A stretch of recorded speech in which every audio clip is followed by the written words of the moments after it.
All right, we back. So everything I tell y'all, everything I show y'all, it comes true, even live and shit. Like the shit be happening live, and y'all still be believing that somebody lying or some shit. Okay, gay ass niggas in this space, bro. Niggas in this space, gay as hell.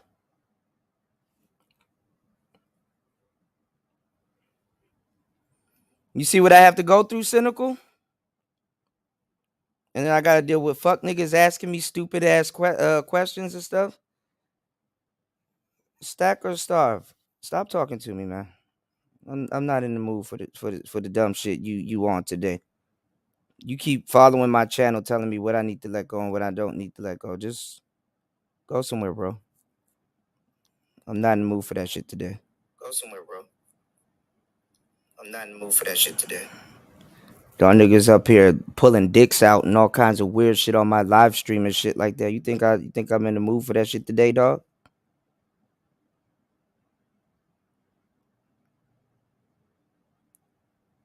Fuck ass niggas, man.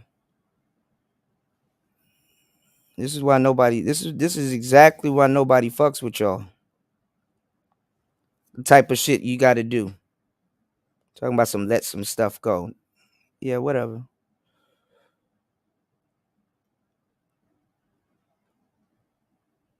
Niggas can't even show you anything they built or anything that ever been successful. I don't want to hear anything y'all gotta tell me.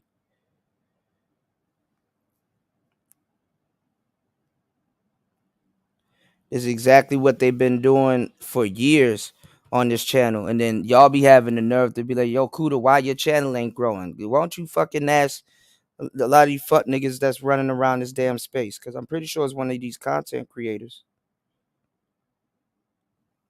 And Incel Goku, if that was you, bro, yeah, all right.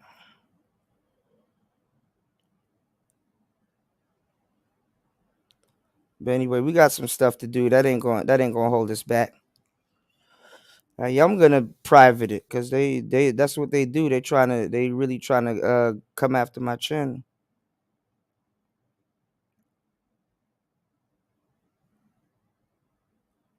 Niggas sat up here and pulled their dick out on my damn stream, dog.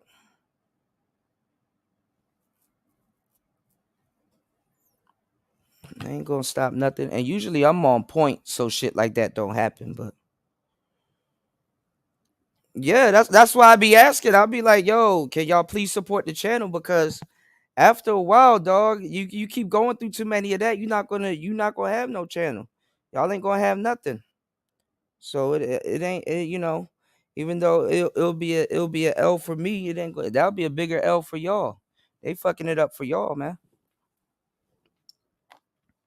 This is what they do though. This is what black people get together and do. This is a whole bunch of fuck niggas band together, ask me stupid ass questions, and then do some shit like that. This is what black people do. Like if you going like, and then they gay as hell. Like if you going to scream bomb somebody, like show some titties or a bitch or something like that, nigga. Nigga pull it, nigga. First of all, you homo as hell, laying on the bed stroking yourself, like nigga, the fuck. Especially while I'm having technical problems, I'm trying to figure out how my damn if my damn mic and stuff is working, but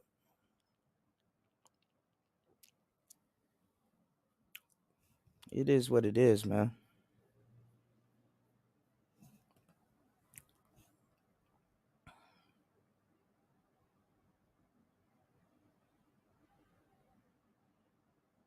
So yeah, niggas asking me weird ass question, Cootie. You need to let it go. Why are you following my page, nigga? Ask me like that weird ass shit. So anyway, back on the spree. I want to show y'all something.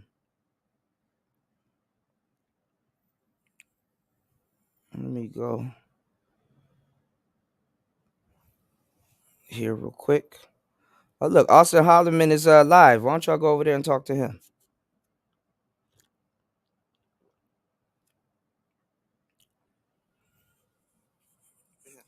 You trying to put some food content out there.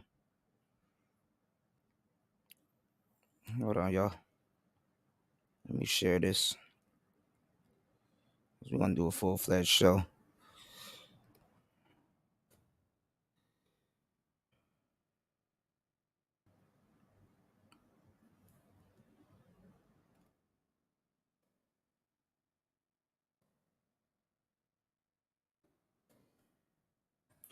So at least y'all got a little at least y'all got a little bit of a taste of what fucking content creators gotta go through. Niggas telling you what to do and shit like that. They have never built a channel in their life. What's going on, Travis? Niggas can't niggas can't tell you what it feel like for people to copy you. I know imitation is flattery and shit like that. Niggas can't tell nobody what it feel like to copy you. Of course, some nigga gonna be like, oh, it ain't that big of a deal and stuff like that. That's because you a follower. You don't got nothing nobody want to copy. Be an influential ass nigga and have some shit niggas want to copy. Niggas wouldn't even know homo. Niggas don't even it ain't even worth trolling some of y'all niggas because guess what? Y'all don't have no stream to troll. Don't nobody give a damn about your stream.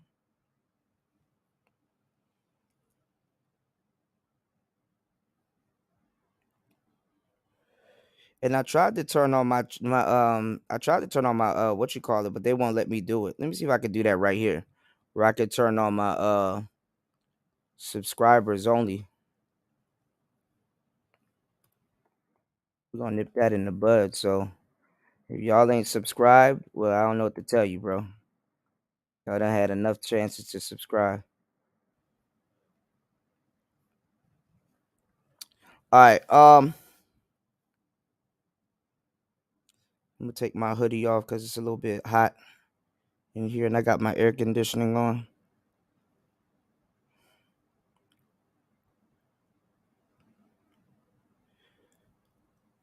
Um,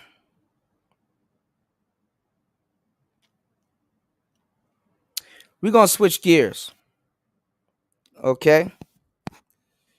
Yeah. And they ain't nobody. Ain't nobody about to do them. Give me 1 second, y'all. Hold on. We're gonna switch gears.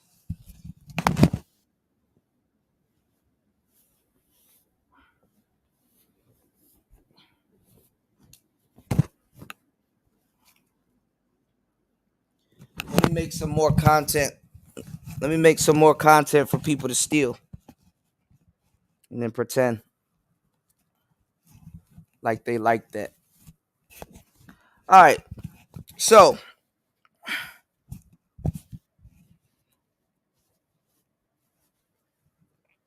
all right. So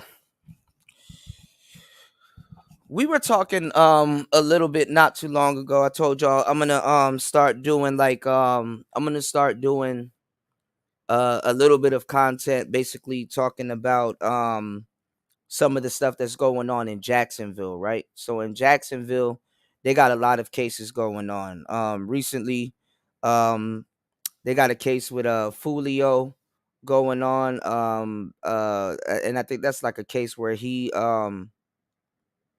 I think he discharged his pistol, but he has like a gun license and stuff like that. So I think they were interrogating him about some of the stuff in the murders and stuff that was going on around in the city. And basically, what's going on, Raven? Basically, Fulio is a part of this a group called KTA, and he's beefing with Young and Ace, who's a part of this group called ATK, like Attack. And then I forgot what KTA stand for, but damn, now that I'm thinking about it, I don't forgot what ATK stand for. But so much stuff been going on. And then there's another guy that's cool with in Jacksonville. You know, some of the stuff been going on. Spot him, got him, all this other shit. Then there's another guy named K So. He's cool with Young and Ace. And Young and Ace basically Young and Ace's right hand man, like Young and Ace's quote unquote shooter, right? And his father actually helped them do some of those crimes. You know what I'm saying? But they got him locked up on this, like, it's like a stupid bogus charge where they got a picture of the shooter, and the shooter, skinny dude, don't look nothing like Queso, not even a build. But I think what they're doing is they locking up certain rappers just to basically get them off the street, right? You say, at least I can watch you from the office. Other mouths too effing bad during the day. Well, they up here uh pulling out dicks and shit on my live streams and stuff like that. I don't know, and it's funny now when I tell y'all about it, conveniently y'all don't see it. And then they're gonna be like, "Oh, Kuda, you're just complaining and stuff like that." Like these women these niggas act like bitches for real, man. Kuda, don't say that. That's not red pill. Hold on. And I keep turning on the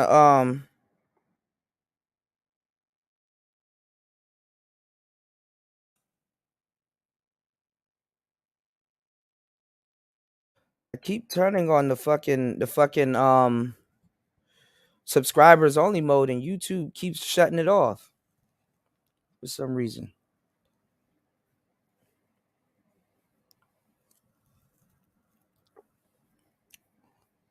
All right, how you find subscribers only mode? Let me see.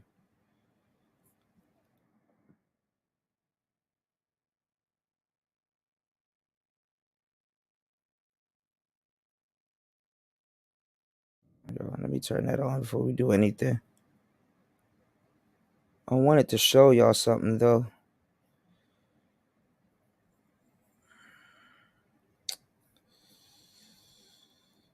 Oh, I got some stuff I need to turn on too. Hold on, y'all. I'm getting some stuff out the way.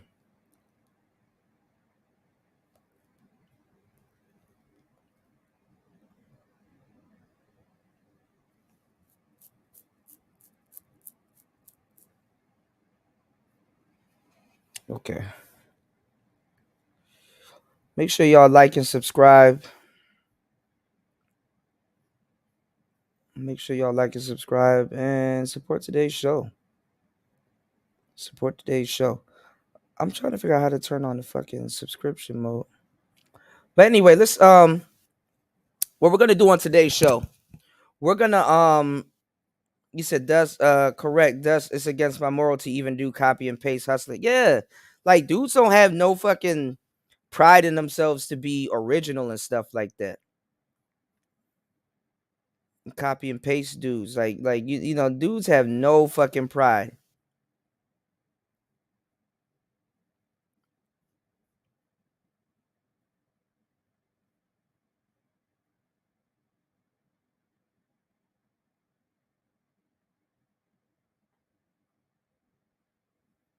Hold on.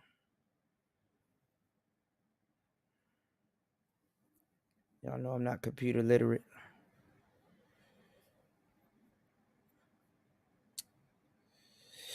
DJ Academics was reacted to some of this shit too, which is actually pretty cool. All right, let's see. I haven't seen this one. So let's see Queso's father in this interrogation room. And it all looks like the same interrogation room.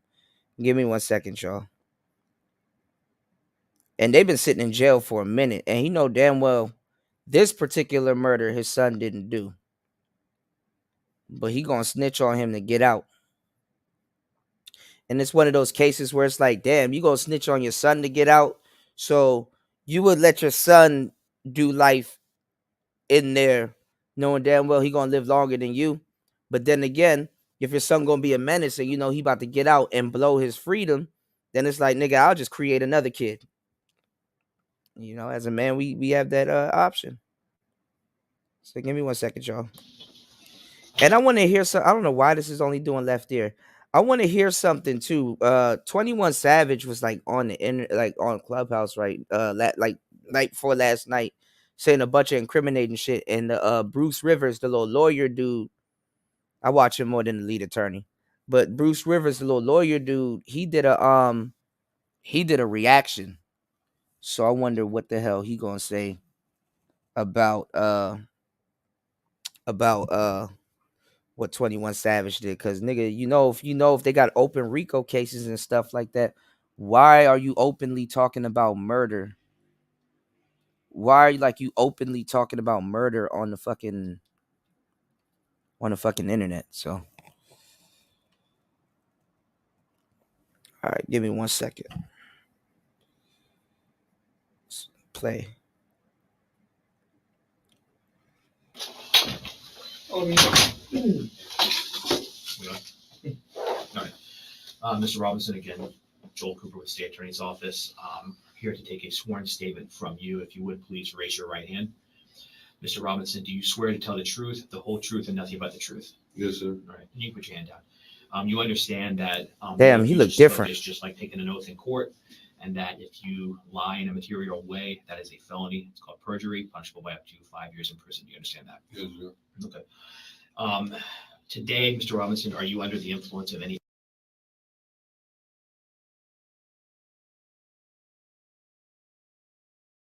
All right, y'all. So I think he already took a plea. All right. So that's the thing. If he already took a plea, then yeah, that's perjury because he already agreed to tell the truth. So yeah, technically that would be perjury. So I think he going and this is a short video, so I think he going to tell it like he sell it.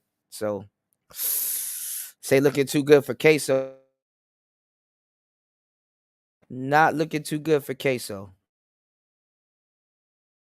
Alcohol, drugs, or medications that would affect your ability to tell the truth? No, sir. Any physical or emotional conditions that would affect your ability to tell the truth? No, sir.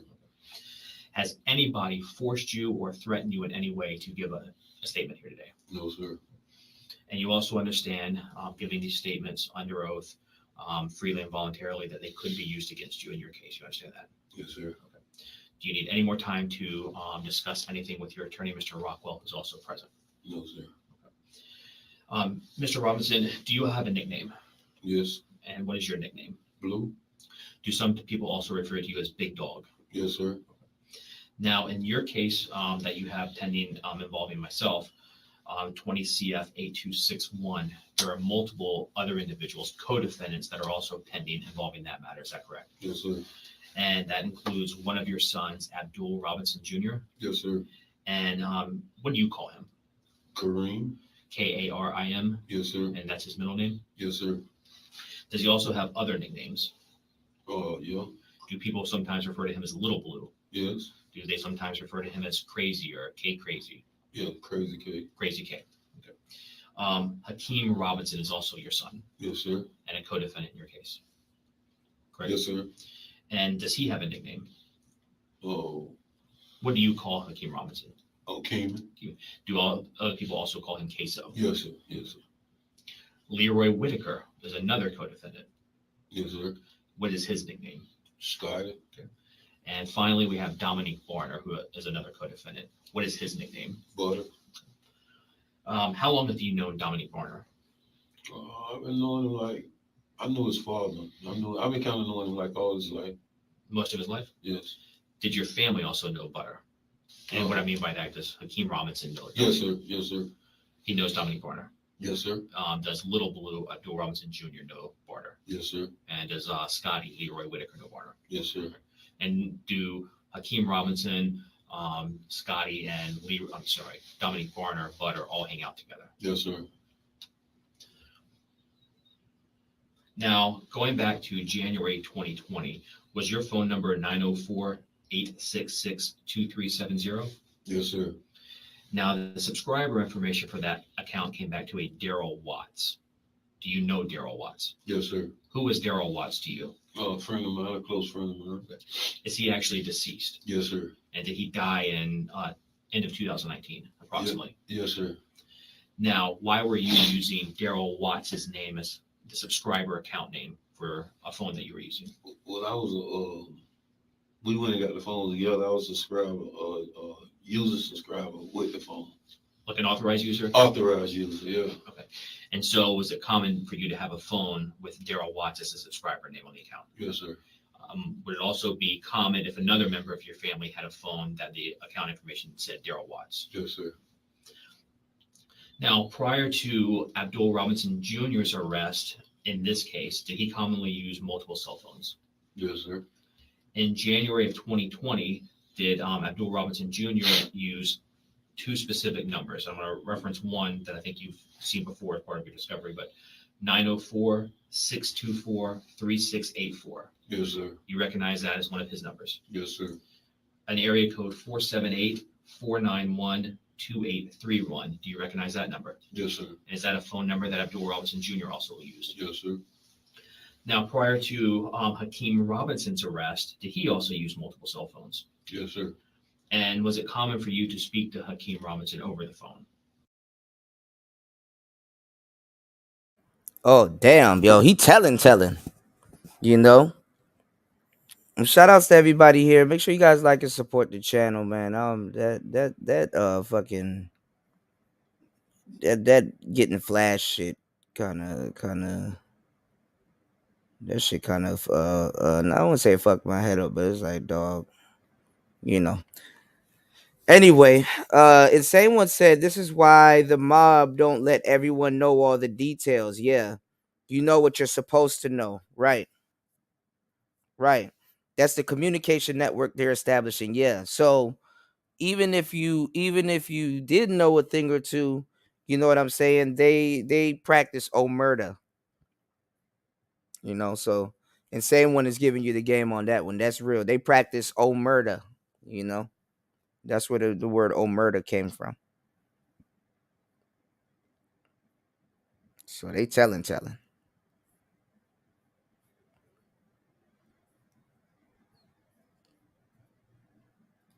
Yeah. And so in January of 2020, was Hakeem Robinson using phone number 904-704-1595? Yes, sir. And did he also use phone number area code 478-305-9583? Yes, sir. In January of 2020, was Leroy Whitaker's phone number area code 904-803-3671? Yes, sir. And again, you communicated with all of these individuals over the phone. Yes, sir. Who is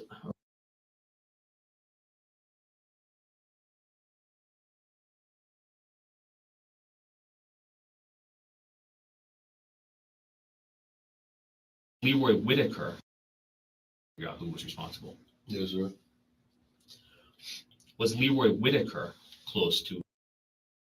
No. What's going on, What JC? about Dominique Barner? This is I don't think it's interrogation. the same one, But Hakeem Robinson and your other son, Abdul Robinson Jr., were closer to though. him. Yeah. Now, today you're obviously familiar with the person Yes, sir. as it relates to your case, Yes, sir. and his nickname. Yes. Now, he was shot and killed on January 15th of 2020 at a shopping center on Merrill Road. Are you aware of a song put out prior to him being shot and killed in January 2020? Yes, sir.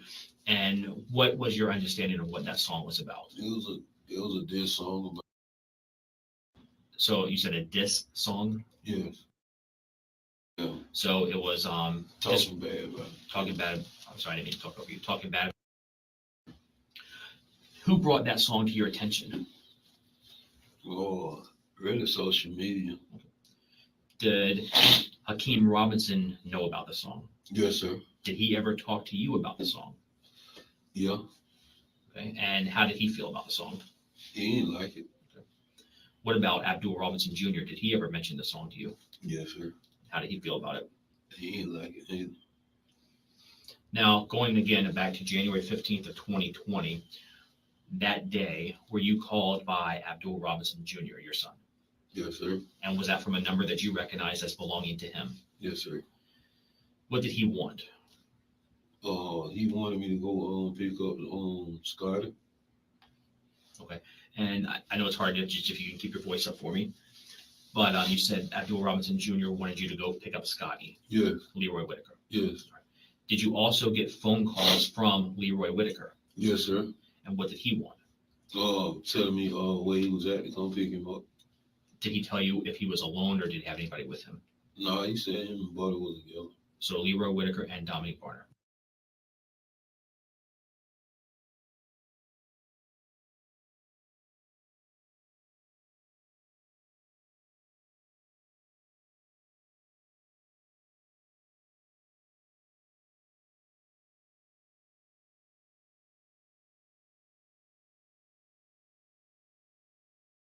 All right, give me a second, y'all. They're blanking out certain parts. What's going on, Tony? They're blanking out certain parts. So they're blanking out certain parts. So I guess they're keeping certain people's privacy, even though this man then told his whole number and shit like that. But anyway, let's go. And I know it's hard to just if you can keep your voice up for me. But you said Abdul Robinson Jr. wanted you to go pick up Scotty. Yes. Leroy. I don't know why it Yes. started back, but Did you also get phone calls from Leroy Whitaker? Yes, sir. And what did he want? So they're getting him to speak where up he and was at, go snitch. pick him up. Did he tell you if he was alone or did he have anybody with him? No, he said him and Buddy was together. So Leroy Whitaker and Dominique Barner.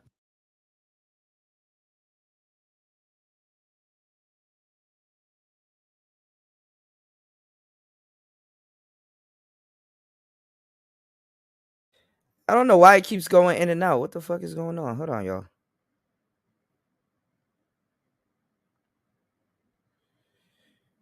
They muted certain parts so that I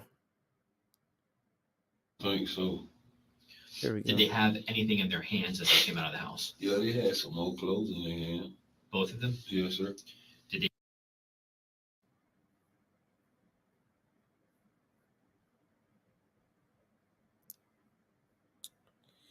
This man dad telling on him. Immediately concerned for anybody else. Yes, sir. And who was that? Keeman. And that's Hakeem Robinson. Yes, sir. And why were you concerned for Hakeem Robinson? I know that's they little friends circles, and he wasn't there. It was just them. And so is it common for Hakeem Robinson, Leroy Whitaker, and Dominique Barner to hang out together? Yes, sir. And so when he wasn't there, you were concerned for what might be going on with Hakeem Robinson. Yes, sir. Did you express your concern to Leroy Whitaker and Dominique Barner?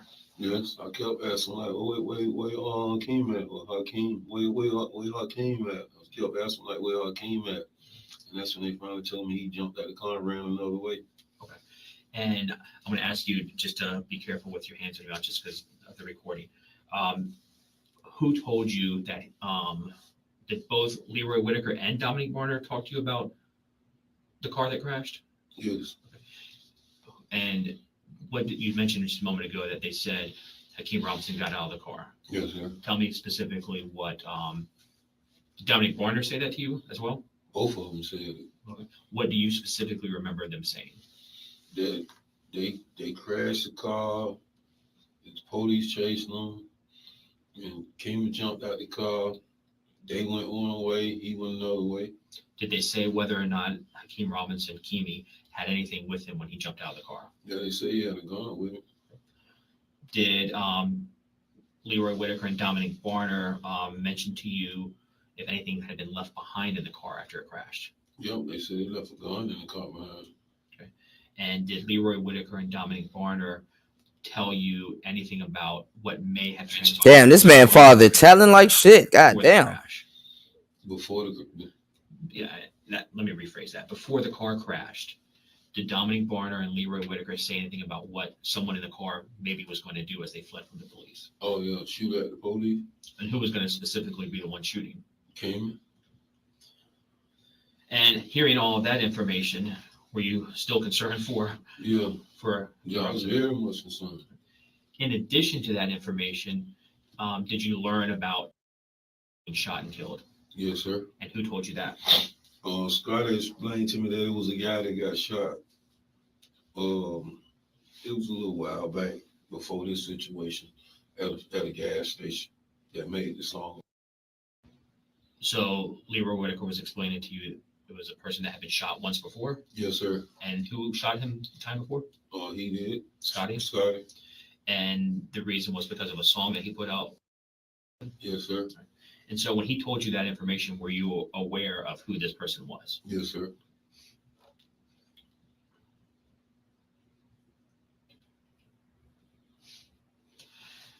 Having gathered all of that information,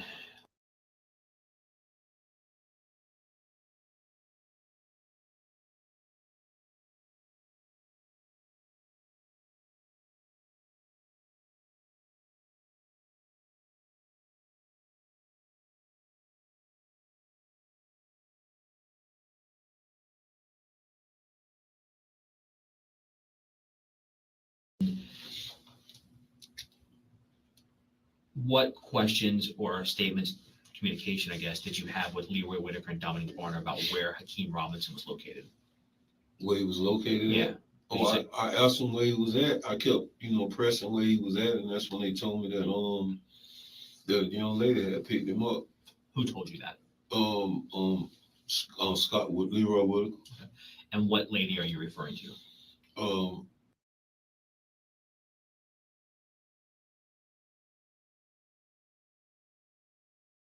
It was your understanding from Scotty that he picked Hakeem Robinson up. Yes, sir.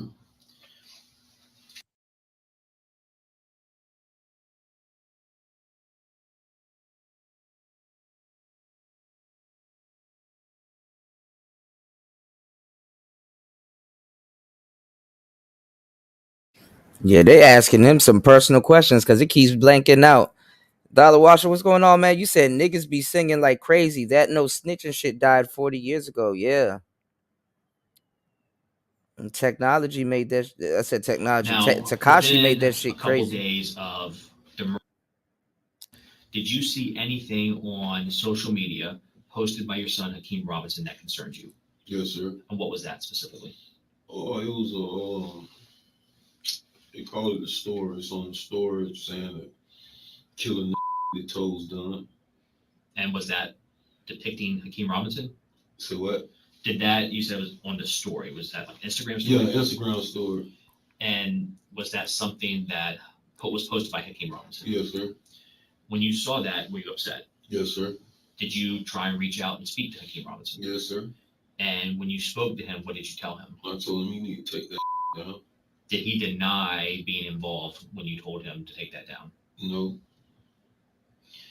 Now, as part of the discovery in this case, you've had an opportunity with your attorney to watch what I'll refer to as a dash cam video, a video that actually recorded the murder of Charles McCormick. Is that correct? Yes, sir. And you've watched that. Yes, sir. Now, when you watched that video, could you see what the shooter was wearing? Yes, sir. Could you see how the shooter ran? Yes, sir. How the shooter moved? Yes, sir. Did you also see the firearm that was used? Yes, sir. Now, when you watched that video of the murder of Charles McCormick, did you recognize the shooter? Yes, sir. Who was the shooter in that video? Hakeem Ross. Your son, Hakeem Robinson. Yes, sir. And obviously he's your son, so you're very familiar with him. Yes, sir. You're familiar with his height and his build. Yes, sir. You're familiar with how he walks and runs. Yes, sir. You've seen him move in music videos. Yes, sir. Did he have dreads back in 2020, January of 2020? Yes, sir. Have you ever seen him wear hoodies? Yes, sir. Is that common for him to wear? Yes, sir. Have you ever seen him wear the hoodie with it pulled up over his dreads? Yes, sir. And did that look similar to what was captured in the dash cam video of the murder? Yes, sir. And again, as Hakeem Robinson's father, when you look at that video, to you, that is Hakeem Robinson. Yes, sir. When you watched that video, was there anything about the clothing that also stood out? No, it was the shoes, though. And what was familiar about the shoes? I hadn't seen the gray and white Jordans before. On who? On Hakeem. Okay. So you've seen Hakeem Robinson with shoes that appeared to you to be the same as what the shooter was wearing? Yes, sir. Anything about the firearm look familiar to you? Yeah, it looked like I seen in the video before. You believe you've seen that firearm on what? A video? Okay. What kind of video? Music video. Do you remember the name of the music video? Bang It Out. Now, when that music video was recorded, were you actually present? Yes, sir. And was Hakeem Robinson in that video? Yes, sir. Did Hakeem Robinson in that video holding two different firearms? Yes, sir. All right. Do you recall what one of the firearms was? I'm up here laughing at insane one. He said fifth. Fifth. What is that? Fifth. Raj, man. What's going on, player? This man is telling on his son. But I ain't gonna lie, it might be some shit where he told his son, hey, don't do that. And then that nigga did that. So he did this, you know? That'd be a possibility. He said, this is why I don't like being stuck with white lawyers. They don't got that code that we do.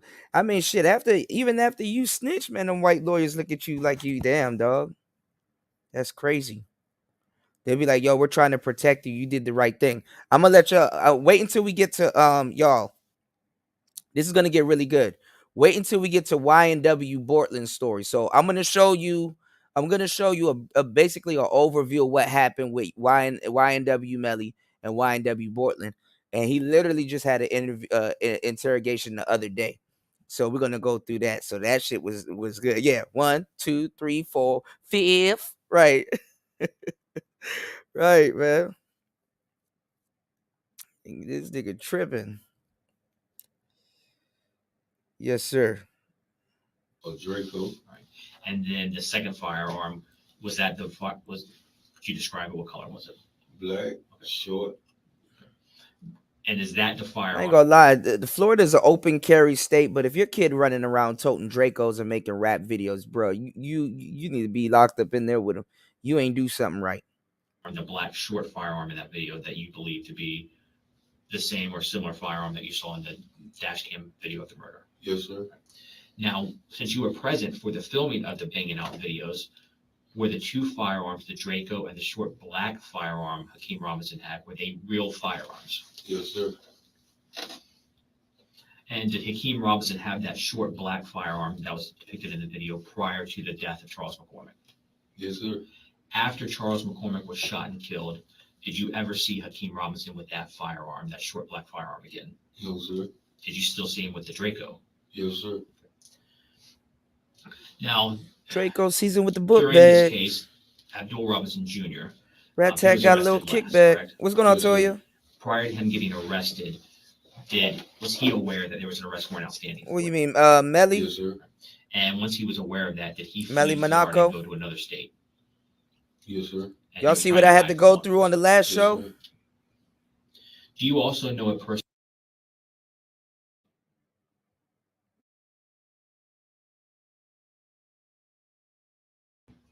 And so, has he ever been to your house on Brown Jersey Court before? Yes, sir. All right, that's all the questions I got, Mr. Robinson. Thank you.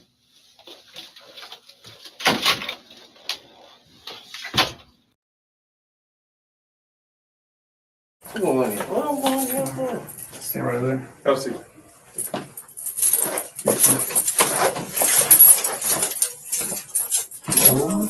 Yeah, that YNW Melly shit crazy.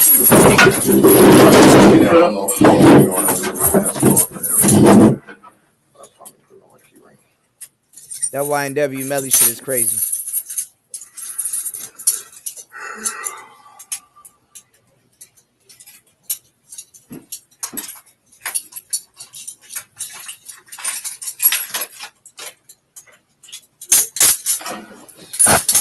You gotta turn down with it. Hold the other side.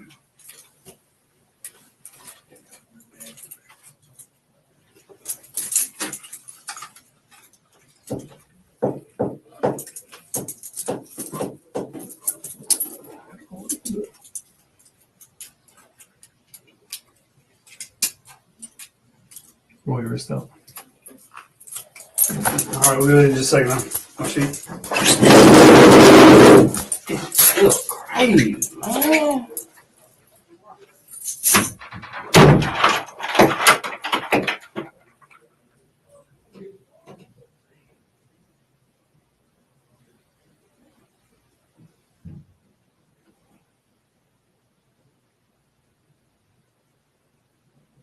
He aggravating as hell, man. Shit, you're aggravating.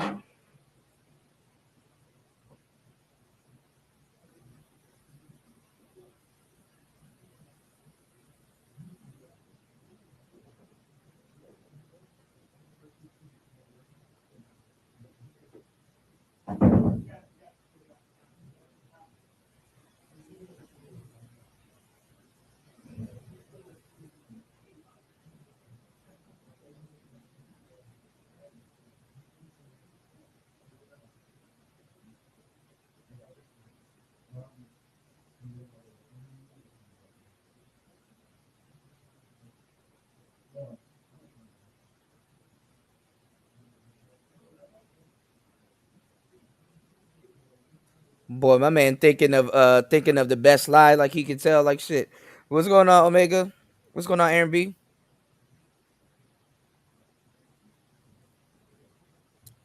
Let me see if I can find this YNW Portland joint though. Hold on, y'all.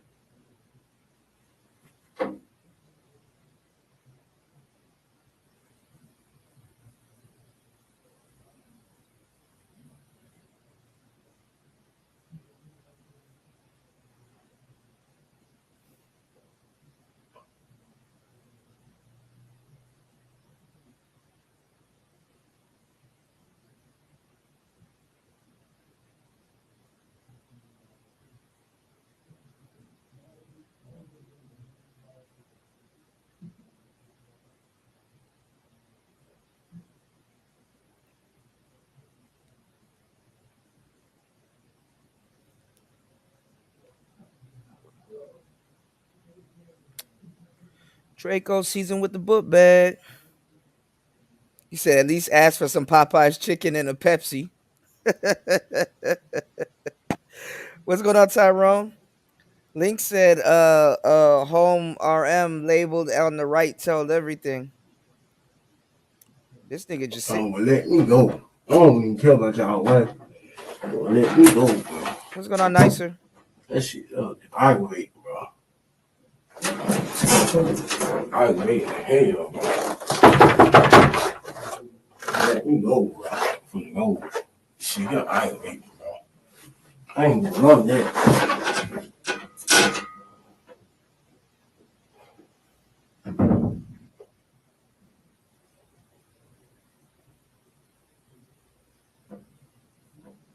They so aggravating, bro. This is how they get you. This is how they get y'all. They make you sitting there for a long time, for a good minute. You know, yeah, you don't even get nothing but water, bro. You get that good tap water. You're not even gonna get no real water. You're about to get that tap water and some baloney like shit.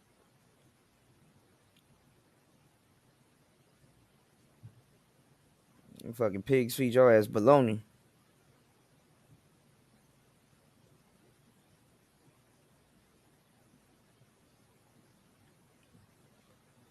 Draco season with the book bag. Rat Tat got a little kickback. You'll never ever get your bitch back.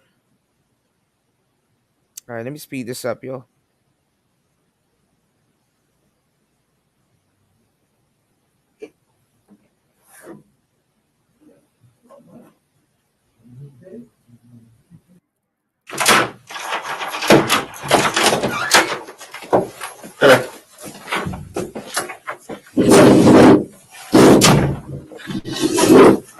I'm Detective Oliver. This is Detective Zell.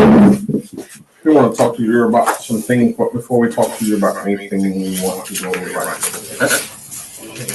All right. What's your highest level of education? What's the last grade you completed? High school? I think 10th grade. Completed 10th grade.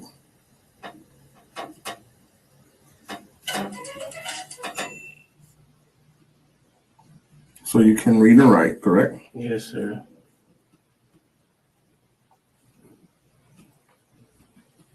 Are you currently on any medication? No, sir. No medication. Have you ever been diagnosed with any type of mental illness or anything like that? I don't remember though. You don't remember?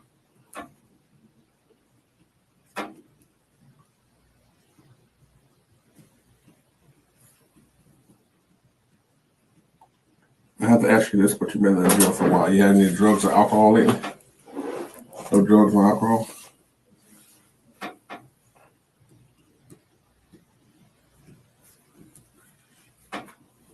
And you're fully capable of having a conversation with me today. You don't hear any birds flying around the room or anything, right?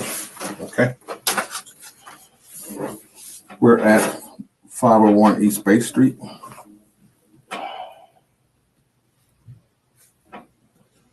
Today's date is the 10th. Yep. It's 2:47. Okay, 10th, 2021. And it is 2:47 p.m.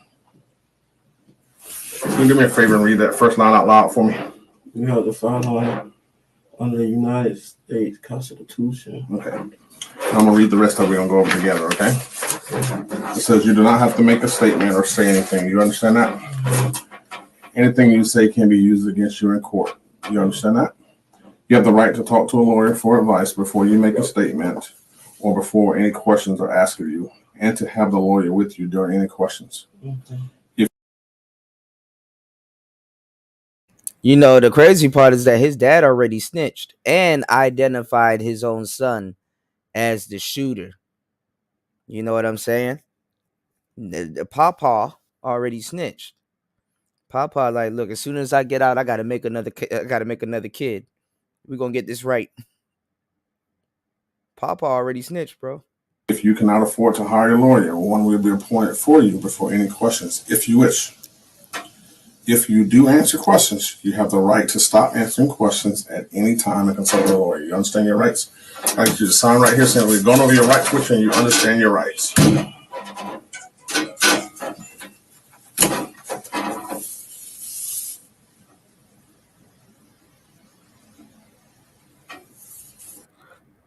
The crazy thing too, y'all, is they treat it like a sniper. So you know how usually when you have a sniper, you usually have two snipers.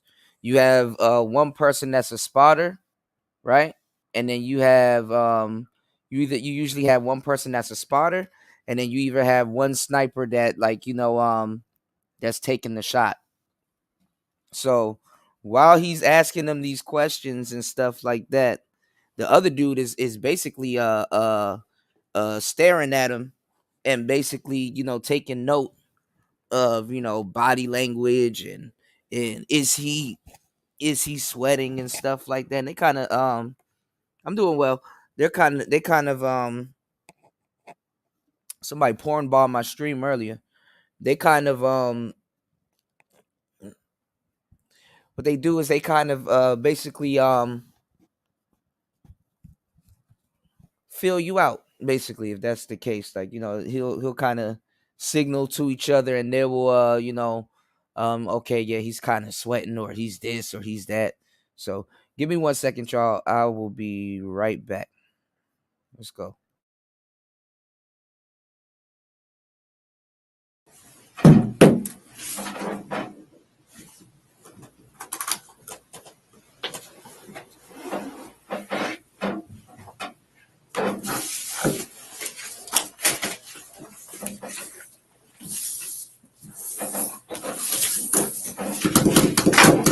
Are you from Jacksonville? Can I ask what I'm being down here for? I'm going to tell you that in just a second. Are you from Jacksonville? Can I ask what I'm being down here for? I'm going to go right with you in just a minute. I need to ask what I'm down here for. You're going to be down here. We're doing a homicide investigation, and you're down here part of a homicide investigation that we're conducting. And what is this, sir? Let me show you some pictures of what we're talking about.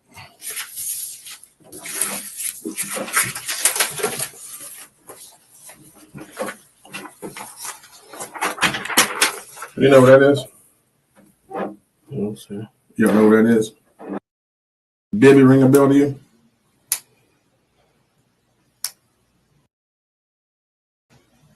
I don't speak with my lawyer. You want to speak with your lawyer? Yes, sir. Okay. All right.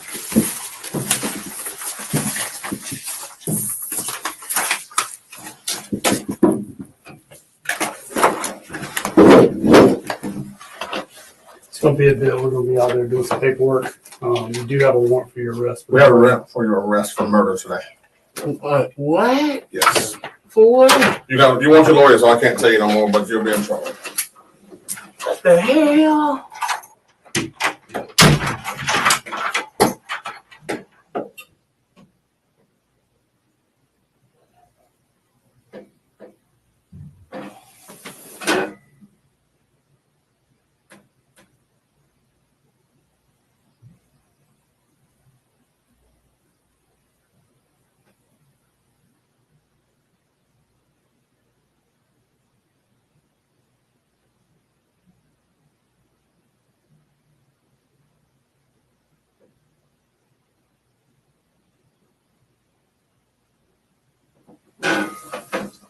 Damn, dog. All right, I'm back. Now, all you can do in that joint is just go to sleep, bro. That's all you can really do. Let's see. Speed Where this in the up. world? It's no way in the world. Fuck no. There's no way in the world, dog. There's no way in the world, dog. There's no way in the world. But I can't. They gonna do what they want to do. There's no way in the world, dog.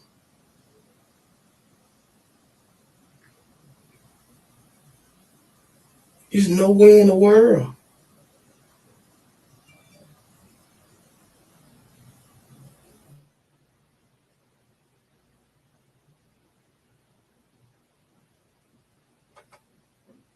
I deal with it, boy. Go through this shit too much, dog.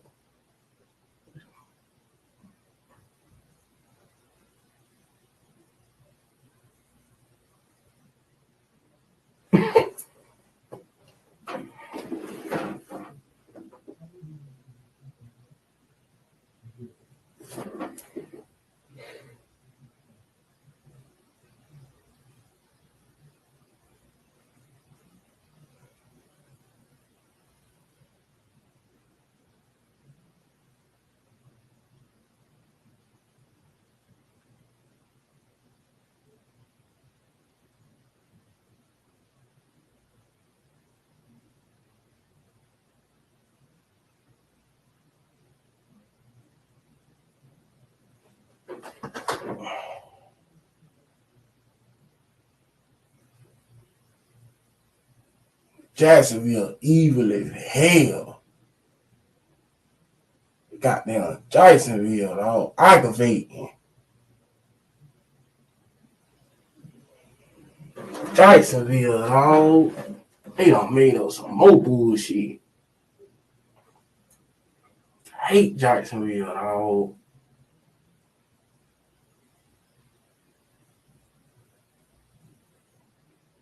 He don't seem like he's too smart. Basically, the shooter is a skinny dude. So basically, they got him for another murder. So basically, Jacksonville, dog. so basically, he basically killed, I think Fulio has a cousin named Little Bibby, and this dude, like, let me tell you how this dude was telling on himself. He was making the videos dissing the dead, right? Lil Bibby's like a little kid, like he was young, but word on the street is Lil Bibby also was a shooter. So he was young, but he ended up killing somebody, and I guess for Fulio or whatever, and all that other, crazy shit, that these young kids are doing. Hold on, let me unplug this camera. Hold on. All right, so basically, he ended up chasing down Little Bibby with a Draco and ended up killing him. But the thing is that basically there was another shooting at the mall, and he was one of the suspects. But the suspect that they got on camera is a skinnier dude. Don't got his build, no nothing like that. But they think he was the second guy. And those dudes, they got away. They got like camera footage of those dudes like running in the backyard and like hitting the fence and stuff like that. And basically they ended up breaking into somebody's house. So they ended up running from the police from a mall shooting, getting in somebody's house, and hurried up and changed their clothes. And got back out. So I guess one of the women or one of the people that was in the house, they recognized him. You understand what I'm saying? So they just gonna hold him. But the thing is the shooter that they got on picture with the machine gun is definitely not him. But it doesn't help when your dad's up there telling too. So that's what's getting crazy about this case. Jacksonville, aggravating. Fuck.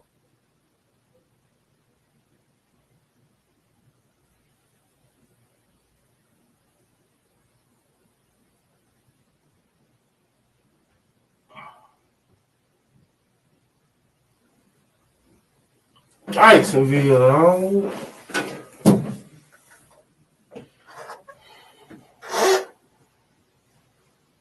Tired of Jacksonville, dog.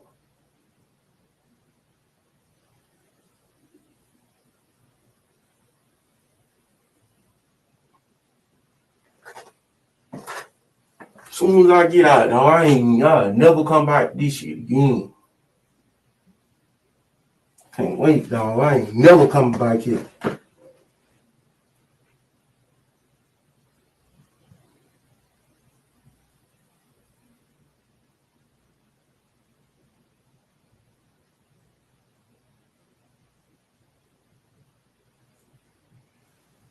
His father knows he's gonna fuck up. That's why he probably snitching on him.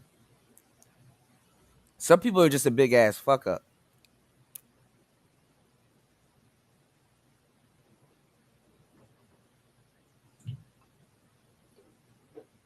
Hope they don't lose it out there, man. Hope they keep their head on. Everybody pray for me.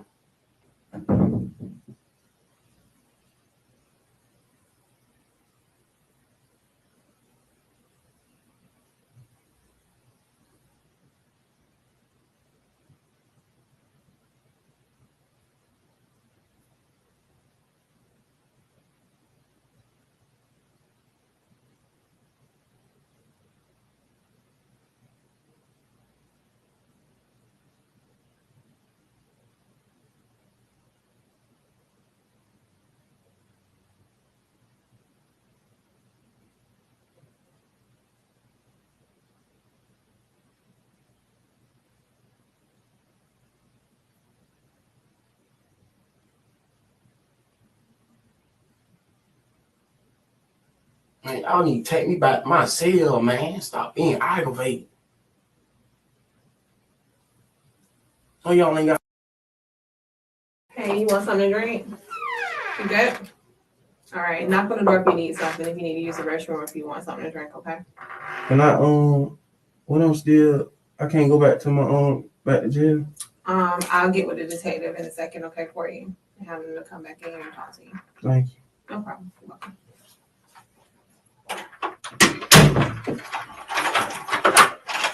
Them be the girls that are nicer. I already did it already. I got it.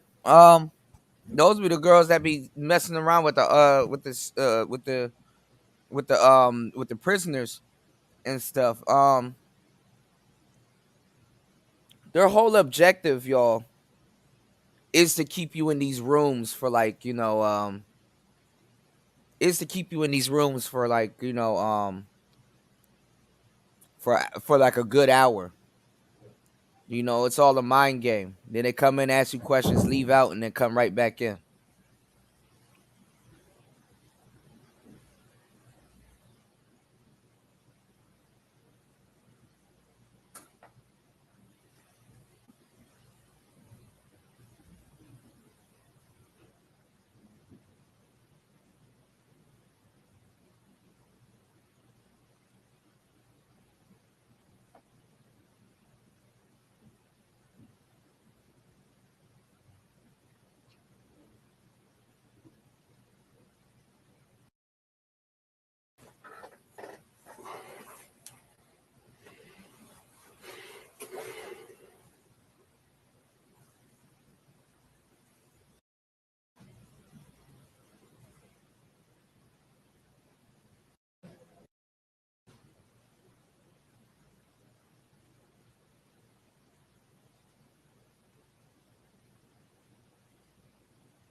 First, the process will start with your hands and then go to your feet. Should have put you number 2 that way. Start with your hands. You think it's too late for me to put him as number 2? It's already approved, yeah. I'll just walk over there. I need all this all right here. I think that you're going to the building. No. I think they want me to drive on the building. I'm waiting down the bottom of the steps. Okay. And just park your car down in the VIP building or something for me.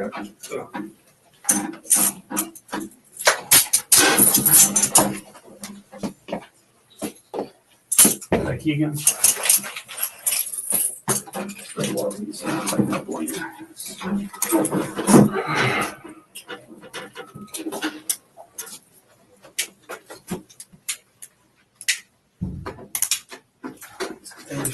good?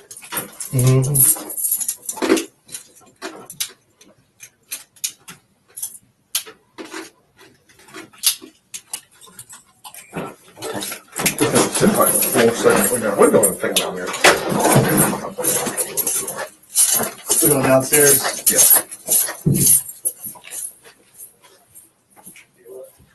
That shit wild, man.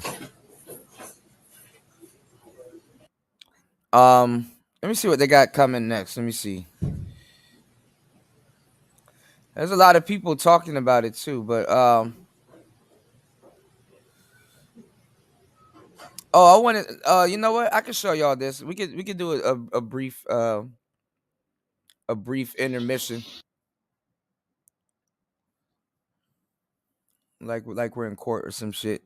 Let me show y'all this crappy drug deal that happened today in the Young Thug case, where this nigga literally handed this dude some Perkies. Watch this.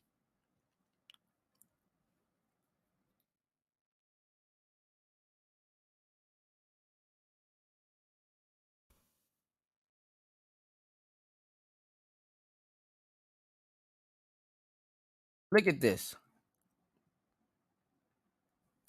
Welcome back, everybody. We're closely following the Atlanta trial of rapper Young Thug and his alleged gang, Young Slime Life, also known as YSL. Jury selection is off to a very slow start as illegal contraband continues to be smuggled to the defendants. 14 members of YSL are being tried together with racketeering, murder, and other gang-related charges on the line for each of them.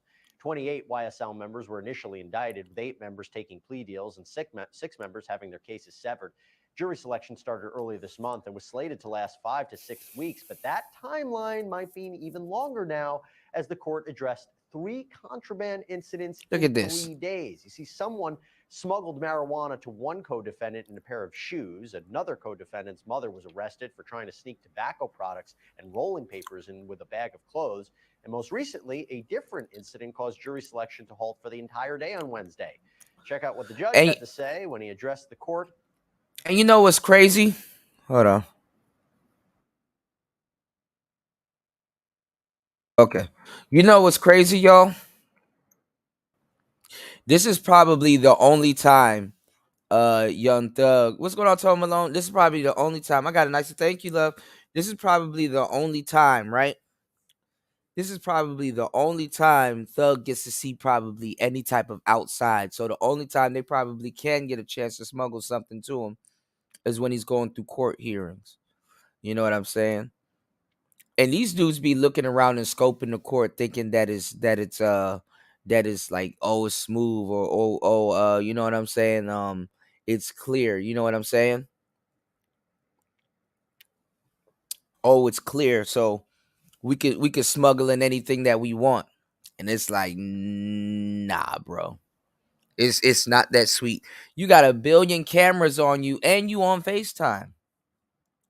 You know? And these niggas are still wearing COVID masks. They still doing mask mandates in Atlanta?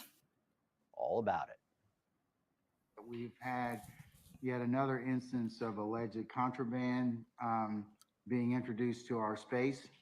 And as a result of that and a subsequent investigation, one of our inmates unfortunately had to go to Grady Hospital. The other thing I would just invite counsel to talk with their clients about, I know I've mentioned this 3 times now, what is considered to be acceptable behavior. This is the 3rd time that we've had contraband introduced into this in this space. The court's concern is that this may pose issues to them remaining and being present in this space. Brian, how serious is this, sneaking items to inmates?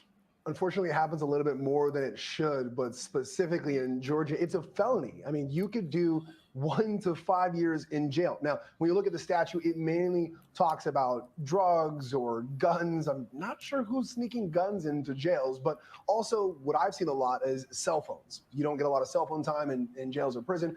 People want to be able to communicate with their loved ones. But there's also this catch-all that any contraband that the warden or superintendent does not allow for an incarcerated person or someone waiting a sentencing, they cannot have. And so these people, boy, they might not do the full 5 years. They're looking at some serious jail time for trying to sneak in such contraband. But Terry, it's delaying it, right? There's just been so many delays in this trial. We haven't even gotten to the substance of what this all is about.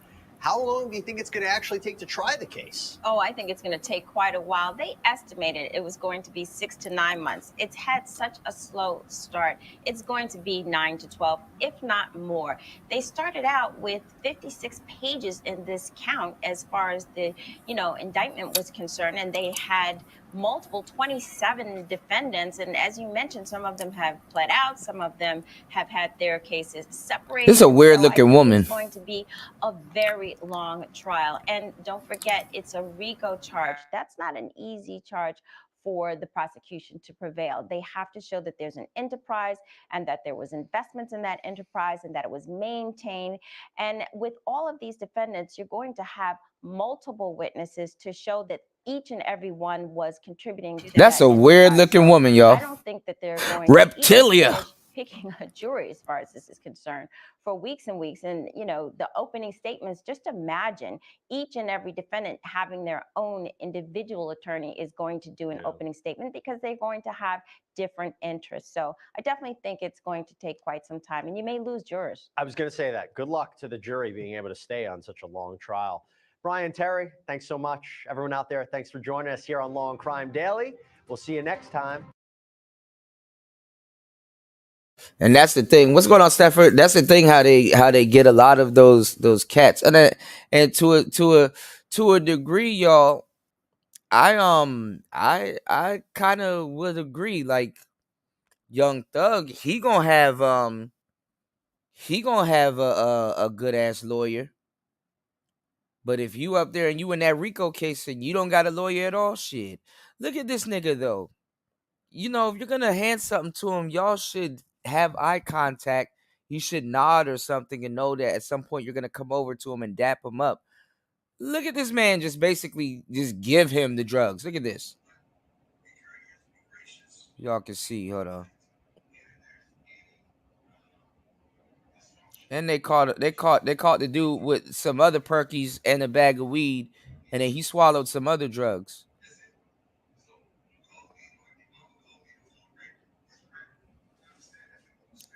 Look how close they got to each other. And then look.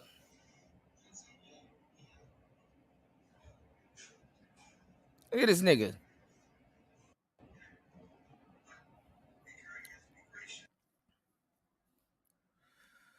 Look at this nigga. Rumor has it. Well, you just trying to stay in jail. Call out a name, or you gossiping, or you chatty patty. I'm gossiping. This is the Rumor Report. I mean, I guess we on the Breakfast Club. This is where the tea spills, right? Yes, on the Breakfast Club. Now, I don't know if you remember last year, Alec Baldwin was shooting a movie. It had to do something with involving a gun. Wasn't all he was shooting. And the gun accidentally went off and he killed a young lady. So now they're saying prosecutors will be charging Alec Baldwin with 2 counts of involuntary manslaughter in the killing of this young That is woman. absolutely wrong. That is not the right thing to do. How you charge somebody for manslaughter when they're on a movie set doing their job? It's somebody else's job to load the gun. He's just acting. How's he supposed to know that the gun was loaded? How do you charge him with a crime? She's loaded the gun was charged as well. She's charged as well. 2 counts of manslaughter. Well, they said he wasn't supposed to pull the trigger, and they said they believed he pulled the trigger. He said he didn't pull the trigger. But I was doing East New York. Of course, I'm not a regular on East New York. Before But I've you been got there a your couple nose times. No, it's not before I got my nose job. But they take it really serious. Any scene with the gun, they make everybody actually check the gun. So the actor checks the gun, the police officer checks the gun to make sure there's no bullets in the gun. Then they don't point the gun directly at you. They point it to the side. So it looks like it's at you, but it's never facing you. So I don't know how this happened because is so much protocol so that How about you not use a real gun and use a replica? I think we get the point. And why are you loading a real bullet into a gun? They don't have dud rounds?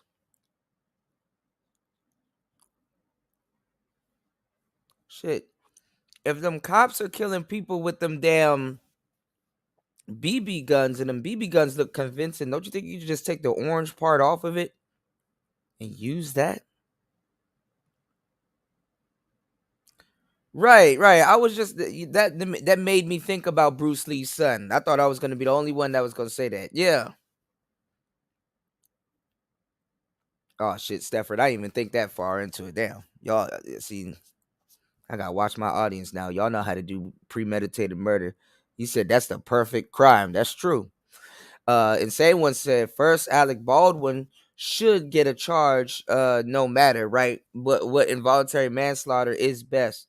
The second part, yeah, them dudes don't get to see jail time though. Those dudes, like, look at, like, didn't Caitlyn Jenner, or I mean Bruce Jenner, didn't he kill somebody? Like he killed somebody literally in a case, but you know they got the best lawyers anyway.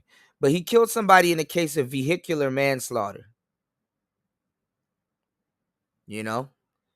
And I think he hit a pedestrian and the pedestrian died or something like that. I mean, they probably give you like a program or something and stuff like that, but them dudes don't get no type of real jail time. You just feel bad, like it's on your conscience and stuff like that. They're like, you killed somebody. Now you got to live with it for the rest of your life, right? It's like okay.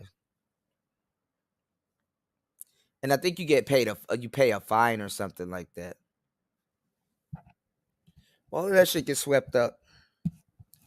Like recently, the rapper that was shot, and his bullet wounds are crazy, bro. Little TJ, that nigga got wet up all around his on his right side. I guess the shooter didn't realize his heart is on his left side.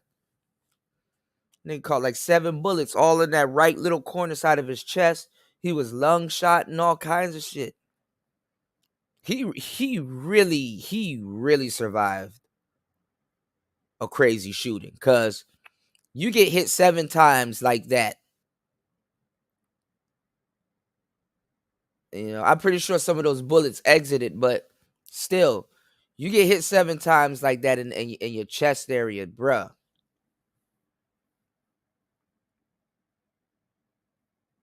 And the surgeons did a good job, if that's the case. So I think he said that he got shot 7 times, and the dude that shot him got hit 3 times and died.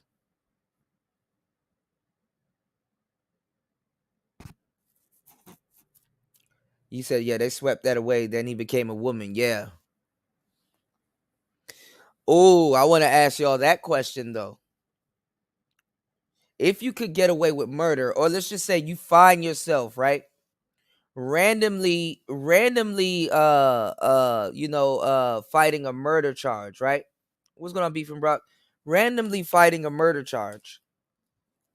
And the only way out of that murder charge, which I'm pretty sure some guys probably did, is for you to turn trans or basically try to get tried as a woman. Would you do it?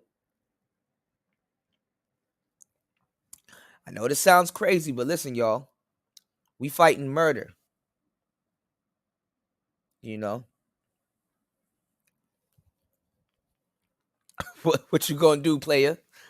What's your next move, you know? You gonna start strutting? You gonna switch?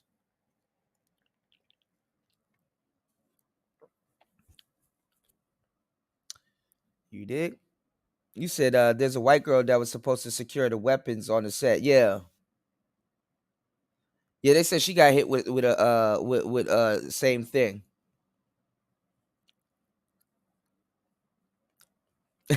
BMT said plenty of black men always beat plenty of black men. He said plenty of black men have beaten murder charges. I'm pretty sure. We about to get into one real soon. Brandy killed someone? I think I did hear about that story. That story does sound familiar, Eric. but it was vague. Like when you hear these celebrities killing somebody, like the story goes away faster than the news being mentioned, you know? But a lot of celebrities, they have a lot of they can fight back some of that stuff. Was it a car accident? Hell, you know what too? Razor Ramon killed somebody. Razor Ramon killed somebody. Brandy was drunk and hit someone. Damn. She beat her case. Damn. Yeah, I knew something was something. She disappeared from the music scene real fast too. But these people have high-powered lawyers, man. That gun could never shoot you, so there's never a bullet in it. So I really don't know. Angela, But Rod, you're the lawyer. He didn't shoot at the actor. He shot at the cinematographer. That's who got. Yeah, that's who got killed. So that may have been a little off. Damn. But Also, even he like playing around, like he was like waving the gun, or No, it was. They were in scene. They were rolling. It was in production. Yo, it's saying when you going crazy, bro. You ain't have to say all of that. He said, imagine if she killed me and sang at the funeral. I killed him. Oh, yeah. Snoop Dogg did beat his murder case. Yep. What's going on, Red? What's going on? And he shot. He says he pointed the gun. He says he never pulled the trigger. But it's one of those shots, you know, if the camera's pointing at you when you hold the gun like that. He says he never pulled the trigger. The sad part about the story is the woman who was shot left behind a child and a son. They have no idea, you know, the well-being of this child emotionally or financially. Right. Whoever put real ammo in the gun is the one who should be held liable. If you ask me. She's charged. She's in charge. Yeah, she's too. charged. I don't see how the actor gets charged in this situation. Well, there should be no live rounds on set either. Duh. And they found 5 more live rounds, but there should be no live rounds. That's crazy. How do you make that kind of? That's so many mistakes. Like at every point, there's a mistake. I feel like I don't want to lie on them or engage in misinformation, but I feel like Alec Baldwin did something else. It was. I don't know. I'm gonna have to look that up. So I'm sorry, y'all. I don't want to be lying on nobody. I just know if I'm Alex, I'm suing everybody. I think his name is Alec. Alec Baldwin. Now, also, Alex. Young Thug was in court yesterday, and while he was in court, his co-defendant allegedly passed him a Percocet. Now, investigators say Thug was sitting next to his attorney when Adams approached him and shook his hand, and it was that moment that Adam allegedly slipped Thug a Percocet. Now, we actually hear from Thug's attorney, right? The reality is Mr. Williams had nothing to do with what went on in the courtroom on yesterday. One of the co-defendants on his way to the restroom attempted to pass something to Mr. Williams, who immediately turned it over to the deputy. He did not know it was allegedly Percocet? Did not know. Well, we don't know what it is. Did not know what it was, turned it over to the deputy right away. The deputies took action. The individual who had the contraband, not Mr. Williams, was taken into the back, where I'm told he ingested whatever he had. He had to be taken to the hospital, and as a result, court was terminated for the rest of the day. Yeah, he had Percocet, marijuana, tobacco, wrapped in plastic and spread out with food seasonings to conceal the odor. Lemon pepper. Now, before we get into how we feel about this Lowry's. situation, I overheard you telling somebody how you would have snuck the contraband in. And you wouldn't never tell me nothing like that. Because you know I would do exactly what I'm doing right Niggas now. about to boof it. Radio. But I overheard you. So I want to give you the opportunity to come clean, King. Tell the people how you said you would have snuck the contraband. Let me tell you something. Boofing. Don't ever tell Leonard a secret. I overheard him. Somebody told you. He about to boof it. Wow. Rumor report. I was just in the office typing. I was like, wow, I can't believe I'm hearing what I'm hearing. What did you say, Envy? I said if I needed a Percocet that bad, I would just have to go all the way out with it. Don't.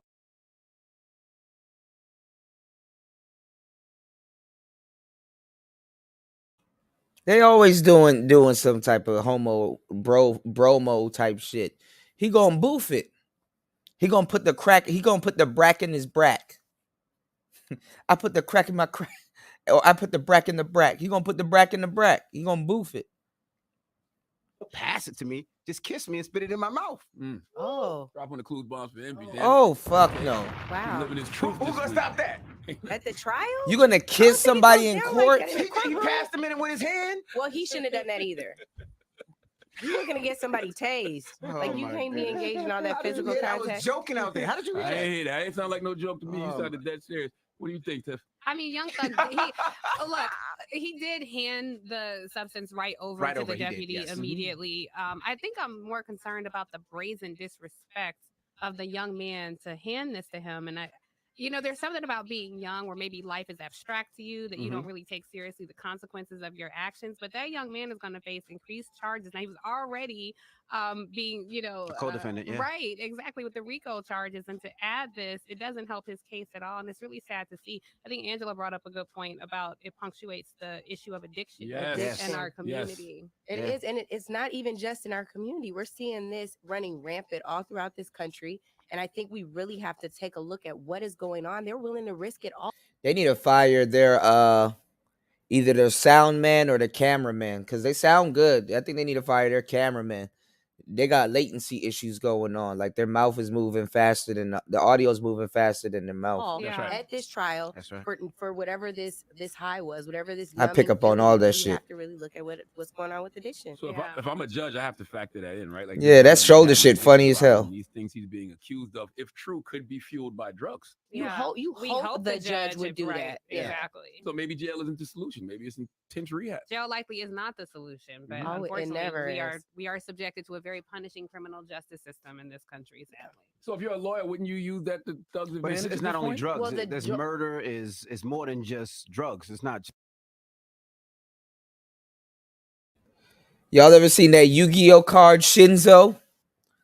Was it Shinzo? That's what she like, Shinzo, with the little Janet Jackson shoulder thing going on. Just a Percocet case. You're trying to say that weed it's case. impairing judgment, right? Yes. Yeah. And I think that there is some truth to that. It sounds like Young Thug's attorney is not willing to use that as a mitigating fact in this case because he's like, we didn't even know what this was, man. Now that's ridiculous. I didn't even know you could walk up to somebody and hand them something. I didn't think so either. I like didn't think you did that.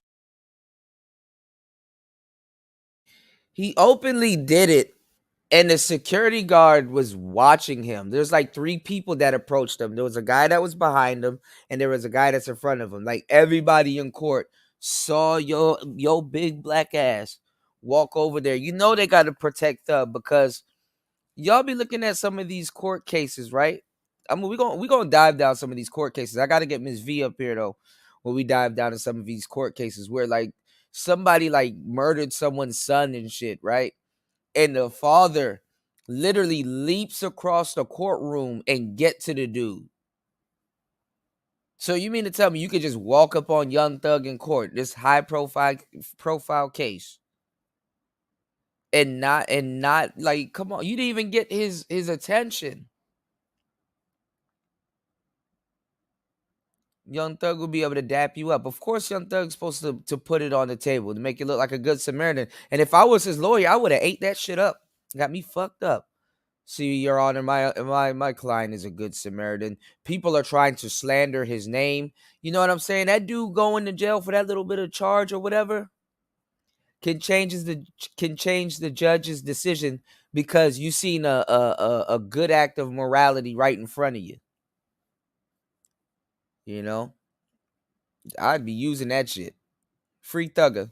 Why you can't kiss him neither? I mean, You that's can't what get I'm nobody saying. here. But I'm like, if you want to go that far, No, you you might as well can't. just go all the way. Well, with you it. can't do it, but You're I get, looking to get somebody tased. no, I get what they be saying though, but because it'll cause so much commotion, Right. and now I already got the perk. And it's- You know what I mean? But it's also Thug. It's not like people can be like, oh, You got a tongue. How are we roll. gonna talk about addiction and then tell people how they could get the Percocet? Don't you think that's a little Oh, I thought we backwards? was talking about love. What? Good night. all He's right. still asleep. He's still I thought we asleep, was talking Envy. about love, And man. that I'ma is tell you your the You need truth. to stay woke. Two brothers kissing in the. I'm gonna tell you the truth though. It's kind of weird that they got 2 girls. This is kind of giving off Tariq Nasheed ism vibes. You know, the ism show with Layla.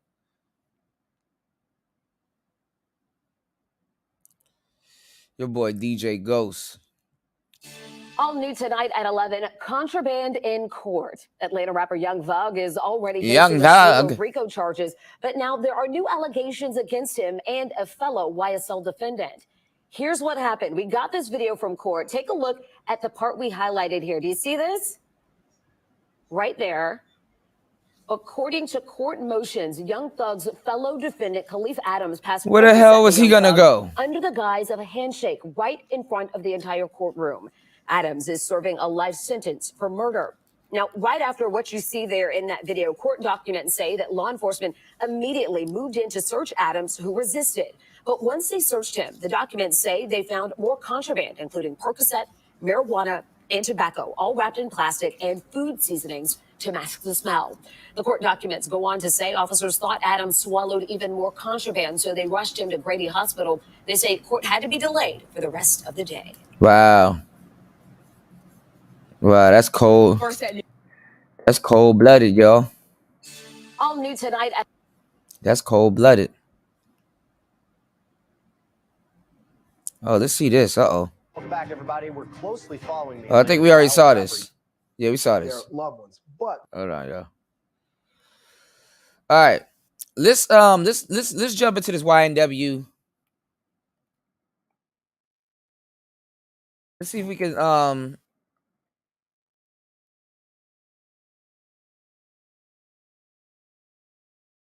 let's see if we can get a okay, so this is the criminal case, and then we're gonna go straight to the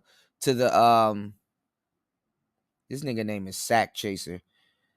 All right, let's look at these two videos, and then we're gonna go straight into the so y'all can get a brief of what's going on, and then we're gonna go straight into the interrogation of YNW Bortland. All right, so Bortland quote unquote held it down. So let's go.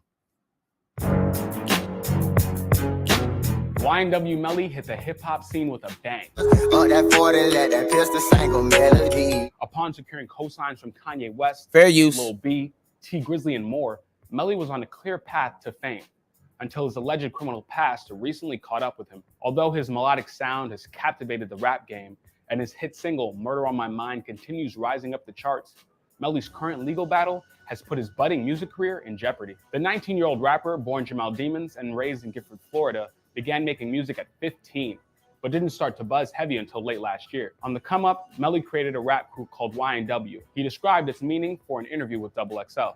YNW stands for Young Nigga World. His rap crew included members YNW Bortland and the late YNW Sack Chaser and YNW Juvie, plus more. Ain't nobody make it out of here. They dream, they stopped them in high school. Me and all my niggas, we had the same dream going up. Legal problems are nothing new for Melly. While trying to get his music career off the ground in 2015, the young rhymer got caught firing gunshots into a crowd near his high school in Vero Beach, Florida. He was charged with 3 counts of aggravated assault with a deadly weapon and 1 count of discharging a firearm in public. I got arrested in high school, but I got my GED really in jail. I got my GED. I graduated in jail. I walked the stage in jail. No, I gotta find that picture actually. I had a dirty ass graduation suit on. The aspiring rapper then spent a year in jail where he wrote his most popular song to date, Murder on My Mind. In the morning, I got murder on my mind. Melly told XXL, I made most of them songs like beating from my chest in the jail cell. It's a real like God-given talent. So like when I pray every day and I ask God to give me a melody, it come out of nowhere. While I'm locked up, it come out of nowhere. In March of 2017, Melly dropped Murder on My Mind on SoundCloud. That December, while still incarcerated, the rising artist released his debut EP, Collect Call, featuring upstart rapper John Wicks and Lil B. Although the Bass Gods cosign was a blessing for Melly, the success of Murder on My Mind overshadowed the EP, which it wasn't even featured on. After grinding over the next year and raising his music profile up, Melly faced more legal trouble when he was arrested in June 2018 for possession of marijuana and drug paraphernalia. He and Bortland, born Cortland Henry, were also arrested for possession of a weapon or ammunition by a convicted felon. The two posted bond and got out the next day. While juggling legal drama, Melly prepped the release of his debut album, I Am You, which came out 2 months later. The project features the previously released single, Murder on My Mind, and its sequel, Mind on My Murder, and other recordings including Slang That Iron and Mama Cry. Mama, please don't you cry, I'm sorry. As Melly continued to flourish in his music career throughout 2018, Bortland, Sack Chaser, and Juvie not only supported his wave, but also made music of their own.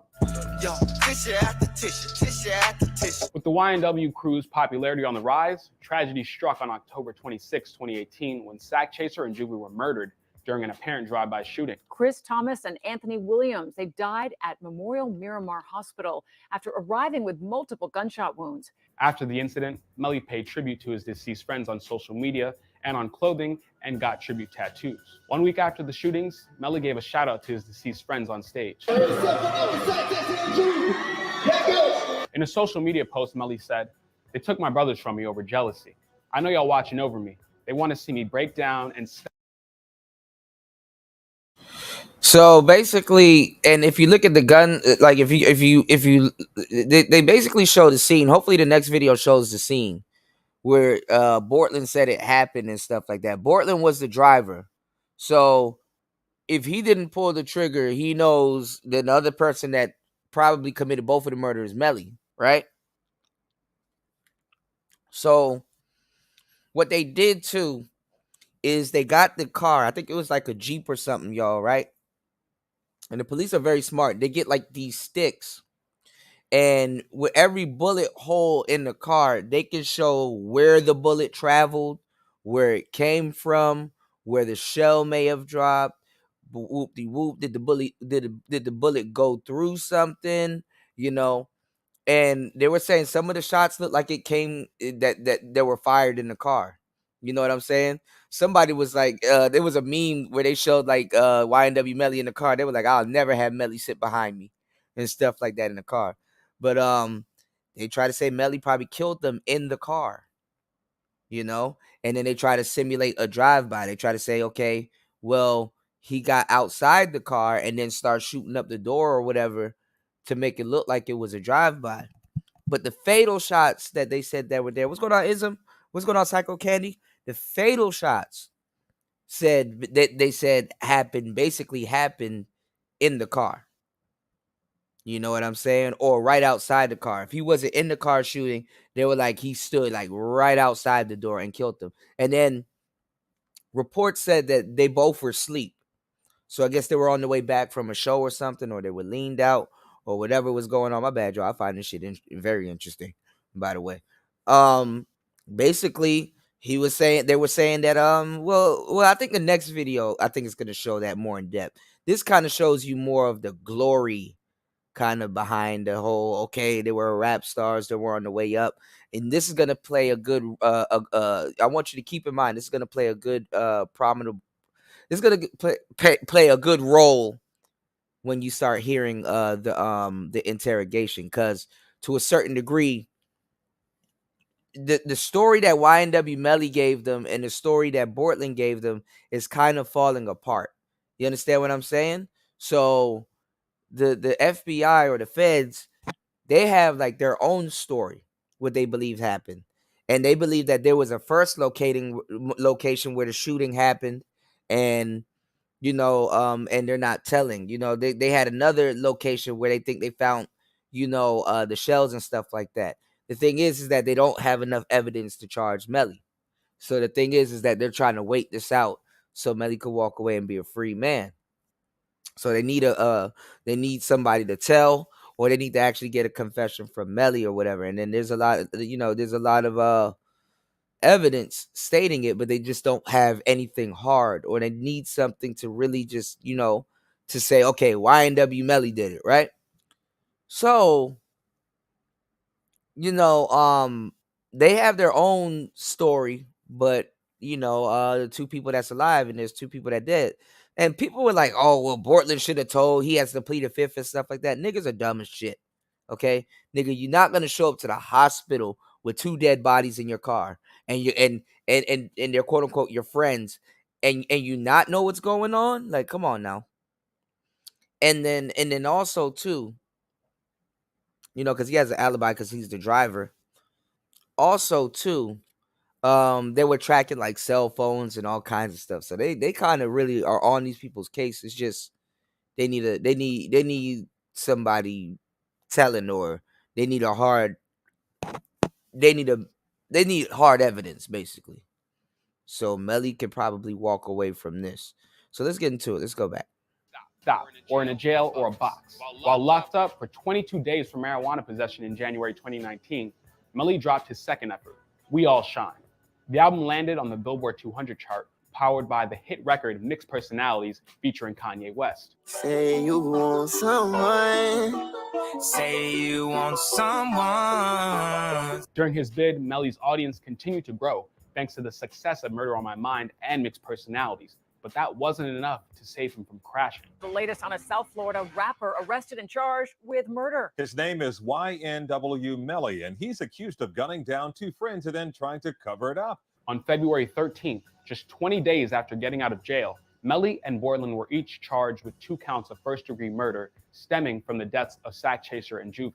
Borland was also charged with 2 counts of accessory after the fact. The Miramar Police Department stated that they had forensic evidence that proved Melly pulled the trigger, killing both of his friends in a staged drive-by shooting. Before turning himself into the police, Melly posted on Instagram, "I want you guys to know I love and appreciate every single one of y'all. A couple months ago, I lost my 2 brothers to violence, and now the system want to find justice." And YNW said that they believe. But no worries, God is with me and my brother YNW Borland. That's the thing too. YNW believed that they set him up.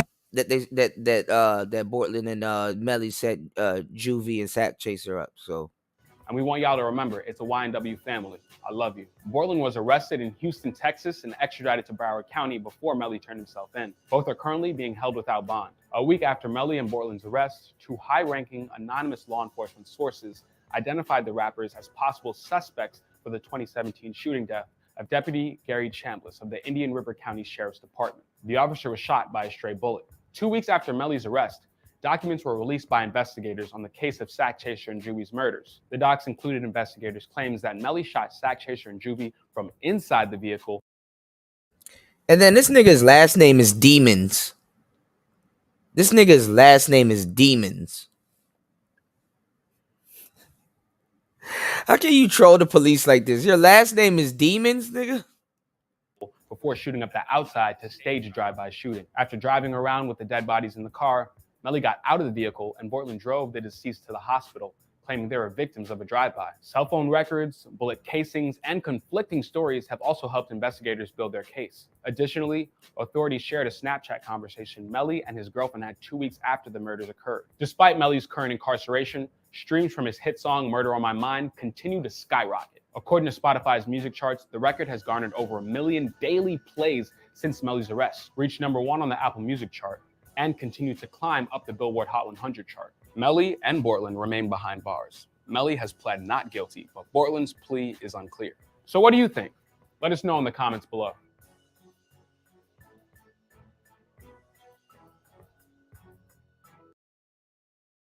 So there's a overall view of it.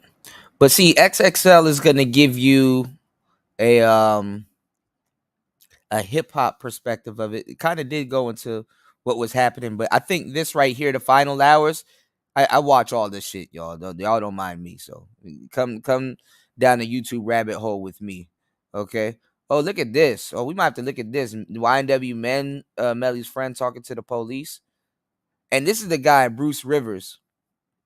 I do want to check this out too. So we got some videos. Let's check this out. I think this goes over the details where they show like the Jeep and like the actual like, you know, the bullets and stuff. So I want to get y'all opinion on that. So let's do some commentary on this. Fair use. Both men are charged in a double. Police are saying the 2 staged a crime scene to make it look like a drive-by shooting. Back in October, we actually have aerial footage of the scene at Memorial Miramar Hospital. The victims, Anthony Williams and Christopher Thomas Jr., were dropped off at the hospital where they were pronounced dead.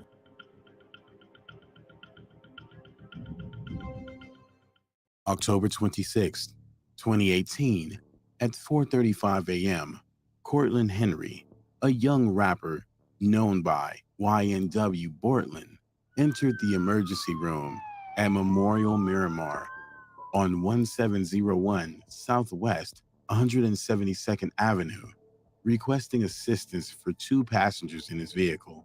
Medical staff would remove 2 passengers, both unresponsive with multiple gunshot wounds. The vehicle, a 2018 Jeep Compass with Florida registration, number IEKD22, showed signs of an altercation riddled with bullet holes. The passenger, Anthony Williams, known as the rapper, YNW Sack Chaser, removed from the front right passenger seat, had gunshot wounds to his torso and head, while the right rear passenger, Christopher Thomas Jr., known under the stage name YNW Juvie, had bullet wounds to his back and head. Staff would pronounce both deceased at the hospital.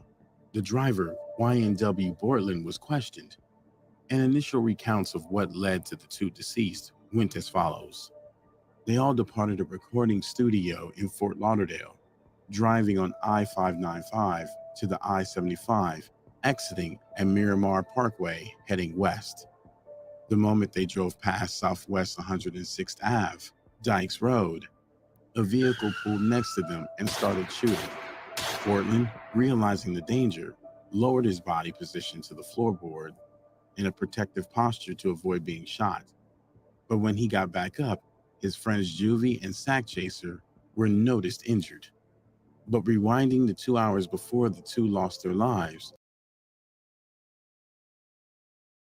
So remember this story, because when we're gonna be watching when we're gonna be listening to him being interrogated, to see if he sticks to the story, because they have a recall. They put you in jail for a good minute, and they have like a whole you know what I'm saying? I wouldn't say reenactment, but they have your story word for word when it happened. So sitting in jail, and they got y'all separated. And I heard he got out because he wasn't in jail for murder, but they needed him, to speak on, what happened, because they're trying to charge him as an accessory. Basically, he probably drived after the fact, so they kind of, want to get him as an accessory, or kind of like an accomplice, just to kind of get him to spill. So you got to make sure what you said that day matches the story they got. Get your lie right. And then at the same time, too, it got to match whatever YNW Melly's going to say. You know what I'm saying? So these guys got cell phone in jail and stuff like that. They need to be studying their case and really kind of getting their story together, if that's going to be the case. But, then what's the point of getting them free when other people in YNW might kill them? Dirty game, yo. The story was about to take a turn that would shock law What's going on, personnel Cynical? and the families of the deceased when the truth was discovered. Right, I know, October right? 25th, 2018. YNW Juvie and YNW Sack Chaser woke up not knowing their lives would come to an end. They spent the day as they would any other day, and later on arranged to meet up with who they considered their best friends, YNW Portland, and the leader of their YNW group, Jamel Maurice Demons, known as the hip-hop star, YNW Melly. The name YNW translated to Young N-Word World. Ain't nobody make it out of here. They dream, they stopped them in high school. Me and all my niggas, we had the same dream going up. A group of childhood friends that came together to make it out to a better life. The four go way back to childhood days, overcoming the harsh realities of their environment to achieve their dream of success in the music industry. Their bond was strong, or at least that's what Juvie and Sack Chaser thought. But just hours before they were about to come together that night, they were unaware their bond would be tested. The night of October 25th came. The members of the crew arranged to drive to the New Era recording studio at 805 Northeast 4th Ave in Fort Lauderdale. After finishing up at the studio, they left in the early morning, October 26th, while it was still dark. Confirmed by surveillance at the studio premises, all four entered the Jeep in a specific seating arrangement. YN Bortland was in the driver's seat. YNW Melly located in the left rear passenger seat. YN Sack Chaser in the right front passenger seat. And YNW Bortland in the right rear passenger seat. At this point, unbeknownst to Juvie and Sack Chaser, something is strangely wrong. Their life is in grave danger, but by someone they'd never expect. This nigga said Bortland twice. Bortland is in the front driver's seat. Why did he say Bortland was in the back seat? I know they both look alike, but damn. Ellie, located Look at in this. the left. confirmed by surveillance at the studio premises. All four entered the Jeep in a specific seating arrangement. YN Bortland was in the driver's seat. YNW He said Melly Bortland twice. located in the left rear passenger seat. YN Sack Chaser in the right front passenger Juvie is this one. and YNW Bortland That's in the Juvie. right rear passenger Come on, man. Y'all got to get the story At right. this point, unbeknownst to Juvie and Sack Chaser, something is strangely wrong. Their life is in grave danger, but by someone they'd never expect. Here's where the story of the final moments to their life stands at a crossroads. If following the scenario given by YNW Bortland, along their journey leaving the studio, a car pulled up and did a drive-by, basically spraying up the vehicle, ending the lives of YNW Juvie and YNW Sack Chaser, while him and Melly escaped scot-free as Melly wasn't present in the vehicle. But after conducting their investigation given Bortland's story, detectives painted a far more sinister end to the duo. And this is where I'd imagine Juvie and Sack Chaser felt betrayed and totally confused as they took their final breaths. Using investigative technology, detectives were able to piece together the scene where the tragedy occurred. Bortland, Melly, Juvie, and Sack Chaser, all in the vehicle. Something happened, whether argument, fallout, or simply the plan which Bortland and Melly plotted all along was scheduled to be set in motion. Through mapping out the paths of the bullets, findings suggest that the trajectory of the bullets into the vehicle were inconsistent with the story of the drive-by. Instead, the images of the bullet's trajectory act as a proof of two things. One, the gunfire came from outside the vehicle, not from a moving one in a drive-by as Bortland stated. And two, the wounds that took Juvie and Sack Chaser's life were at close range and consistent with shots fired from where Melly was seated in the vehicle. The homicide now began turning from an outside hit to an inside job by their very own best friends. Recreating the scene, all four occupants were in the vehicle when it came to a halt at a specified location. Melly from the left rear passenger seat ended the lives of an unsuspecting Juvie and Sack Chaser. Anthony Williams, known as YNW Sack. All right, and this is the thing, though. For some reason, Melly left and got out the car. So I'm thinking that he was running with the basically the he tried to pretend like he wasn't there. So the security camera catching Melly getting into the back seat, that proved that he was there. You understand what I'm saying? But the thing is that like that he got dropped off or whatever because Bortland went to the hospital with just the two bodies. Melly wasn't there, and then Melly turned himself in later. So I think what the FBI is saying is correct, but y'all,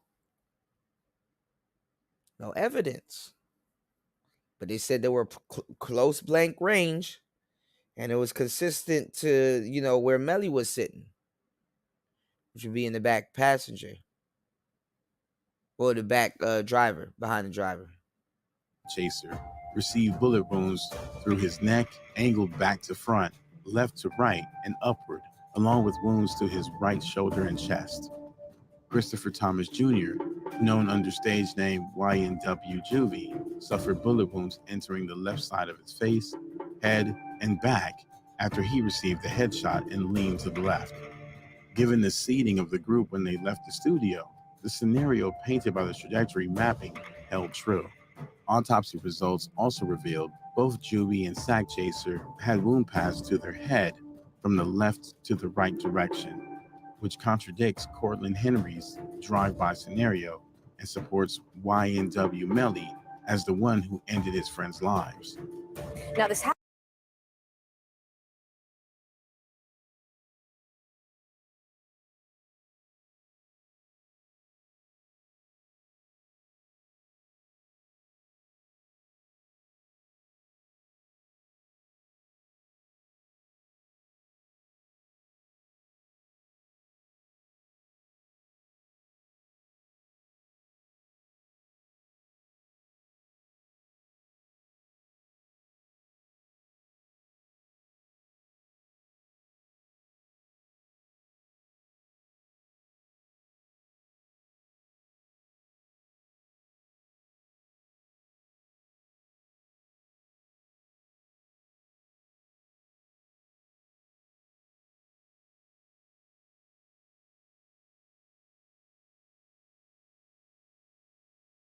Happened back in October. We actually have aerial footage of the scene at Memorial Miramar Hospital. The victims, Oh, my Anthony bad. Williams and Hold Christopher on, y'all. Thomas Jr., were I was on mute the whole time. What I was saying is like, so this basically proves what they were saying. If the bullet, YNW Bortland said that the bullets, they were hitting a drive-by, so the bullets would have went from the left side to the right side. Whereas in the drive-by, or not even a drive-by, where Melly was sitting, the bullets are going from right to left. So they were getting hit up on their left side. So if there was a drive-by, that means that the car would have been coming from the passenger side, and all of the bullets would go from right to left. Whereas the bullets with the autopsy and where the bullets where they traveled through their head went from left to right, basically where Melly was, or where Bortland was too, because they don't know if they turned to start shooting at the same time. You know what I'm saying? Because you kind of didn't hear, a bullet came from the back seat and went through the front. You know. And then I think he got out and started spraying the car from the outside too. But, the autopsy is so good. They can tell which bullet hit first and which bullet caused the death first. So, and then when you have a case where you're shattering bullets, like you're just scattering bullets all over the place, first of all, you're going to have a whole bunch of shells laying around. So that's evidence number one. And second of all, the more bullets that you use, now they're gonna have to do a whole, graph. They're gonna have to graph everything out. So that's what they were doing with the sticks and everything, basically to paint a story. So that CSI Miami shit is for real, and they in Florida. So that's this is CSI Miramar. That CSI Miramar, shit is real. So let's go. dropped off at the hospital where they were pronounced dead. The shooting actually took place at another location. Miramar police has not released where exactly this took place, but they say through forensic evidence, they were able to determine that this crime scene was staged. In the early hours before dawn on October 26, 2018, between 3:30 a.m. and 4:30 a.m., YNW Juvie and YNW Sack Chaser lie in a pool of cold blood, allegedly caused by someone they called friend and brother, YNW Melly, with the assistance of YNW Bortland. With so many inconsistencies in Bortland's story and the evidence from investigations and the autopsy, both Melly and Bortland were apprehended. Bortland was arrested on February 12, 2019, on 2 counts of first-degree hits, while a warrant was put out for Melly's arrest, who ultimately turned himself in on February 13, 2019, also charged with 2 counts of first-degree murder. Both are facing repercussions for fabricating a crime scene to mislead investigators in hiding the truth. Lauren, this Florida rapper YNW Melly, as well as another man, are being held here at the Broward County Jail this morning. They are each charged with 2 counts of first-degree murder, and they're also accused of, as you said, staging this crime scene to appear as though it was a drive-by shooting. The cover was blown, but YNW Melly and Bortland remained firm on their stance that it was indeed a drive-by, and they had nothing to do with the accusations being alleged upon them. Melly even went on to mourn his friends across social media and reaffirm his innocence to his fans. Investigators, however, was set on ensuring justice. And then also too, they showed up to a video shoot. I think they said after this, full of life, happy, smiling, and stuff like that. Not sad that a friend just, got 2 friends, not just one, got killed. Showed what they believed was the truth. Melly wasn't innocent in the shooting of his friends. More so, he was the one who did the gruesome deed. They enlisted the use of other methods to continue their analysis of what occurred. The trajectory mapping reenacted a clearer image of what actually happened. but there was no glass found from the shattered window in the vehicle. This is where authorities called in the help of the K-9 unit, who they used along with data from the phone locations to locate what they label as the real crime scene. There they found evidence fitting what they suspected. Officers would collect 8 .40 caliber shell casings. The significance of this is that they found the same type of bullet on the floor at Melly's seat in a plastic bag. Along with the findings of the bullet casings, they found the location where they believe Melly and Bortland drove the vehicle to and staged a drive-by by standing outside. Boy, aren't these criminals smart, huh? You so smart. Who learned you how to spoke? I so smart I get away with murder. Wait until y'all hear this interrogation. Y'all gonna flip. And shooting into the vehicle. At the location, there were glass that matched the Jeep, both from the shattered front glass and back window. Being on T-Mobile, a network which allows various data to be collected, even as detailed as when someone is mobile or stationary, cops were able to gather all the information to connect the dots, verifying time patterns and movement found in the phone tracking made possible by the network Melly used. The cell phone data was the piece of the investigation that broke down Bortland's original account of what happened, to show that both him and Melly were allegedly conspiring together even after ending the lives of their friends. The cell phone data shows both Bortland and Melly around the area west of I-75 in Pembroke Pines at 4:25 a.m. Between then and the arrival of Bortland at the hospital at 4:35 a.m., Melly was dropped off from the vehicle at 4:32 a.m. What was even more relevant to the case was the analysis of the phone data showing both Bortland and Melly drove around for an amount of time with their friends lifeless in the vehicle, giving weight to the theory that they used that time to get their story straight. Technology was working to foil their plot, and one other critical piece of evidence was found due to surveillance footage at the studio and the hospital. Bortland was viewed leaving the studio wearing a black t-shirt, but at the hospital, he arrived with something different, a black hoodie. The black hoodie was later examined and came up clean, but the black t-shirt the hoodie was covering underneath told investigators all they needed to know. What was found was a blood-stained pattern both on the front and back of the shirt. Due to the heinous nature of the charges, prosecutors sought for the capital punishment for YNW Melly, as he allegedly committed 2 premeditated hits in a cold and calculated manner for financial gain. Since his arrest, he has been behind bars without bond awaiting trial. Recently, in July 2022, he had a small victory in his case, with the capital punishment being dropped. However, it's a small victory for his legal team as the evidence against him continues to pile. This includes new findings and phone messages days after the shooting between YNW Melly and his girlfriend, allegedly blaming him for Bortland getting dragged into the situation because he stood with him on the plot to end Juvie and Sack Chaser. Anthony Williams, formerly known as YNW Sack Chaser, and Christopher Thomas Jr., formerly known as YNW Juvie, met a tragic end.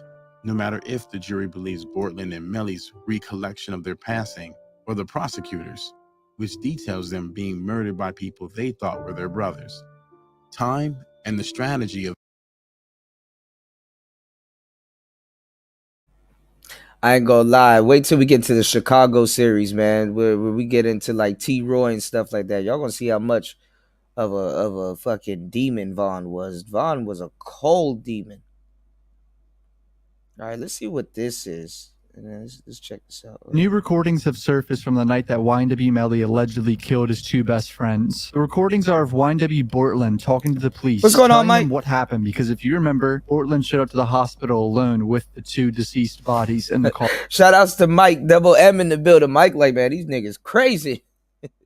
This is a crazy story. Like, honestly, I'm gonna tell you the truth. If YNW Melly gets away with this kind of, I'm not saying this is gonna set a trend, but this is a sloppy murder and a bloody kill. But wait until you hear this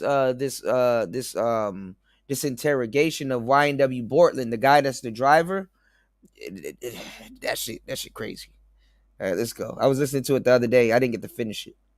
Bortland and Melly both say that they left the studio, started getting shot at by another car at some point. The two friends got hit and both passed away, and then they drove the body to the hospital. But investigators start to see red flags and begin to question if this story is even true. And this recordings, you could clearly tell that Bortland is a little nervous to be telling this story, and it kind of seems like it's not really what happened. Shout out the channel Crime Circus. He's the one that got this footage, but we're about to watch it real quick, boys. You need to be straight up with us and tell us where this happened. My understanding, you told these officers something, but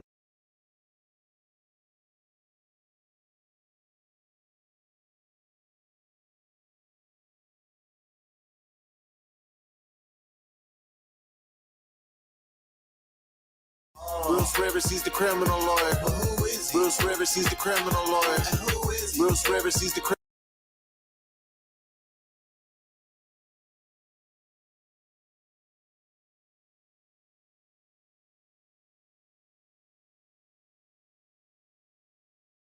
lawyer. And what he do? And it's gonna react to all the self-snitching. Oh. Hi, this is Bruce Rivers. Welcome to another fun-filled episode of Criminal Lawyer Reacts. I'm Bruce Rivers. Let's check this out. Like I said, he's good. You know, he's the original lead attorney. All right. Lawyer, coming to you with my pearl-handled pistol cufflinks, granted to be so graciously by our content genius Michael Rivers and creator of our channel. Give some love to that guy because he is awesome. Anyway, today we are reacting to some Melly update. But before we get to the Melly update, guess what? This episode is brought to you by eForms.com. That's eForms.com. If you need a business agreement, that's you dope. need a power of attorney, you need any kind of form. That's dope. I got to check that out. So you said Bruce was on Fresh and Fit. I know he's cool with Adam. You know, Adam 22. You know. So I knew when people were calling like Myron corny and stuff like that, I'm like, y'all niggas don't know shit. You know what I'm saying about what's going on in the internet world, how these guys are actually getting shows by themselves and stuff like that, like the lead attorney, like Bruce Rivers and stuff like that. So when Myron did the Fed It channel, I was like, cause Myron is smart. So I was like, yeah. You know what I'm saying? That Fed It shit gonna blow up. You know, cause dudes and people just in general like to have like a little bit of free legal advice, you know, from somebody. You know, that they think that's an authority. So a lot of people like lead attorney because you don't have to sit there and pay for an actual consultation. And honestly, you'll get more game from lead attorney because he's talking about certain things voluntarily, not, you know what I'm saying? Yeah, I know Fed It gonna hit $1 million because they get all the good cases too. And if they locked in with Bruce Rivers, like, come on, man. You already know what's up. Let's go. So that's why I knew they were gonna take off, you know? I got an ear for talent. Unfortunately, the manosphere doesn't, you know, and people that could turn a lemon into lemonade. You did. No matter where you are, no matter what state you're in, go to eForms.com and don't pay a guy like me. Why would you do that? I would just go to eForms.com and charge you a shit ton of money. Cut a guy like me out of it and go to eForms.com. They've got whatever you need. So today we're reacting to Melly. Where is Melly? Why hasn't he had his trial yet? I want to know what's going on with Melly. Well, here's what's going on with Melly. Melly was supposed to have his trial last July, right? And the defense filed a motion to take the death penalty off the table. Why'd they do that? They did that because they said that the state did not comply with the notice requirement. You have to notify the defense 45 days before the hearing with the intent to seek the death penalty. Well, the state did that, but then they filed a superseding indictment. The superseding indictment is an indictment that contains some different information than the one before, and it replaces the one. In other words, superseding, right? Well, there's a question as to whether or not that superseding indictment required new notice. So the judge said you didn't comply with it. Death penalty is off the table. So then what does the state do? State has the right then to file what they call an interlocutory appeal. That means they file a notice of appeal, they argue this to the Supreme Court, or no, to the Court of Appeals, rather. So let me just read you basically the first paragraph of the opinion. In 2019, the defendant was indicted for 2 counts of first-degree murder with a firearm. The state filed a timely notice of intent to seek a death penalty, which included aggravating factors that the state would rely on while seeking the death penalty. And that aggravating factor was what? Gang affiliation. And I kind of don't think that they can approve that this is for the benefit of a gang. But that's another story altogether. But in 2022, a superseding indictment added sentencing enhancement for benefiting, promoting, or furthering the interests of a criminal gang, like I just said. What's going on, Taylor? Yeah, a little bit later. Death penalty after filing the superseding indictment, the trial court granted the defendant's motion to preclude the state from seeking the death penalty, and the state filed a writ of prohibition. That's a way you ask the Court of Appeals to do something, arguing that the trial court exceeded their authority, and so the Court of Appeals says we agree. Now, I'm not going to read the whole opinion to you, obviously, but I'll read you their summary. In summary, we find that the trial court exceeded its authority by precluding the state from seeking the death penalty. The state complied with the statute and rule requiring notice within 45 days of arraignment. We grant the writ of prohibition, remanded the trial court, and direct the trial court to allow the state to proceed in seeking the death penalty. So the Court of Appeals has reinstated the death penalty. Guess what Melly's team is going to do next? They are going to go up to the Supremes. So if you're looking for a trial date anytime soon with Melly, it's going to be a while. Now, and this is important because it is the death penalty is on the table here. So just to give you kind of a brief summary of what the different courts are, you have the district court level. That's where all the trials happen. And then anything that arises out of that can be reviewed by the Court of Appeals. And generally it's anything a judge does, anything that happens in a trial, those kind of things. And the highest court in any state is the Supreme Court. So you've got the district court, Court of Appeals, and Supreme Court. So the Court of Appeals is reviewed by the Supreme Court. Now the Supreme Court is discretionary, has discretionary review.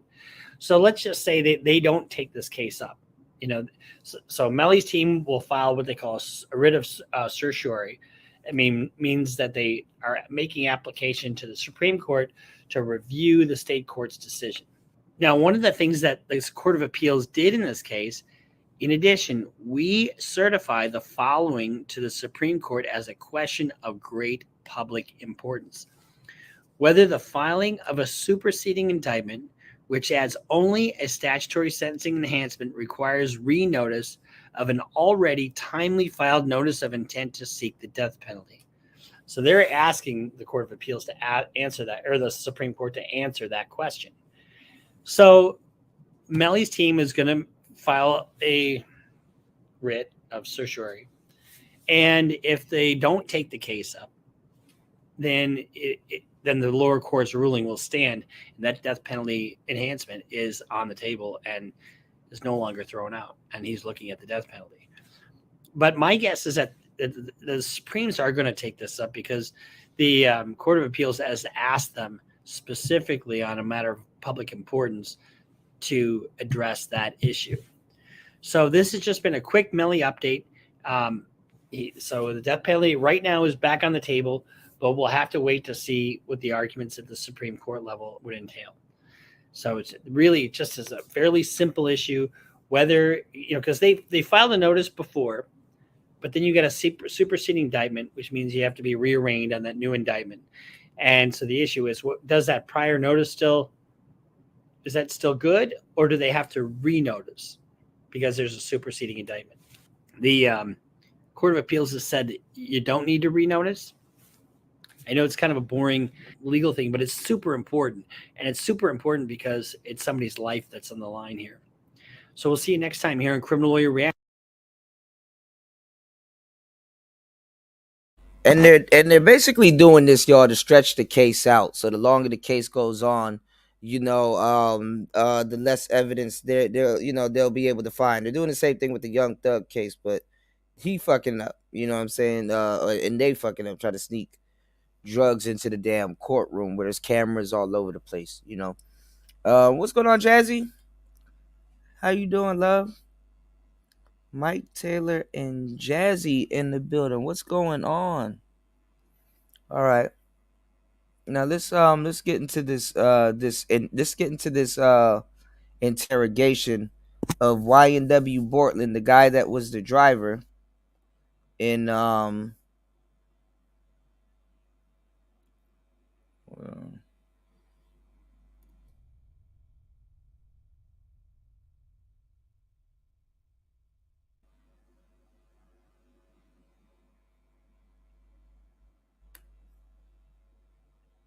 What's the name of the already group have, and stuff? YNW.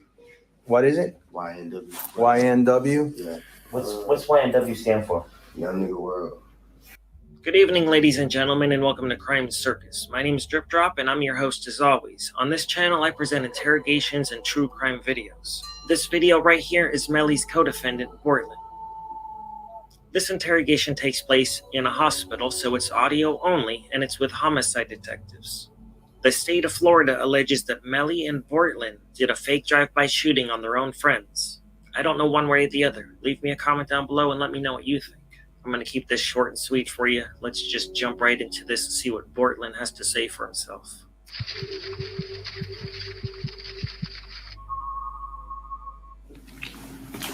Henry? What's up, man? How you guys doing, man? Hey, my name is Detective Bertrand. This Detective Mark Moretti. We're here to talk to you about what happened. This is a presentation by Crime Circus on YouTube. Okay, all right. Listen, we need you to be straight up with us and tell us where this happened. Okay? My understanding, you told these officers something, but the evidence doesn't show that it happened there. Tell me where it happened, officer. Right off the exit. Right off the exit. Soon as I almost got to the lake. Okay, tell me what happened. Man, I was playing music. Getting off the exit. I was already getting sleepy. Almost home. You know what I'm saying? And like just out of nowhere, like I just heard gunshots, you know what I'm saying? So and I ducked down, you know what I'm saying, in the car. Hey, Ashley, and I almost crashed the car. Let me back you up a few minutes. Where were you coming from? You know what though? From Fort Lauderdale. Fort Lauderdale studio. Which way did you take? You know what though? What's really crazy is that they kind of shouldn't have told him what they thought happened. But then again, you got two bodies laying in the car and they probably tired. This dude probably dragging it out and lying his ass off. Probably didn't matter if they told him if they told him what they knew or what they didn't know. But as cops, same thing with this Young Thug case, cops want to keep the evidence and what they know, secretive, because you never know if these two criminals can get in contact with each other and change up the story. So if they interview him right now, the story might change a little bit. I took I-75, 595 to 75. Expressway. Yeah. Then you took 75 south. That's what. If you coming from Fort Lauderdale, and you take 595, right? Yeah. And you get off, and you get on the expressway, right? Yeah, so yes, that's what I'm saying. Okay. And then we got off at Miramar exit. And then when I got past, the little 3 turn signals. Yeah. When I got past that. Which turn signal were you in? Which turn lane were you in? I was in it. I was getting off the exit. When I got off the exit, after that light, when you make the right. Yep. I came down. You know what I'm saying? I was coming down to the light. Mm-hmm. You know what I'm saying? And as I'm passing through the light, You know what I'm saying? But was you when you? What? And keep in mind, if he was in a turning lane, and I think he was saying that he's making a left, right? After he get off the exit, and like he comes into the lane, and then, you know, he gets all the way into the left lane or whatever. Or either way.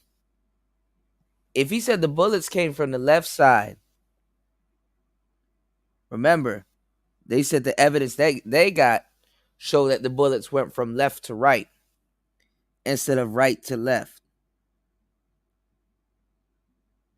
So, you know, I've been telling lies, you know what I'm saying? Right. So something is wrong. Because basically, if the bullets went from left to right, then the drive-by shooting would be on the driver's side. So you mean to tell me you ducked and missed all of those bullets, and it hit Bortland, and it hit not Bortland, but it hit Juvie, and it hit Sack Chaser. Left to right? Nah, something's not right. You know? So they're gonna let him tell his whole story, and then let's see if they catch him. What lane were you in? I was in the left lane. I was in the left lane, but I was in the left lane. Left. He's on the far left side. Yeah. Okay. And so you already turning under Miramar Parkway, or you start hearing the shots? I was already. I'm off the exit. Yes. I'm already off the exit. You know what I'm saying? Mm-hmm. I made right. Okay. The three turn light, right? Yes. Okay, I went through that. Okay. You know what I'm saying? Mm-hmm. Went through that. Were you going west or east? I was going west this way, right? No. Okay. And they ask, actually, what help? Where were you going? I was going to our house. They be asking these little interjection, like these little ad-lib questions. They be asking these little questions to throw people off. All right, so they, you know. Where's your house at? Our house is over in by Silver Lakes. Okay. 18521 Southwest 44th Street. And what they're trying to do, they're trying to set him up. So they're trying to get him to pin out a whole story. And then they're trying to be on some, okay, well, if he lies about the small details, what else is he lying about? Because honestly, they don't believe him. So now it's like, okay, you're going to sit here and waste time and listen to a basically fake story? Or should we take that time to make you paint out this whole story, make you lie your ass off, and then catch you in a lie, and then now have to prove to the court that you're lying, or you're not being fully truthful about where this crime occurred? So that's why they let him shell out a whole story, you know, before whatever happens. So I can't really what is it? It's 18.5. 18.5? Yes, 18.5. 21. This is a presentation by Crime Circus on Southwest. 44th Street. What? 44th Street. 44th Street. Okay, so you were going west. Okay, because you're saying that you made a right. I'm saying, like, getting off of the expressway, you make a right to go west. You know what I'm saying? To go west. If you're coming south on I-75 and you take the westbound exit, you make a right. there's three turning lanes that go right. That's okay, what so you made a right. Did you get to Dykes? What's that? I'm not from down here, so I don't know. Okay, once you make the right off of 75, the exit, there's another light there. There's that's where the shopping center is. On the right-hand side, there's a shopping center. There's you talking about like that? You talking about like Chick-fil-A and stuff like that? Yeah. You gotta let the police do their job, y'all. Yeah, I got it. You gotta let the police do their job. That area. Because if you telling them, then they. I started hearing it. When I heard it, I was just like, they already know. I ducked and I almost crashed the work. car. You know, so I hit the median a little bit, but you know what I'm saying, I almost crashed the car, and I stayed ducked for a little bit. I couldn't really see anything. Like I couldn't really see anything because I'm like trying to avoid from getting shot. Like I'm blessed to be here right now. Like I'm like I don't know like. Yeah, And you didn't hear anything, they didn't yell anything was said. Man, the car was still rolling forward, you know what I'm saying? Mm-hmm. So I'm trying not even, you know what I'm saying, I'm trying to stay safe, you know what I'm saying? I'm trying not to even get hit, and I'm scared, you know what I'm saying, for my life right now. And the car just rolling. I don't know what car, which way it went, you know what I'm saying? Nothing. Do you have a description of the car? That's what I'm saying. I couldn't see anything. Like I was. Here's the hard part where we're having a hard time to understand is that we shut down that entire area and we had officers shoulder to shoulder walk it out. They didn't find as much as one shell casing. They didn't find one piece of glass. Nothing to what you said adds up. And it's hard.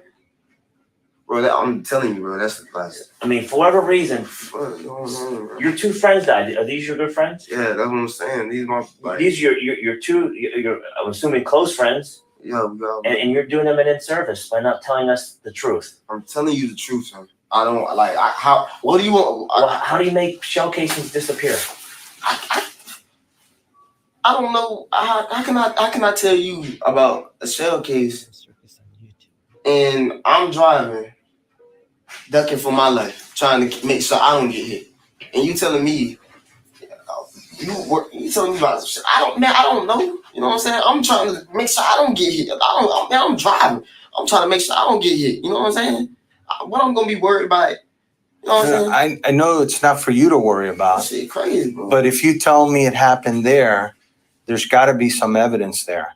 There's going to be broken glass, just like there's broken glass over here from when you guys open the doors and stuff like that.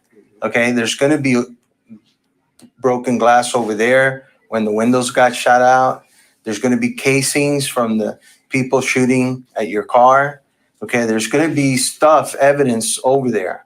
Okay, right now, there's nothing. Okay, now, I kind of think I know what happened because I got information that something else happened on the east side of the city in Pembroke Parks, but, which sounds similar to your thing, but you need to be straight up with us. Okay. Listen, I know you may be maybe you're scared, but like Mark said, you're doing your friends a disservice. We can't do our job. I'm not doing them no disservice. I'm telling you the straight up honest truth. Like I can't. What can I like tell you if I'm ducking for my life? My head's over here, steering wheel's here. I'm trying to make sure I'm like, you know what I'm saying? But like I'm keeping the car straight by hitting median, you know what I'm saying? I'm that shit fucked me up, bro. Let me ask you this. When I look up and see them like how they looking, you think I'm like looking for a car? No, hell no. I'm trying to. Man. All right, well, let's just forget about where it happened. Let's just put that on the back burner for a little while. Let's talk about why. Are you having issues with anyone? I mean, we are upcoming artists and stuff, so technically, like we have been having like, you know what I'm saying, like people like, when you like start doing better than people, they start hating and stuff. You know what I'm saying? So you had some jealousy issues. Yeah, it's like jealousy issues, but but also like it's crazy because people they don't try us. You know what I'm saying? They talk like on social media. You know what I'm saying? But they see us and you know what I'm saying. It's easier for them to talk shit on social media than it is to your face. You know what I'm saying? So who's been talking shit on social media? And I haven't really been on there, but like he like my friend that's passed away now, God bless his soul. He was telling me like, right, he always was telling me about how people, just like today, he was telling me some folks from up our way. What's up your way? Like Vero Beach? Like that's where I used to stay. You know what I'm saying? So I grew up there. So that's our hometown. You know what I'm saying? So what did your friend say about from Vero Beach? What was he saying to you? He was saying basically just like they go on like Instagram, Facebook, like sneak this, basically like folks like that's like don't even really like got no. I don't know. Like, they were just hating basically. First of all, if you're up and coming, you know, in the music business, It's gonna be you're gonna be all over social media. That's how you make your mark. Yeah. So I know you know more about what's going on social media. You may not know where this I'm happened not. today. I'm not big. I don't be like on it. I don't even have a phone, so I'm not like on it like how I'm just working, making music. You know what I'm saying? Making music and stuff. That's what we're all been doing. I don't really be in tune with that stuff. I'm trying to feed into it because like. What's the name I of the already group have, and stuff? YNW. What is it? YNW. YNW? Yeah, but like, I don't focus on that stuff because I already have a lot of other stuff going on in my life already. Like what? Like I be having like the help of my mom and stuff back down south. I mean up top north for Vero Beach because she has to stay with a friend right now, and my little sister's staying with her. My little sister's trying to grow up fast and stuff like that. So I have to like. Are you supporting them? Yeah, I'm supporting them. How you supporting them? Since we make music stuff, my homeboy Sign, he kind of like contributes, and helps me out with my mom like his mom. This is a presentation by Crime Circus. So crazy, bro. What's Anthony Williams? What's his nickname? Yeah, what do you call him? I'm sure you don't call him Anthony. Sack. What do you call him? Sack. Sack? Yeah. How you spell that? S-A-K. S-A-K. And that's how he's known on social media as Sack? Mm-hmm. What about Chris Thomas? Juvie. What? Juvie. June? Juvie. Julie? No. Juvie. Juvy. Juvy?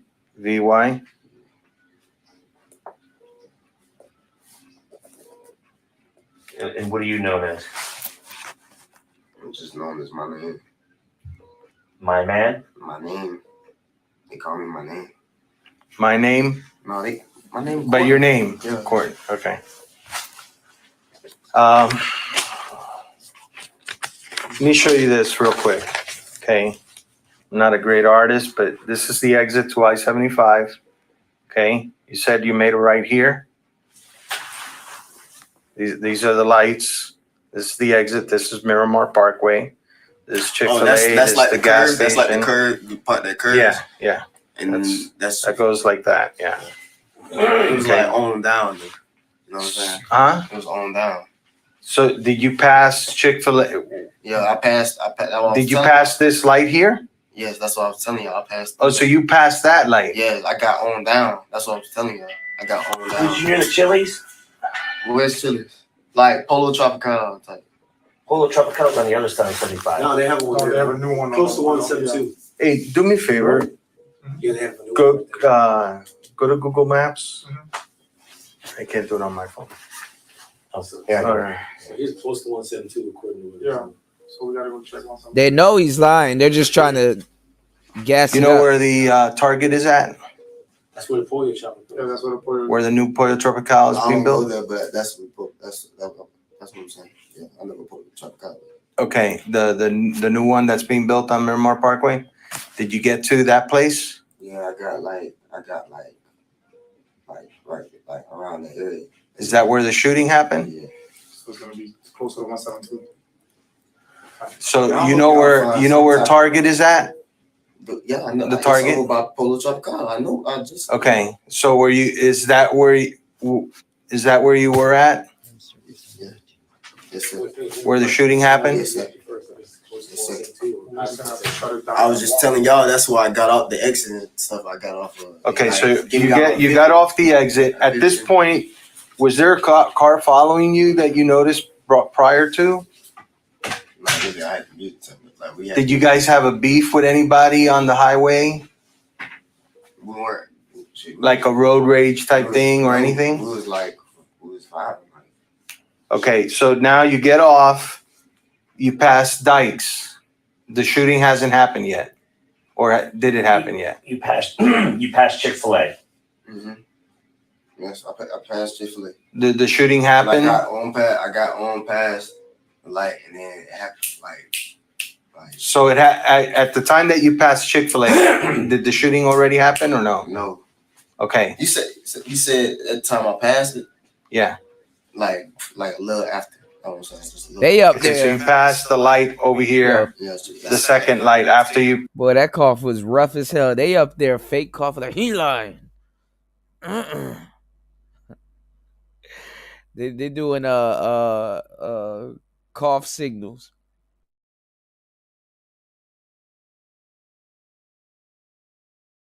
Past the exit, there's a light there. You turn right, then there's an intersection there.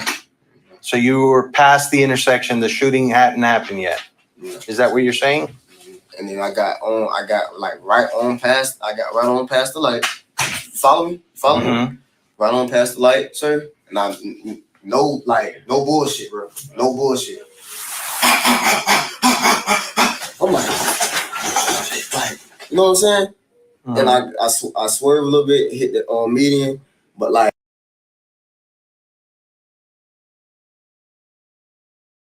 I'm gonna tell you right now. I say this all the time. When men lie, they commit. They start adding all kinds of extra shit to the story. Your Honor, then the car flipped up in the air, and then there was a Brinks truck, and then money started coming out the back of the Brinks truck, and then the doors opened, and then one of the guards fell out the back of the Brinks truck. I disarmed him and took his rifle. You know, it's like, wow. Then they start adding on to it. Yeah, and the shit's crazy. And then the spirit of John Wick came over me, and I just started killing everything. Women, they leave out shit. They omit. You dig? Yeah, they do talk too much, but what I think they're doing though, Link, is they're trying to pin them on something because they're trying to get the exact location. Because they out there with you know, dogs and stuff and searching stuff. But they already found the location where the shooting happened, with the shells, the glass, and everything. So, Like the car's still rolling, and like I'm still ducking. I'm trying not to be seen. You know what I'm saying? In the car. Did you hit anything else other than the medium? Because you got damage to the hood of your car. That was already. The damage to the hood of the car was already there? Yes, sir. Okay.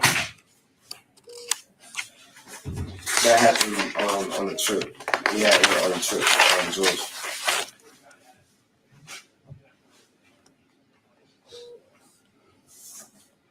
Somebody had to hit around us.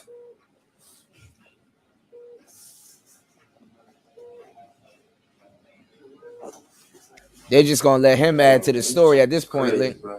That moon before all night, bro. You know, after you pass, there's Chili's, then there's a park, Miramar Regional Park. I think it's Chili's like ducked off, right? Huh? It's like you can't really see Chili's, right? Yeah, it's kind of like a little bit hidden, you know, because there's like a little berm that kind of, there's a little shopping strip there. There's a whole bunch of little restaurants. And then there's the regional park. Then after the regional park is the Target, where the Target is at, and the new Pollo. We're just trying to figure out, you know, for you to give us a little bit better pinpoint where you think it happened. Was it before the park or after the park? The regional park? It was like right, like.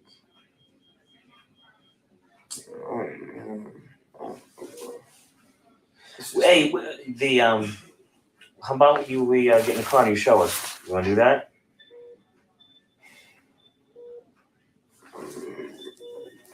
I guess, man. I guess, bro. Yeah, we can. And like after that, like I gotta get my lie together, Your Honor. It's like bring my anxiety and shit back up. Like these, like I can't, they're really dead right now. Like, I just seen these men in the car dead, bro. You don't have a cell phone? No, sir. He putting on his best Hollywood act, y'all. Do you know where they live? Your friends? They stay with us. They stay with who? They stay at the same as us. They stay at this house? Mm-hmm. Okay. How old are they? One's 21, one's 20. Who's 21? Anthony. Anthony is 21? Yes. And Chris is 20? I think so. I don't know their sure age, but I know Anthony's 21, sir.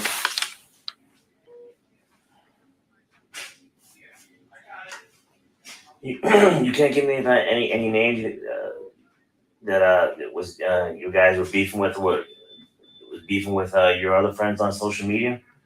Anything recently came up? No, sir. So, you know, But I'm sure they're gonna talk to you about it. I mean, not really. We kind of, not really, cause like, not really. What do you use for social media? What sites? What do I use? Yeah. I just be on like Instagram. Really. That's the only thing I be on. They be on everything else. They about to track all your messages back. YNW. Damn. YNWM? Huh? YNW band. Band? BAND? BAM. May I ask why y'all asking for my mom? It's gonna help us figure out what's, you know, if there's like the beef and stuff. Yeah. Y'all not gonna really see nothing on my page because like my page is like people really don't like. Yeah, but then we'll get off your friend's page, we'll get your friends. Oh, okay. Yeah, okay. I understand that. So. What about Anthony's? YNW Sack Jason. YNW? Sack. SAK. Chaser. Chaser. Sack Chaser? All together? Yeah. Okay. And then what about Juvie? YNW Juvie.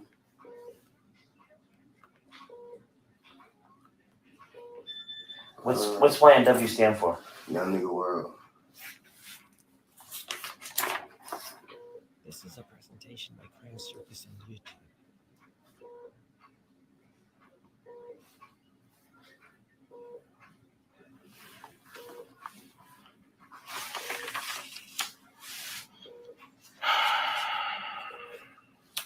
I can't believe my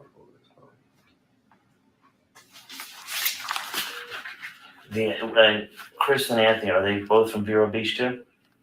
Where are they from? They can't believe you lying your ass off too. Yeah. Yeah. 2 years for Vero. From Vero.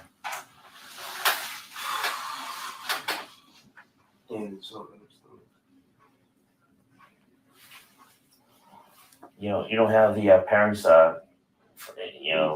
like Chris's mom's name or Anthony's mom's name or anything like that?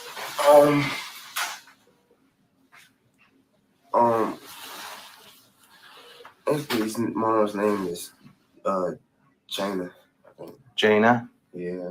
Jada? Jada or Jana. Thomas? I don't really know his mom's name. What about Anthony? I just told you what his mom's name was. Oh, Jana is Anthony's? Yeah. What about Chris's? I don't know. I just told you that too.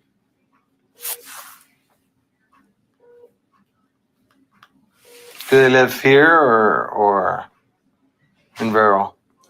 Told you that too. They live in Vero. Okay. The mom? Who lives with you at 18521 Southwest 44th Street? Them two. Jamel. And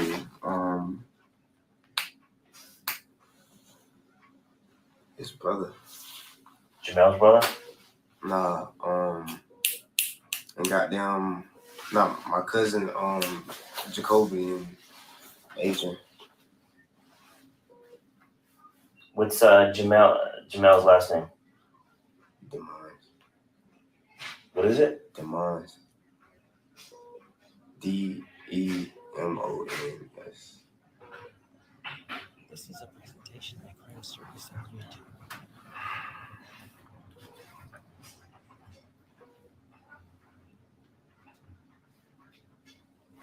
And they haven't been having enough problems with anyone lately? Who? Your roommates. No. Not really. That's what I'm saying. Like everybody, then people been saying like stuff is squashed and stuff like that. And they said stuff was squashed? People have said stuff was squashed. Well, who was it squashed with? Oh, people that don't even like. I know they. We just, enlighten us, fill us in, helps us to know a little better. Who were you beefing with that it got squashed? Who was that? Okay. Like an old homeboy, but I mean he. What's old homeboy's name? Like his name is Bentley. What is it? Bentley. Bentley? Yeah. That's his real name. That's just what you call him. That's his real name. And where's he from? He's from Real Beach. Have you seen him down here recently? No, sir. Like honestly, sir, I don't even. We did get jumped in Walmart. When? A couple months back, sir. But I don't know who the kick guys were. Which Walmart? The one right here in Miramar Pines. The Walmart close to your house? Yeah. Yeah. So that would be the one in Pembroke Pines? Yeah. Did you guys report it? Nah. Go in. Nah. Who jumped you? Was he inside the Walmart or out in the parking lot? It was inside the Walmart. Who was it? I don't know. They was jits. I don't know their names and nothing. You're talking about the Walmart on 184th Yeah, they said they and called- Pines Boulevard? Yeah, they said they called the police and stuff. And it's all crazy. Did you remember talking to the police that day or no? No, we didn't talk to the police. We just left. You just left. What the beef was inside the store? This is a presentation by Crime Circus on YouTube. I guess we fought inside. When you say fought, just fist or anything else? Fist. Any weapons shown that day? It was fist. Was it safe to say you beat them? We weren't really nothing.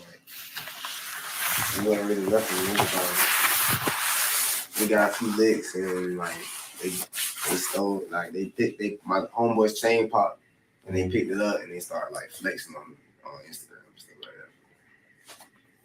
So after the fight, they. So this was on Instagram? Yeah, they posted it on Instagram, but I think they deleted it because. Who's they? I think the people that took it. Mm-hmm. I think they deleted the video, deleted their Instagram, all that. Like, it's crazy. Remember the names?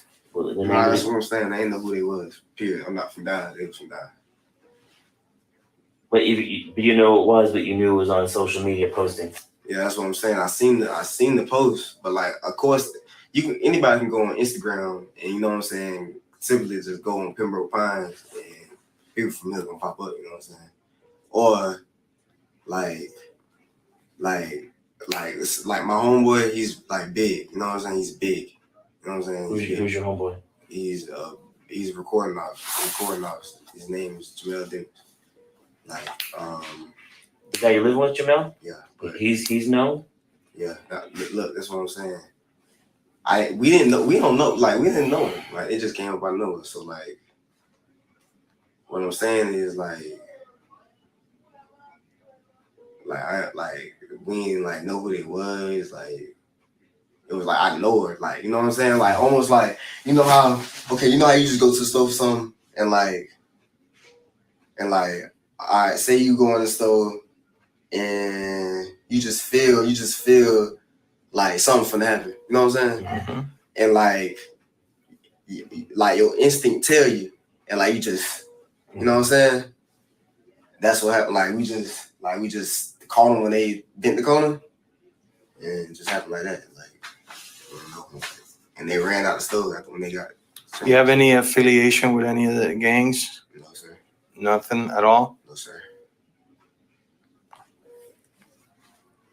How about your friends? Nah, none of us affiliated with the game. We just recording ours. Let me ask you, y'all want did these, you, huh? Y'all want these? That's the keys to your car? Yeah. Yeah, just put them over here.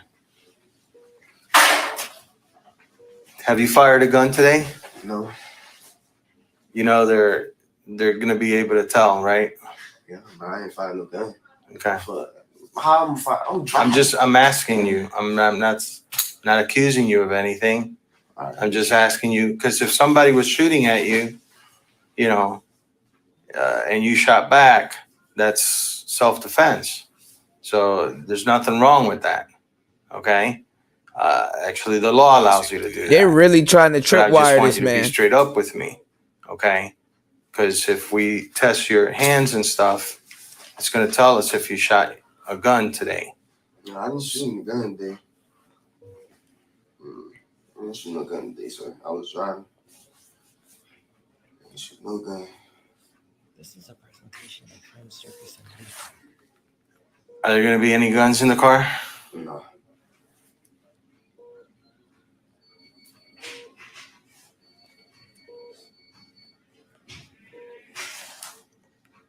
Were you guys just smoking out when you guys were in the car driving? No, they we was like, when I got on close to the exit though, they was like damn near asleep. You know what I'm saying? Well, because the car reeks, you know, of weed. weed. So we been smoking it. But no, okay, I just want to know, you know. I know. I'm tell you straight. Like I'm tell you, because I don't have nothing to lie about. You feel me? Right. So like, you guys doing any dope deal gone bad, and that's why this happened? No. And you guys work. How do you guys support yourself? I told you, my homeboy is a signed recording artist. Jamel? Yes. That's how you're paying for the rent for the house and utilities and everything? Yes, sir. Who's he signed with? He signed under 300. And Hold up.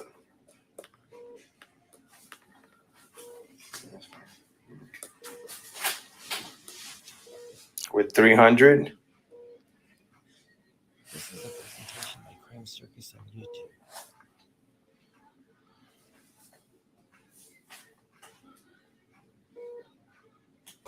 Right, Taylor. They're affiliated with the Bloods. I'm assuming that's a rental car? Yeah. Who's the car rented under? Well, our manager. What's that? Our manager. And which one's your manager? What's his name? I don't know. It's like Frank is something. He's your manager? You don't? I don't, because I don't need. I'm calling him by his nickname, but I need to know his real name. Like, and I just met him like this year. You know what I'm saying? So I ain't gonna like just know his name, but his name is Track. Is what? It's Track. Trek? Yeah. TREK? Yeah. And Track be everywhere, y'all. He's the same manager of King Von. So all of his artists are turning up dead. Y'all get. I'm not saying he doing it, but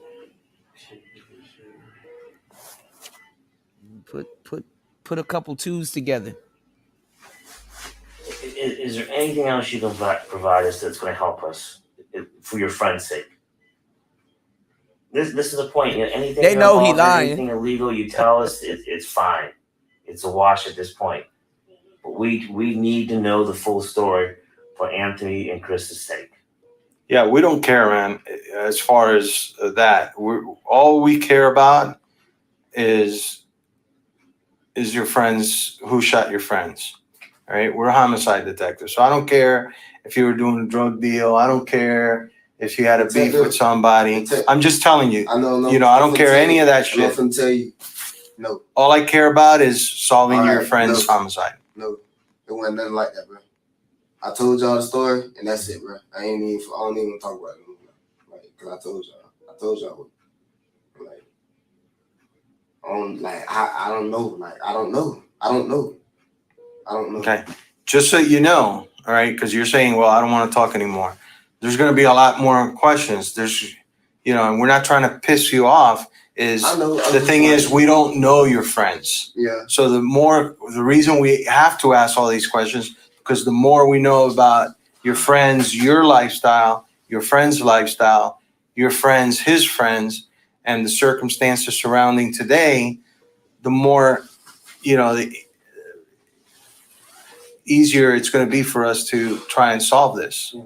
Okay, if we don't get any information, you know, it's let me throw this out to you. Okay. And just be straight up, man. Just be this is an honest answer, and I would respect you, okay, by just telling me the truth, even if it's something that I don't want to hear. But I respect the truth rather than BS. Okay.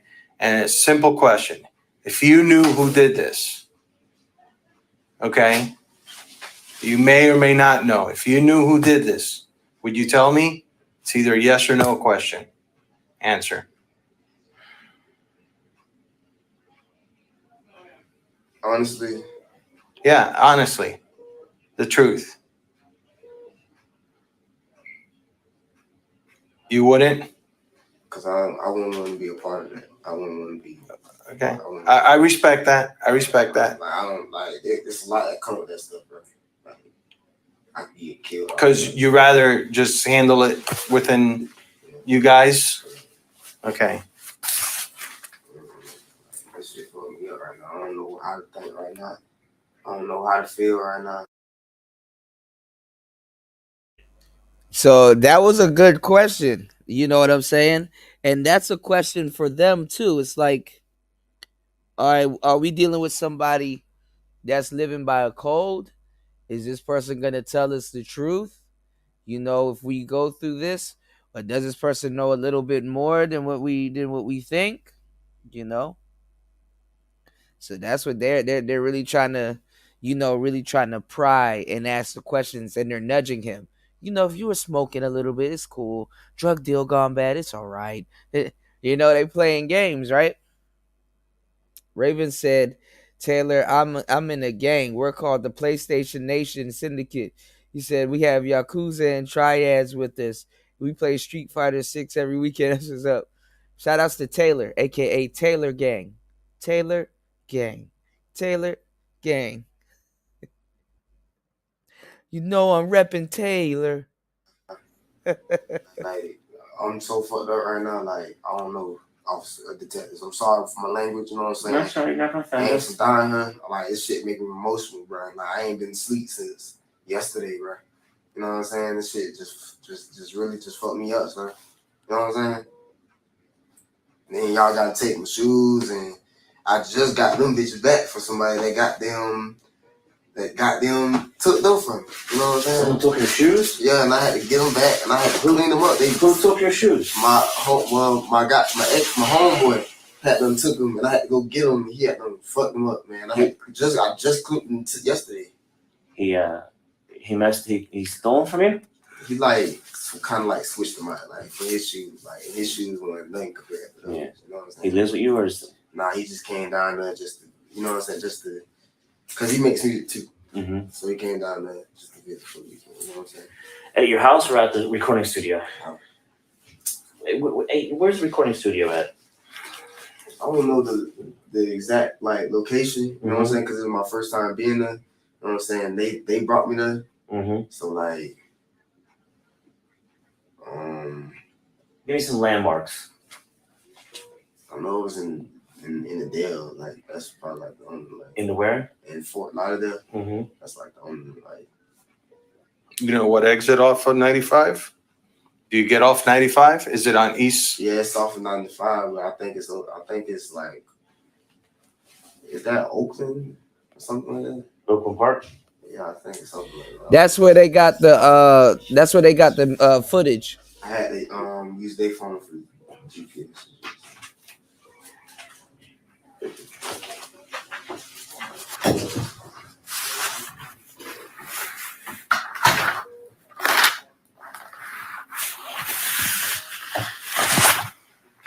Detective. Yeah. I don't know how to talk to you, man.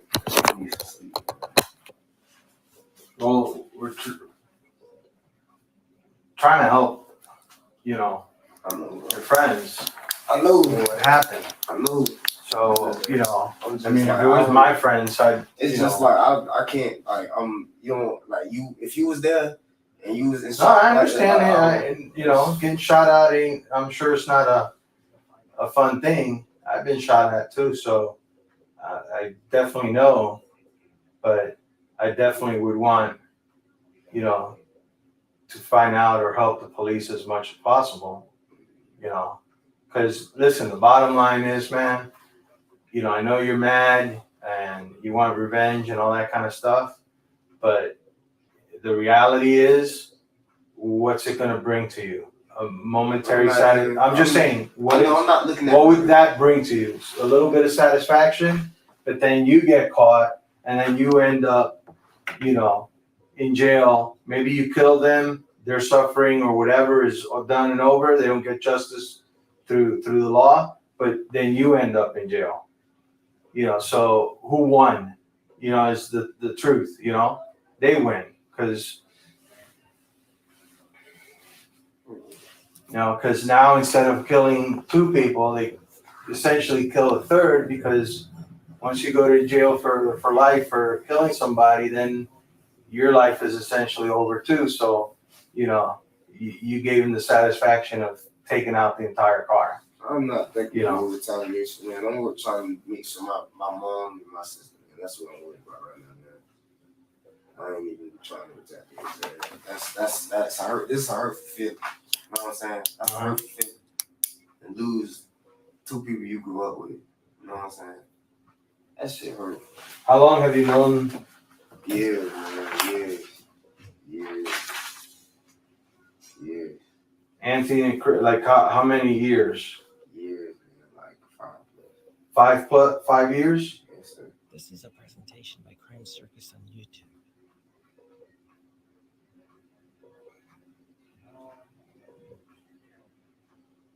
How did you guys meet? Was it school? Was it who? Or just through music biz? I don't know, man. It was a whole bunch of stuff. Huh? It was a whole bunch of different things. Like,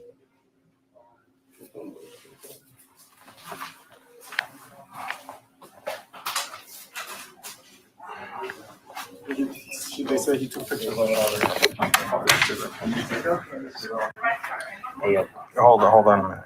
Thank you for watching this Crime Circus presentation. I really do appreciate it. Please remember to smash the thumbs up button, subscribe if you want to, leave me a comment, and let me know your thoughts on this case. There's no resolution or outcome to this case right now. Melly and Bortland are both awaiting trial in the county jail. All right. They're facing life in prison. Anyways, until... All right, man. What do y'all think? Y'all think Bortland is telling the truth? Oh, snap. They got Glock 9. That man stayed getting arrested. I think he about to get out soon, too. Let's see. Damn, they got her interrogation.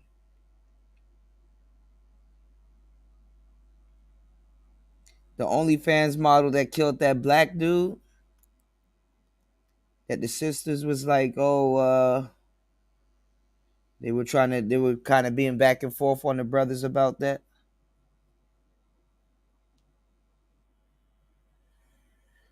when he's actually Nigerian.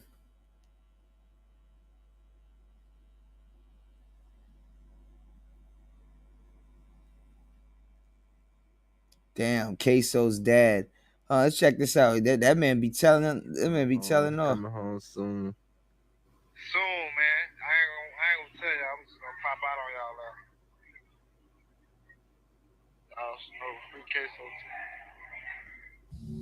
Good evening, ladies and gentlemen, and welcome to Crime Circus. I actually like My name's this channel. Drip Drop, and I'll be your host as always. Today I present to you a highly requested interrogation video.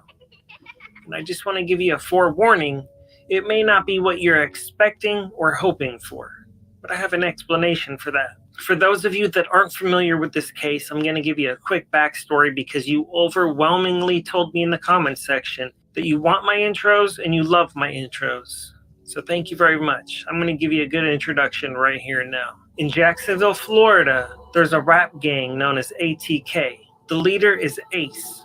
They're beefing with a rap gang known as KTA, and their leader is Fulio. And yes, Ace and Fulio both watch Crime Circus. Anyways, there's been murders committed by both sides, and each side has made rap music videos glorifying and bragging about the deaths. A lot of people in the comments section seem to think Scotty and Queso are completely innocent, and even if they're guilty, that they should be let free because what they did was for their family. Retaliation killings for the fam. Circus family, shout out. Anyways, it's been spread in the media that Queso's dad is a snitch and he's telling on everybody. I just want to let you know that I've seen nothing of the sort to imply that that's true. I've seen that he's been subpoenaed as a state witness to testify at trial. Anybody can be subpoenaed by the state. I could be subpoenaed by the state to testify at trial. That doesn't mean I'm snitching on anybody. You, watching right now, you could be subpoenaed by the state. And the news could broadcast a story saying that you're testifying for the state. And that news story is true. However, it doesn't mean you're snitching. What we have here is the attempted interrogation of Queso's dad, also known as Blue, also known as Abdul. Nah, that man was snitching his ass I think off. your time is precious and valuable, and I won't do you dirty like some of those other channels and upload 360p. I give you 1080p. Quality is important. Hate it or love it, you requested this video and I'm presenting this video. And I'll see you at the end of the video so we can have a little discussion about it. Now let's see what Blue has to say for himself.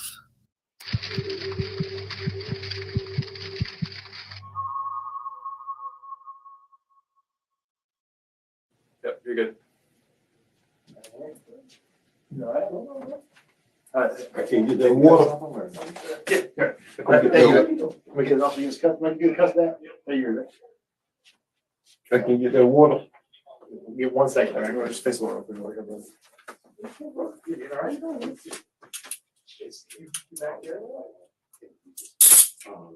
Yeah. Chris. He like, I need to drink something before I tell. You're good, man. Have a seat. Let's see right over there. All they got to do is put a jail phone in that room, and they'll sit there and tell on each other. Leave them in that room long enough.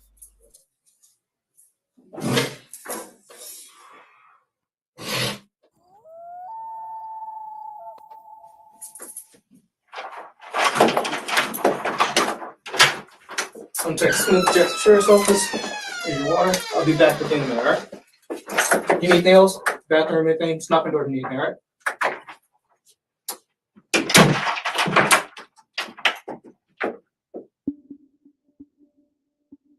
That man's son was in that same room tripping out.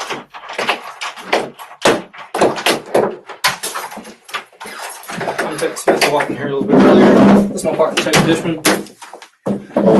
Obviously, we got you down here for a reason. We're going to try to talk to you. So I'm going to read your rights. The time now is 5:32 or 17:32 hours. I'm just going to read each one of your rights and just ask you if you understand it. And you don't have to say anything, but if you just acknowledge that you understand by saying yes or no, I appreciate it. You have the following rights under the United States Constitution. You don't have to make a statement or say anything you understand? Yeah, you have to verbalize it because the camera can't pick that up. Sorry. Yeah, funny, man. I need to get my vitals checked. I'm sorry, get your vitals checked? Yeah, my vitals. Okay. What are you, they're gonna ask me what's wrong. What are you feeling lightheaded or something? Yeah, like like dizzy, like I ain't never like I just was just like nodded off. I didn't even want to nod it off. I don't know if that's coming in here or whatnot, but I got a lot of issues, like a lot of health issues. Okay, give me 1 second. Get my like, pressure check. Yeah, give me 1 second. Appreciate it. Any specific condition that you have that we need to know about? I got like, I'm serious. I got like, No, you're fine. I have to tell the rest of the people. I got like high blood pressure. I got diabetes. I got congestive heart failure. Okay. I got like a lot of shit on high cholesterol. I got a lot of stuff. Okay. All right. Let me tell you.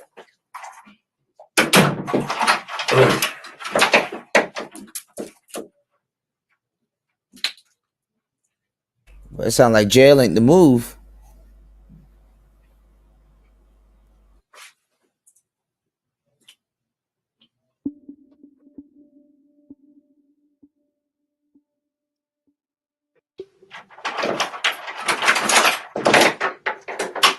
Blue.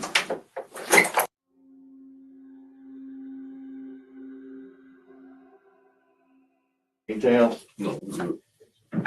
Then you want to tell me what I'm here for? Yeah, we'll tell you. Come right back in. Talk to him and talk to you in a minute. Do you need anything else? I'm good. I'm good. I just want to just make sure I'm straight. All right.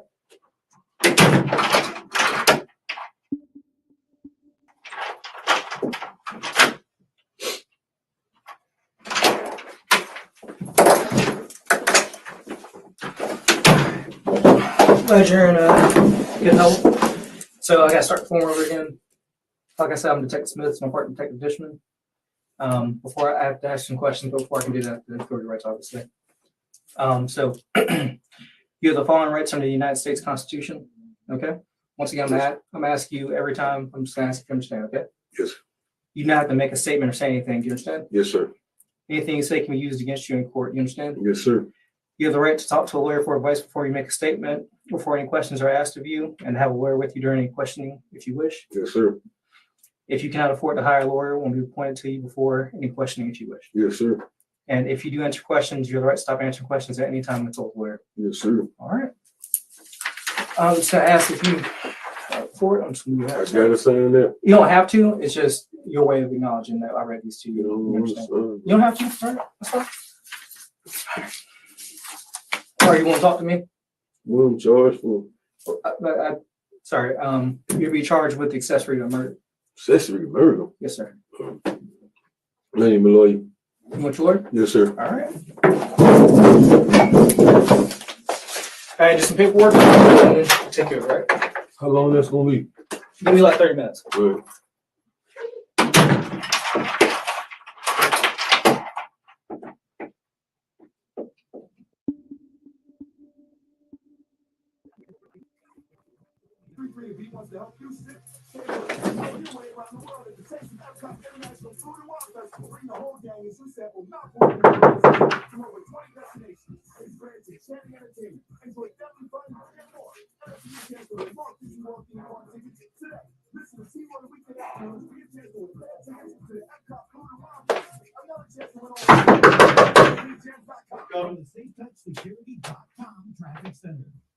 We do have new reports of a disabled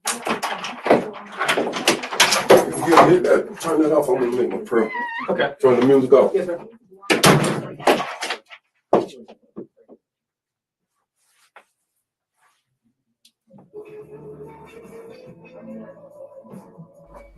Which he's is he Muslim? I ain't gonna lie, the most religious dudes, they kids be demons.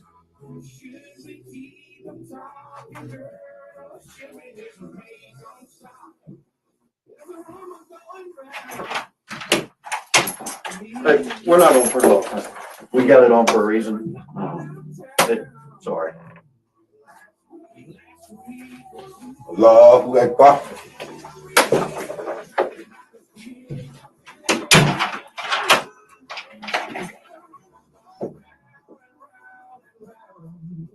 Oh, he built for jail. There's a lot of Muslims in jail.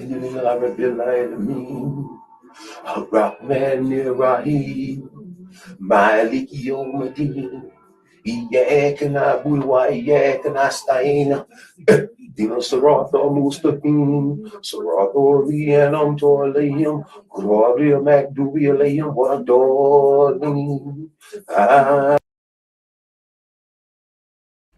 This man family getting weirder and weirder by the second, y'all. This man family getting weirder and weirder by the second.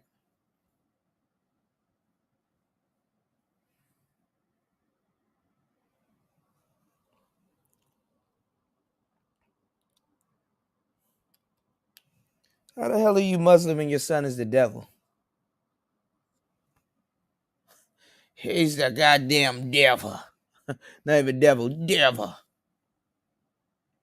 Let's see what other interrogations they got. These are actually very interesting, by the way, y'all. I'm about to take my ass to sleep soon.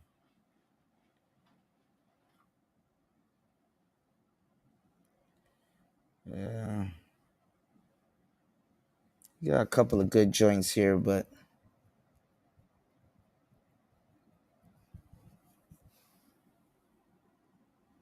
ATK, so case file, second interrogation of Butter and Dominique.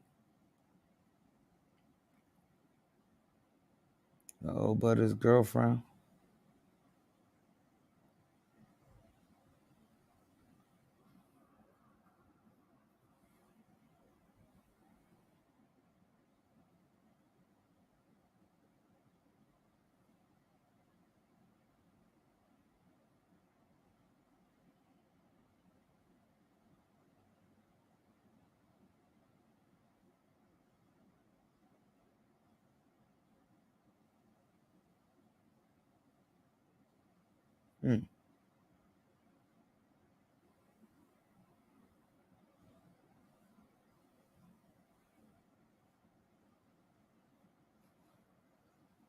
They got any old cases here?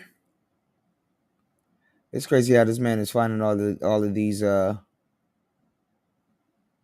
random interrogation.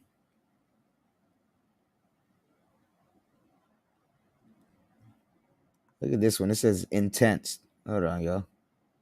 Of a mother and 10-year-old child who were shot and killed inside their apartment on Sunday night, just wrapping up a vigil in their honor. As ABC Action News reporter JJ 6:16 in the morning. After an argument about watching football. Man, it's the worst time to get killed. Right after a football Welcome to game. Crime Circus. Sit back, relax, and enjoy the show, and please remember to like the video. Let's see what this killer has to say for himself.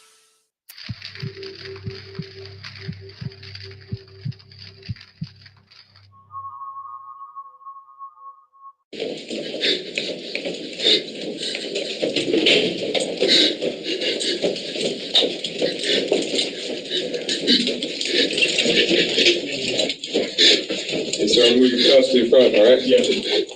You said, can you stand on one leg by yourself? Are you sure you're okay? All right. This is gonna happen, all right? I'm gonna take your left hand out, put it on top of your head for me.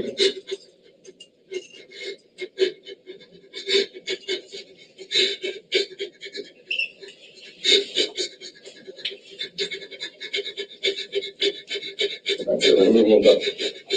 Right in front.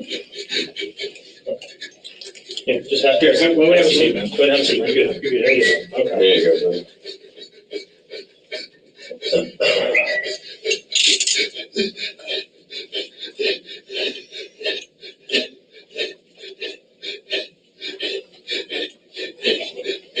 You put your hand down. And would you like any water or anything like that? No? Okay. Just breathe for me. I'm gonna fix this one for you.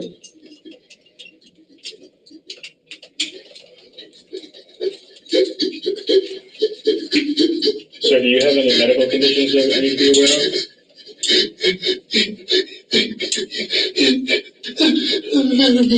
You're a veteran? Okay. It's all Tyrone, we need you to breathe for us, all right? Because if you're just hyperventilating, if you can just breathe in through your nose and out through your mouth.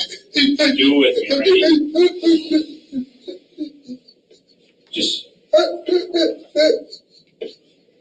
Okay. Just breathe in through your nose and out through your mouth, man, okay? We're good, man. I appreciate it. Deep breaths, okay? Deep breaths. Breathe in. Breathe out.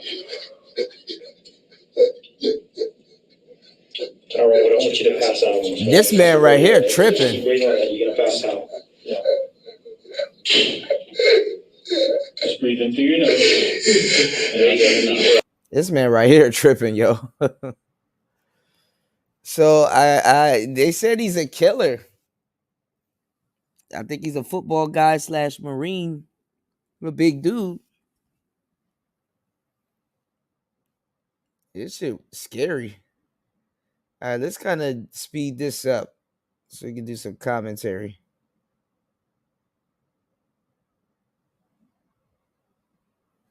Okay. Put it right down here, man. Sure. Let's not look at your hand right now, okay? Now look at your hand. Tyrone, listen to me. Listen to me. Tyrone. Hear me. Look at me. Look at me. Don't look at your hands right now, okay? Listen. Y'all be wondering why cops beat y'all ass, bro. Y'all. I ain't gonna lie. People be putting cops through some bullshit. Like at a certain point, you might want to beat someone's ass too. This is when you take your vacation, you know. Listen. Here's what I want to do, man, okay? My name's Joe, okay? I'm a detective with the sheriff's office, okay? This is Dave. He's my partner, okay? All we want to do is make sure that you're okay right now, okay? Are you hurt? I was trying to leave. Okay. Well, we're going to get to that, man. But listen, right now, I want to talk about Tyrone for a second, okay? Just listen to me, man. I want you to. I'm going to need you to calm down because I can't understand you, and at this point, man, Dave and I want to listen to you.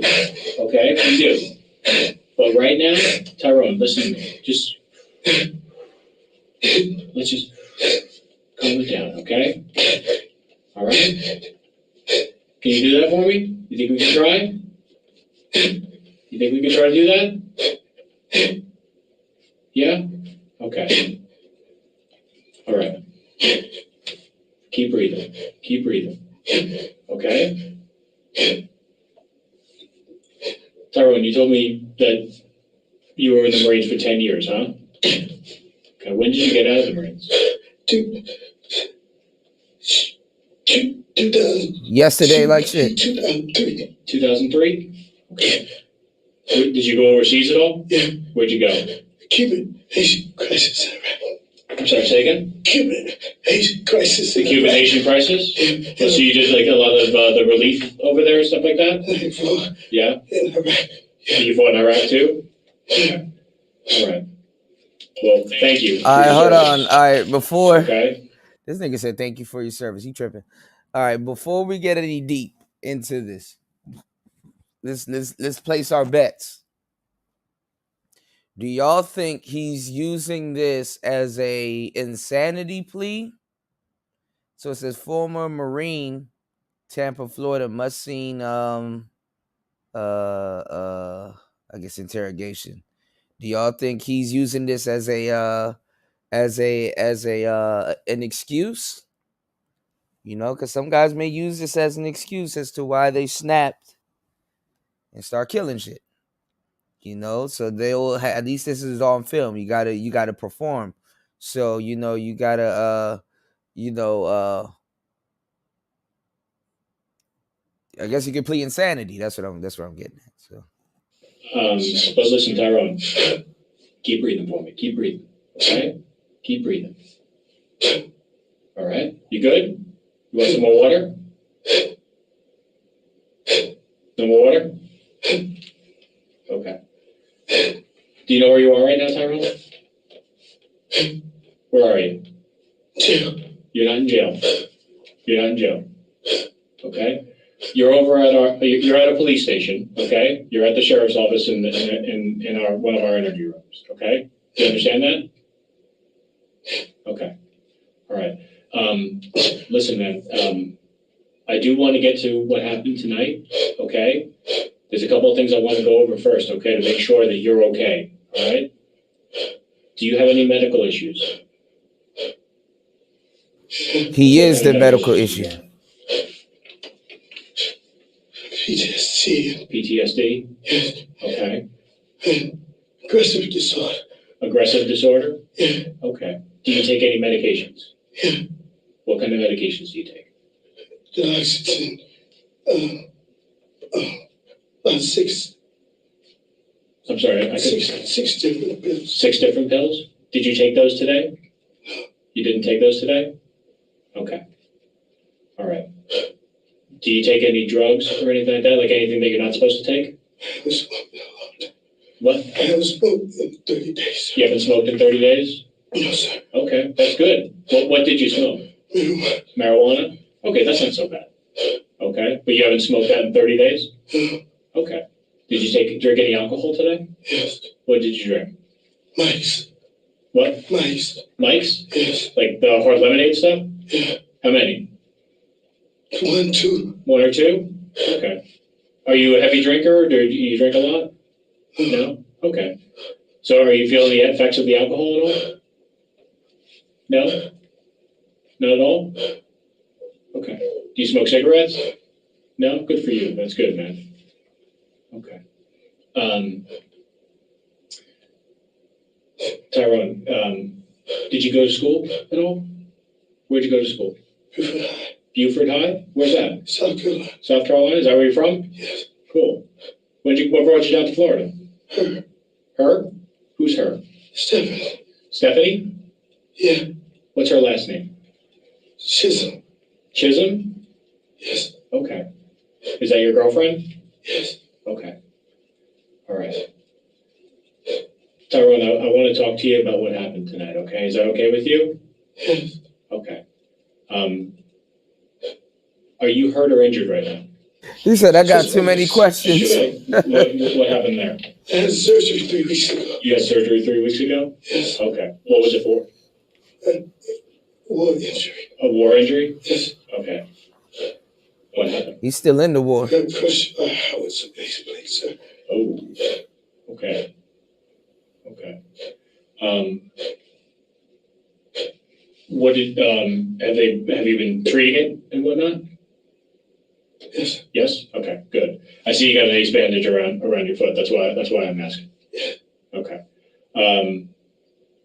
But other than that, are you medically okay right now? Yes or no? Yeah. Yes? Okay. All right. Hell no. Tyrone, I wanna before we get into what we gotta go into tonight, okay? I want to talk to you about what happened, okay? Because right now, myself and Dave are going to be the people who want to listen to you, okay? All right. He's my partner. Me and this guy and I, we've been working together for a long time. What's okay? good? Hold on, y'all. I trust this man with my life. Okay, he's a good dude. Shout outs to Rogish dropping a huge $10 super chat. Rogish said the Pilgrims love being in this particular power position. Judge/jury ECT, man. Man, oh man. You already know. All right. Shout outs to Rogish. Yeah, man. They be trying to catch these people up when they're doing these interrogations, you know. We just watched a nice one with YNW Bortland. You know what I'm saying? I think that one was pretty cool. But this one right here, I'm trying to figure out what he did. So they said it was like some type of murder, right? So I guess right now he's gonna explain, I guess, what happened today. But all I know, this guy knows that he's done. He done hit the can. You know, he's going in with a vengeance, you know.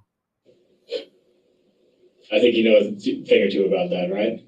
Trusting somebody? Okay.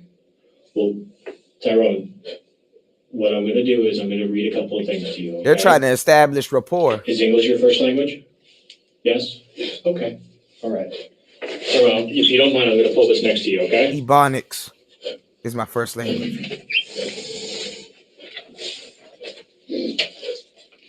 Can you do me a favor? Can you read this boldface word for me? Okay.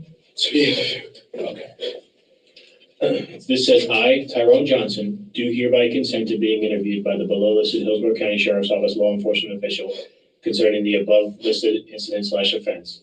And I further understand that, 1, I have the right to remain silent and can invoke this right at any time during question. Do you understand what that means? I think it's needed verbal yes. Yes. Yes, you do? Okay. 2, if I do make a statement, it can and will be used against me in a court of law. Do you understand what that means? Yes. Okay.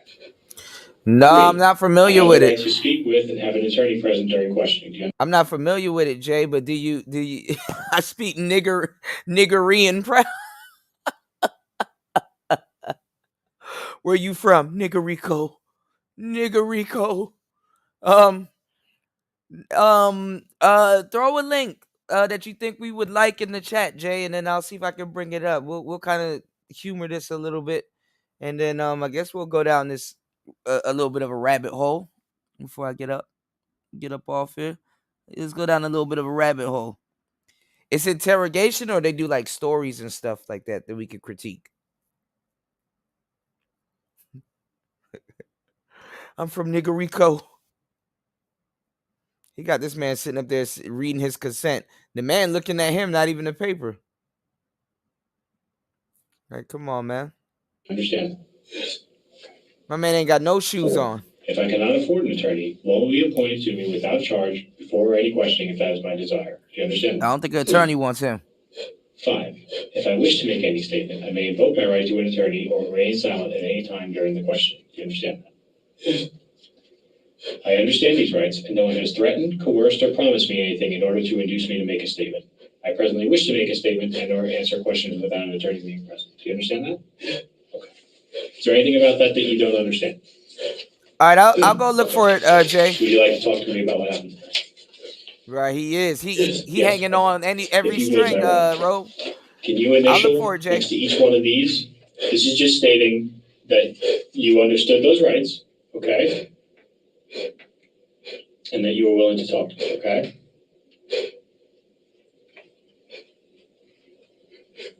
And then right here where it says subject, could you just sign next to your name? Perfect. Time right now, 2030. 2030. And this is reference HCSO case number 18-734597. I'm Detective Florio, ABN 205-814, along with Detective Tabor. ABN 218-707. All right, Tyrone, not going to crowd your space or anything like that anymore, okay? Tyrone. Thank you, Cynical. You know, this is an awful situation, it sounds like, okay? Can you tell me what happened today? I could. We had dinner. You had dinner? And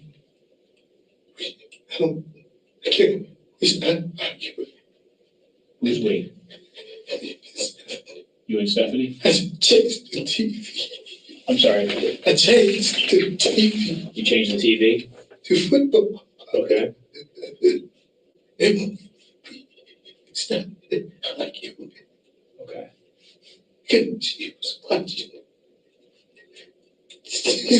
Damn. Okay. I hope you're not a Cowboys fan. He's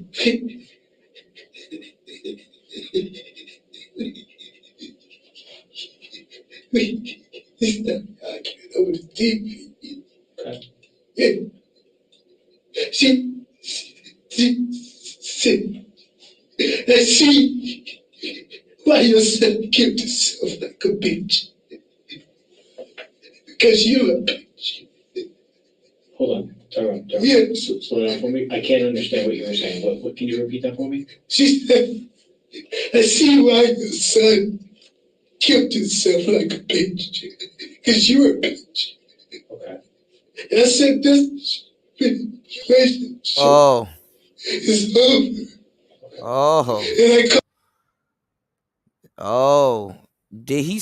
I think. All right. So if I get this straight, I think his son committed suicide, and she said to him, "I think your son killed himself like a bitch because you're a bitch." I ain't gonna lie, sisters, y'all know how to get up under a nigga's skin, bro. That probably was that man's boiling point. That nigga decided from this day forward, enough is enough, bro. And his team probably was losing. If he a Cowboys fan, that oh man, or Eagles fan, that better not be a Jets jersey. He better not be a part of Jet Nation.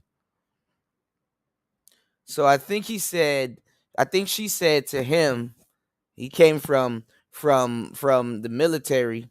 He said if I recall it, because I think this white guy is gonna say it back. I think she said, "What's going on, RG3, bro? This shit is crazy, man. Oh, we ass deep in it, bro. No homo." You know, she said that I think your son killed himself like a bitch. Basically called his son a bitch because you're a bitch. Mind you, this is a girlfriend, not the child's mother. None of that. Let's see. called my dad. And I said, come and get me in the morning. In the morning? I'm packing my stuff. Okay. And I was getting my stuff. And she began to hit me. And she started, I fell. You never And know, I though. leaned over. You never know, though. He seems crazy, so that might be an alibi. This is why interrogations get interesting. You know, I couldn't be the dude sitting there writing. You know, that's probably his alibi. You know what I'm saying? That's a reason to kill her. The crazy thing about dead people is that they can't tell their side of the story. You know what I'm saying? You know their side of the story. They're not here. You dig? So, and then autopsies, and then dudes got to sit in jail, man. Shit get wicked, man. And I was trying to get my crutches so I could continue getting my stuff. Uh-huh. And she was going to throw the PlayStation at me. Okay. And I was down. I fell. And when she was going to throw the PlayStation at me,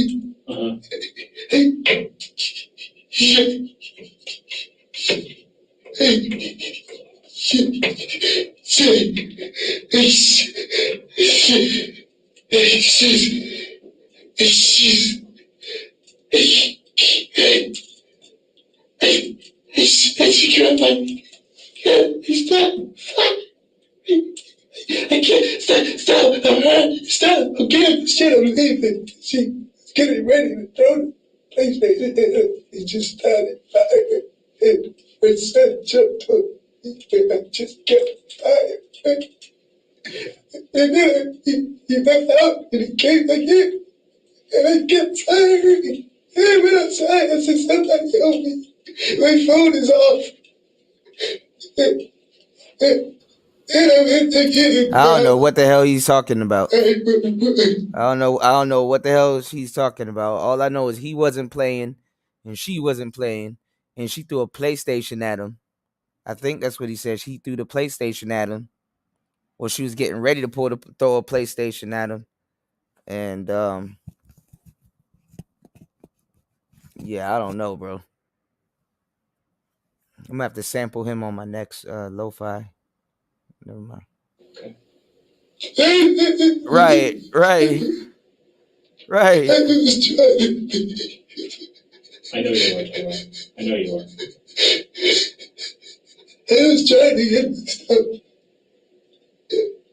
And she pushed me off my knee roll and I fell like. And said, I'm leaving. What room were you in when this happened? In the master bedroom. The master bedroom? Yeah. Okay. Yeah. Where were you in the room when this happened? I was trying to get my bag. Your bag? And I was on my knee rolling. You were down on your knee? I was on my knee roller trying to get my back. Knee roller. Your knee roller. Oh, I'm sorry. Like one of those things with, to help you walk? Yeah. Okay. Now I understand. Okay. And she pushed me off. She pushed you off of it? Yeah, I was trying He don't know what this man is saying. I don't know what this man is saying. She was getting ready. I said, get it my stuff. Okay. And I called my dad. I said, come and get me. Okay. And he said, what? And then I kept telling her to stop. And when she was throwing the PlayStation, I just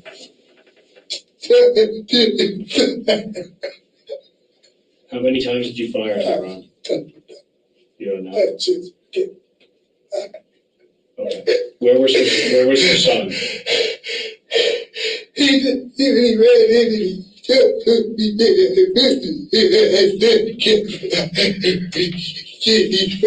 All right, y'all. I can't do this. I can't do this. I don't know what this nigga's saying, and this is. I ain't got the patience for this, bro. Hold on. Let's go forward to see if he actually starts talking. Okay. I'm gonna make sure. I would think he might be actually. I don't. Hold on. The gun was this. We got. He putting on his best act. Somebody help me. My phone is off.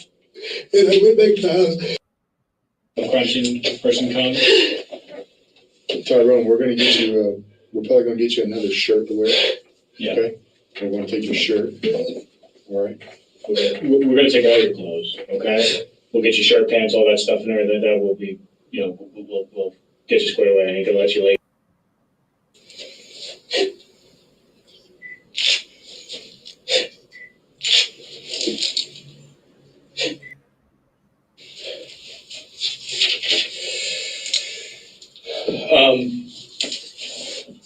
Tyrone, let's would you mind? Actually, no. Let's just hit here. All right, look. Former Marine Tyrone Johnson, 42, was charged with first and second degree passing of a 34-year-old Stephanie Wills and her 10-year-old son Ricky. Her 10-year-old son Ricky. This happened at the Cove apartment in Tampa.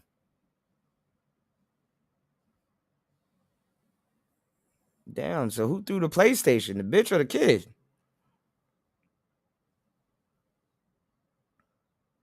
Here go Fulio. This shit, I saw a little bit of this. I looked back, I was like, damn, police behind us, I think. Yeah. And then I saw the light, and he was like, brother, it is the police. I just pulled over, shit. I ain't even go nowhere. I'm kind of familiar with the area. I know that pool. Yeah. That's like right by the railroad track. Yeah, correct. So like Right about the track. train track. Yeah. So from what I'm told is they went to go pull you over right there at that turn. You feel me? Yeah, they do. You know that car got 4 cameras on it. Like the truck, right there by the tracks. My truck got 4 cameras. You said by the tracks. No, I'm saying my truck got 4 cameras on it. I'm saying when you turn and you hit the tracks, you hit the tracks. Yeah, I went over the What's going on, Miss V? Move to the right. Right. Police.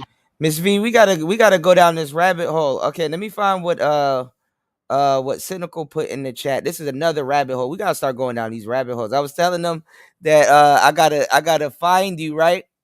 And we gotta go down this rabbit hole because we were talking about it. So I said I gotta find Miss V before we really go down this rabbit hole. Hold on, y'all. All right, hold on.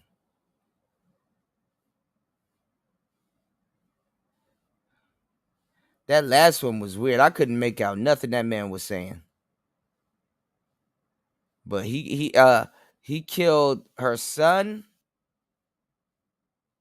I guess, and they said he killed her, a 34-year-old. And he's a 42-year-old guy. Ooh, what's this? Pretending to be crazy looks like. All right, let's see this one.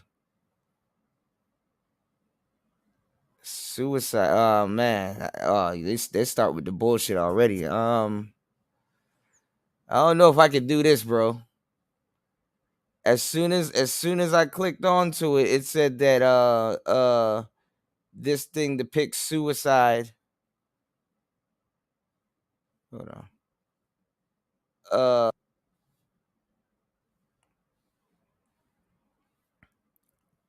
You said that was intense. Yeah. We gotta go through some of this stuff, Miss V. We gotta go down this rabbit hole. So the interrogations, they're very interesting because they can go left and right. I wanted to press this one. This looked like that dude that shot up that theater. Then again, all dudes in the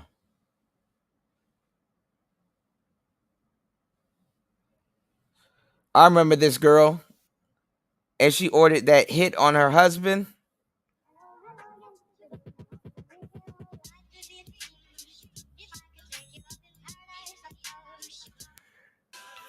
Yeah, this story was crazy. I remember this story where she ordered a hit on her boyfriend, and then she paid a hitman.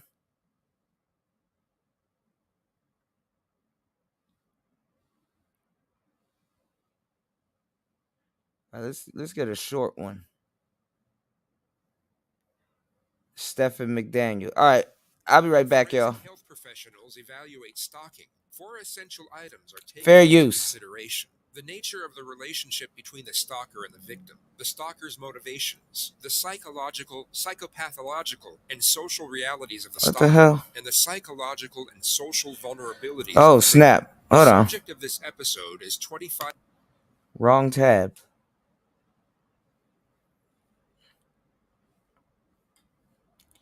Life would be a dream, sweetheart. Ba-da-ba-doo. Ba-doo-ba-doo-wah. All right, give me 1 second, y'all. I'll be back. The bizarre case of Stephen McDaniel. 5-year-old Stephen McDaniel. And to gain a deeper understanding of the foregoing components, we have to extract certain Yeah, she was elements cute. through She the had a little knowledge of list, hindsight. though. The evolution of technology over the past 2 decades has made forensic investigations considerably more efficient. 2 of the items on this list can now be examined through a single component, which would otherwise take forensics weeks or even months to conduct in a previous era. And that component is the internet, or more specifically, internet search history. The disclosure of web browser data is often a crucial piece of evidence for building a case, as it can unveil many aspects of a suspect's personality that would otherwise be kept hidden. And this is sometimes far more effective than anything else presented in court, including information extracted during a full confession. Without going into specific detail, a large majority of the subject's time was spent watching porn that surrounded the theme of violence and torture. He would also conduct back-to-back searches of how to commit sexual assault, and would type in several variations of the phrase, "how to molest sleeping girl." To forensics, this is an overt sign of desensitization to sexual activity. Excessive exposure to online pornography can have this effect over time.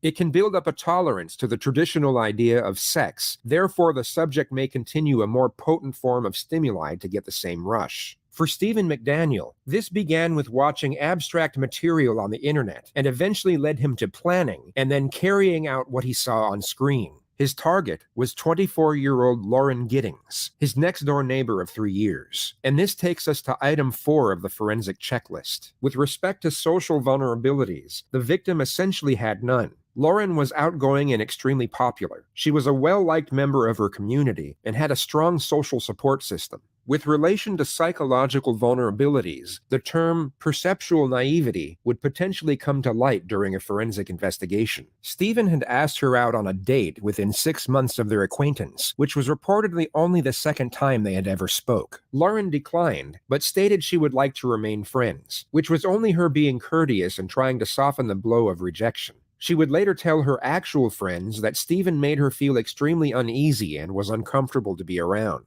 It may have seemed like a non-essential observation at the time, but in hindsight, it appears that her instinctive senses were trying to tell her something. Lauren had told her friends multiple times that she felt someone had been inside her apartment, and she also started getting an eerie vibe when she came back alone. especially late at night. It was as though she could sense something wasn't right, and she even thought about moving multiple times, but unfortunately never went through with it. The reality was that Stephen McDaniel had stolen a master's key from a security guard and let himself into her apartment and looked around on several occasions. He also started filming her when she would leave and return to her apartment during all hours of the day. Had Lauren been in this situation before, or even knew anyone that had, she may have trusted her intuition and unknowingly saved herself from a tragic fate. But that's the key word: trust. She had no proof of the danger she was in, only conviction, which unfortunately wasn't strong enough when it was most needed.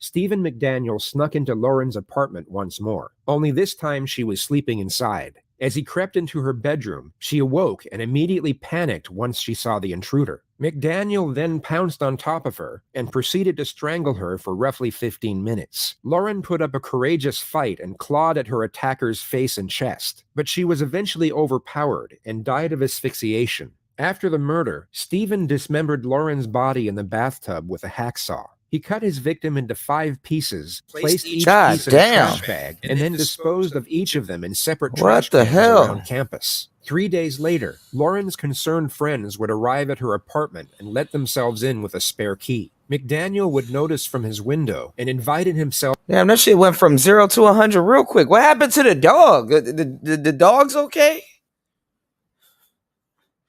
Shit. Yeah, like, look at this nigga. I don't know what they convicted him for, but he did it. Yeah, we gonna have to start covering this, Miss V. We gotta do like how you want to set it up, Miss V. If we do this, you wanna aim for later on today. We'll do a show here, and then we'll carry it over to your channel. We'll do like one story here, one story over at your channel. Yeah, that's gruesome. Like, where the hell he get a saw? He snuck in with a saw?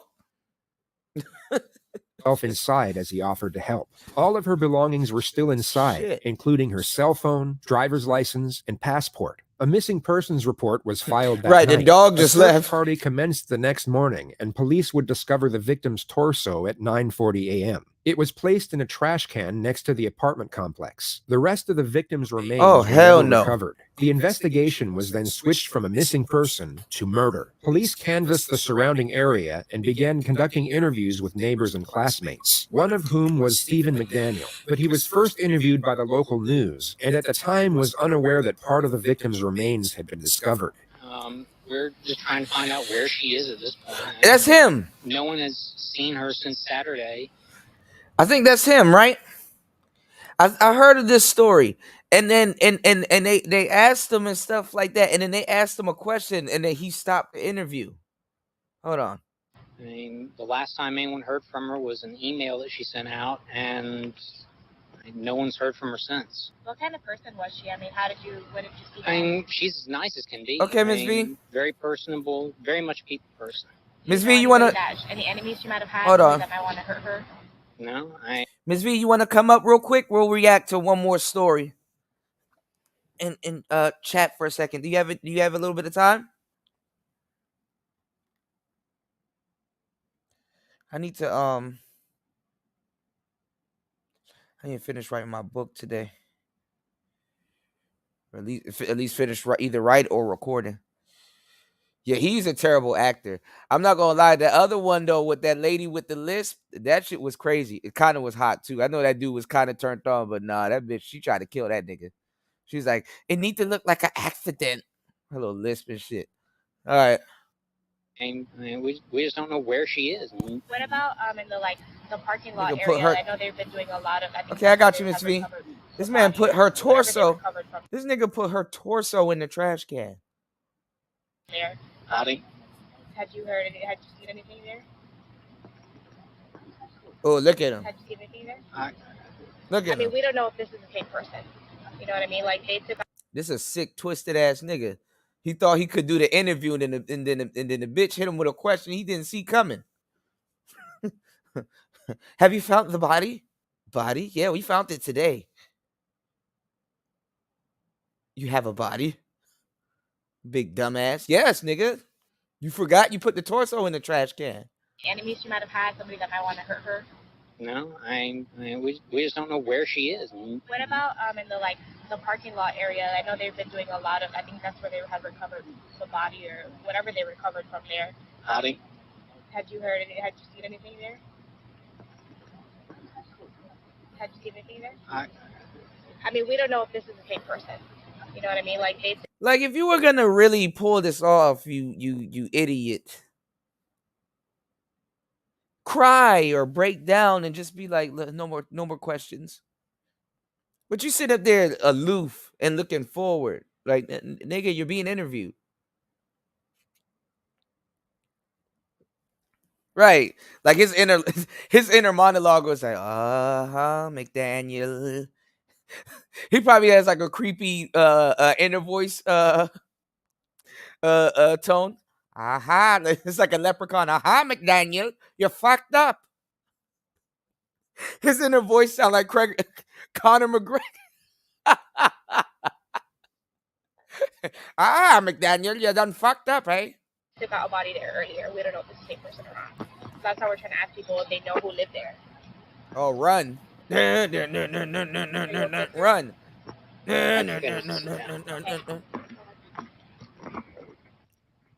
Fucking idiot. What, you gonna walk into the bushes, nigga? This is most likely a genuine reaction disguised as another. He is most likely feeling a sense of fear and shock over the fact a substantial piece of evidence has been discovered, yet he plays it off as a feeling of sorrow over the loss of his supposed friend. I don't know anyone that would want to hurt her. She was as nice a person as there is.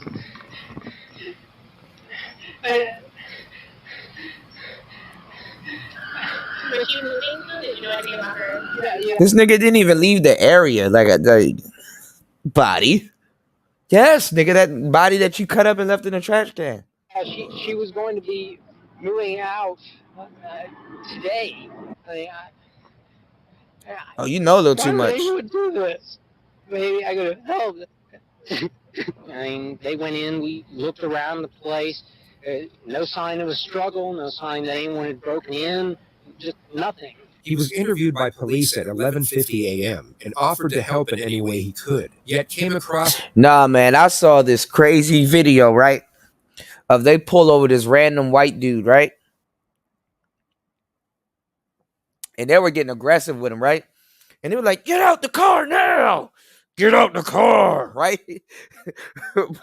You know when cops sound like that, they about to whip your ass. So they try to pull this man out the car. It was two cops struggling to pull this man out the car. They pepper sprayed him and all kinds of shit and was really trying to pull him out the car. And as soon as they pull him out the car, I guess he grabs the other cop's gun, or he had one on him, and he shot and killed both of them.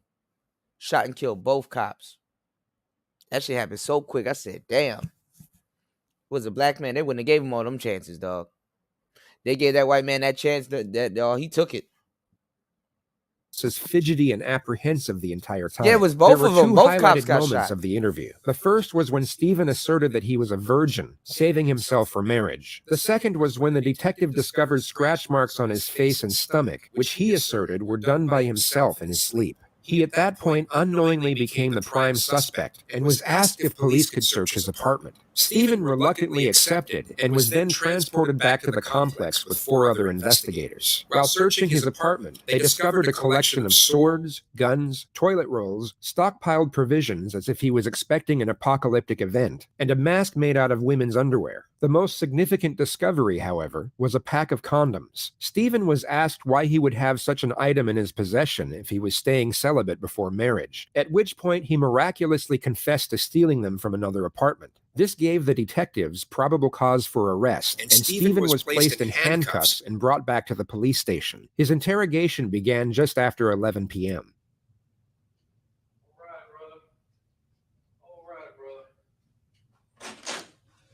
All right. How's just got to ask you a few more questions. You came down earlier tonight. Me and you talked. All right.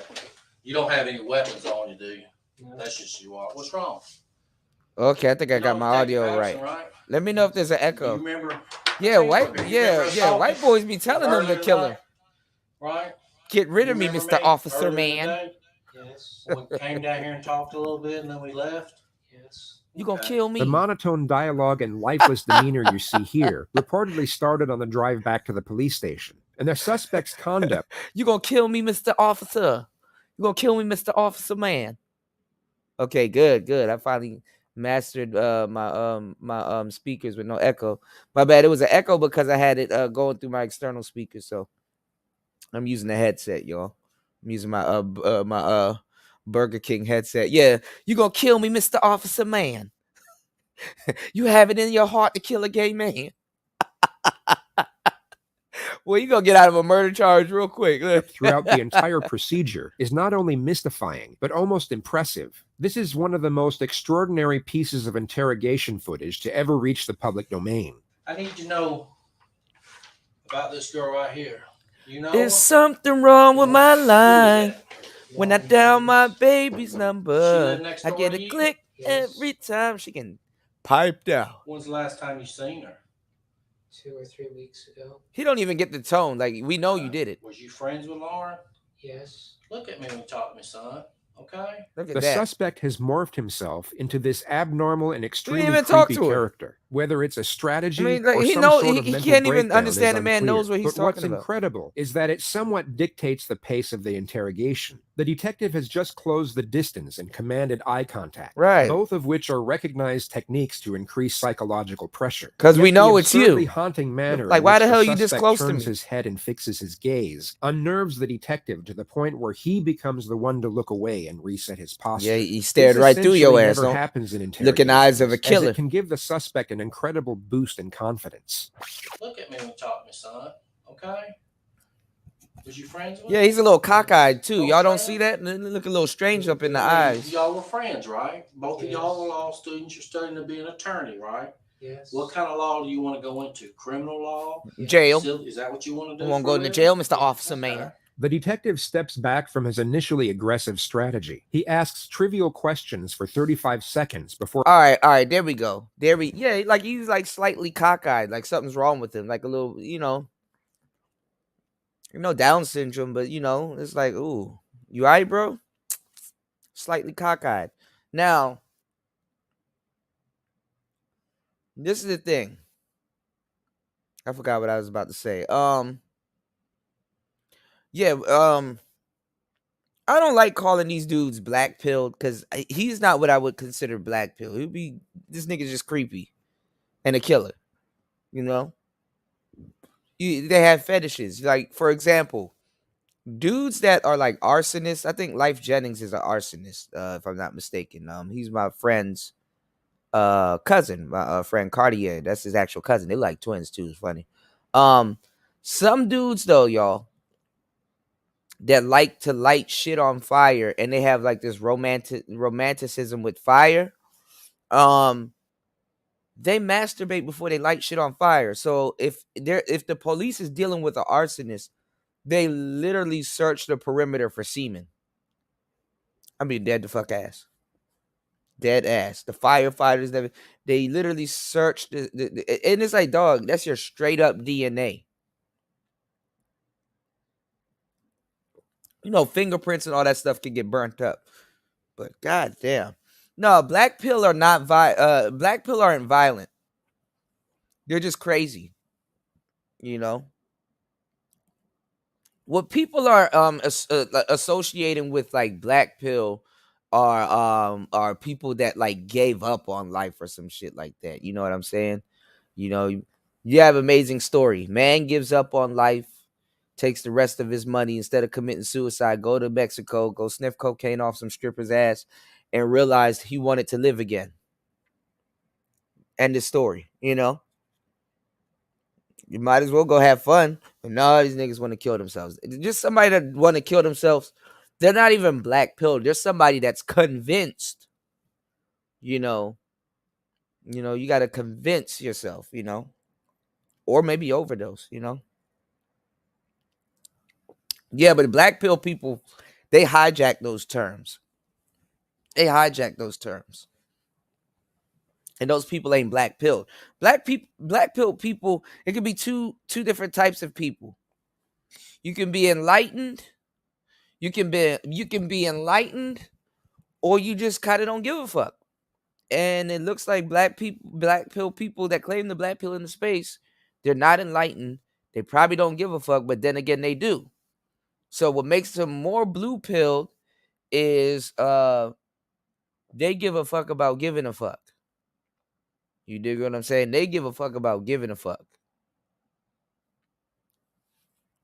They want to know. They want to let you know they give a fuck, which makes them give a fuck. You know, how you black pilled and you're afraid to talk to women? You're not black pilled. How are you black pilled and you haven't accepted yourself? Even if you are afraid to talk to women and you got bad genetics and stuff like that, and you call yourself black pill, you still accept yourself. You know. So they're frauds. Even with the black pill shit. You know, black pill people, to tell you the truth, if you think about it, they could actually pull off what the dating coaches do. They're not sitting up there worried about jawline and all that other weird shit. They're not black pill. You know, now you may be black, you might be dark thoughts or some shit, but you're not black pill. You dig? So black pill, we gotta reclaim that. I'll do the black pill series soon. You know. But what I was getting into is that these little weird ass serial killers, they look a certain way. And yeah, guys that claim to be black pill can blend in with them. So people are like, you know what? That nigga looks weird. He quote unquote says he's black pill. I'm just gonna call him an incel. Not gonna do the homework or nothing like that because you know what I'm saying. Not gonna do the homework or nothing like that because I'm just judging. I'm just ruling.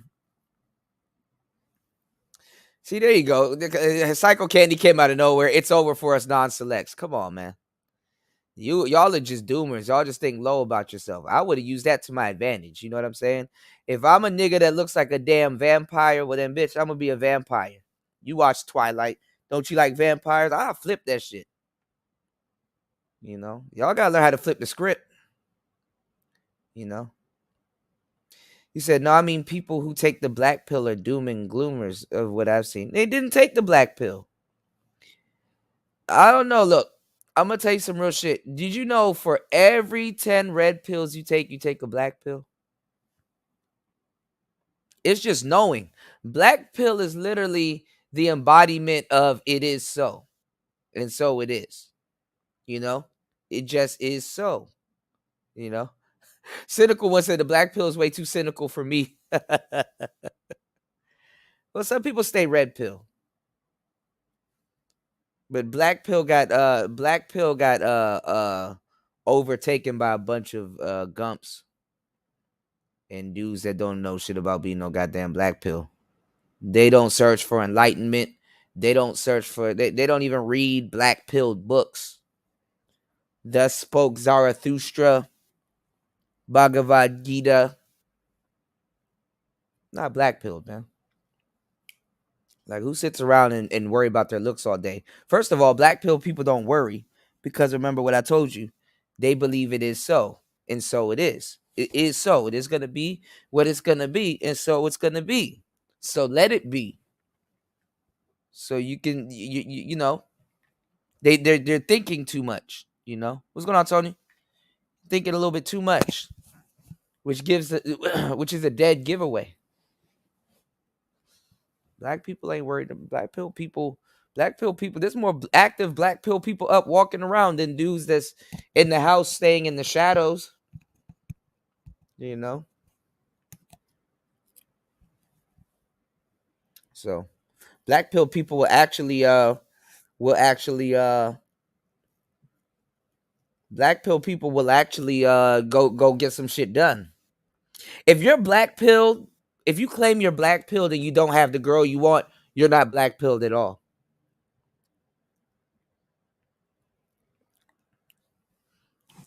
Because if you really found the black pill and you were cool and you were at ease with life, I'm not going to lie, that's an attractive quality. So, y'all ain't going to get no more game from me. You dig? Or attempting to ramp up the pressure in a more subtle manner. And you've lived next to Lauren for a long time? Yes. Okay. Do you know where she's at tonight? No. Hmm? No. Have you ever seen her with that dress on? No. This nigga lying his ass off, you jackass. You were on the news saying, unless this is before the news, you were literally on the news. He know he did it with his bald ass. I'm just saying. You have no idea where she's at? No. This man leaning back in his chair. What man interrogating somebody doing that would lean back in their chair? And then he's saying no like it's again. No. Catch me if you can. No. Haha, you're not gonna catch me. No. Yo, y'all know Drake got detained in, I think, in France the other day. And yo, the Drake jokes was so funny. Somebody was like, Drake the type of nigga when he gets arrested, he tells the cop, haha, you caught me.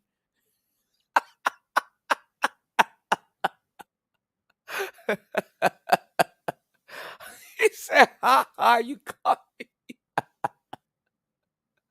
me. 21, can you do something for me? Bail me out.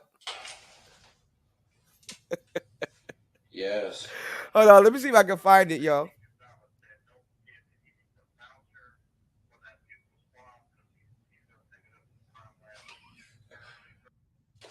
Look, just tell me what happened, brother. I don't know. Well, where's she at? I need you. I'm asking you for your help. I'm a detective, and I'm asking you for your help. Can you help me? Oh, he's locked up in Sweden. What do you mean you don't know? You can't help a friend out? I don't know what you need. I need to know where Lauren's at. Why is he flirting with him? I don't know. Do you even care that no one can find her? Yes. Why are you talking to me in this tone? I mean, I don't know, do you? Mr. Cop Yes. Man.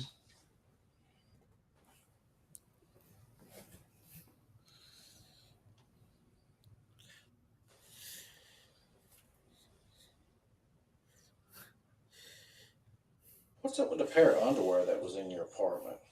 It was like a mask. It was cut out like a mask. You cut underwear out that look like a mask? No. Are you a knife collector or a knife person? Or No. you just like knives? I used to collect swords. I mean, do you know your swords? Yes. I mean, to sell and trade swords? No. Is that how Lauren looked with the long hair the last time you seen her? Yes. Or she got, that's how she looks? Yes. So, yeah, he just doing stuff now. That nigga, he flirting with the officer and shit. I'm about to turn this shit off. Somebody said Drake the type of somebody said Drake the type to tell the cops, let's take my car. Yo, I can't stand the internet, yo. Hold on. Yo. Hold on.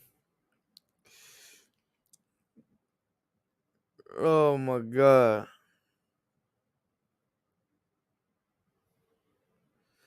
Hold on. Someone said he's probably like, officer, can you do something for me? Can you call my lawyer for me? Officer, your thing, officer, do your thing, officer, do your thing. Hold on, y'all. Some of these are actually really good. Hold on. Damn, all of the good jokes got drowned out.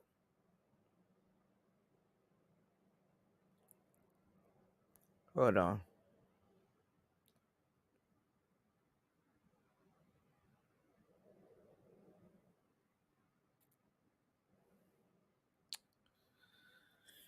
Hold on, y'all. Damn, they didn't. I think this was on New Year's. All of the good jokes got drowned out. I'm not gonna lie though, but Drake getting locked up saying, "Ha ha, you caught me, you got me." Yo, yo. She used to call him on his cell phone. That's not that funny. No, it was one on here. There was another one that was funny as hell.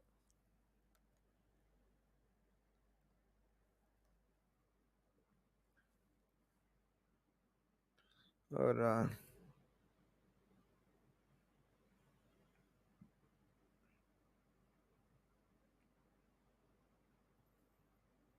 Oh man, I can't find it, y'all. But yeah. So we're gonna save some of these shows, y'all. Me, Miss V, and you guys, you know, y'all are my y'all are my detectives too. We got some crime to fight, y'all. We got some crime to fight. You dig? Might have to start the show at over here and then take it over to Miss V. That nigga said, "Ha ha, you caught me."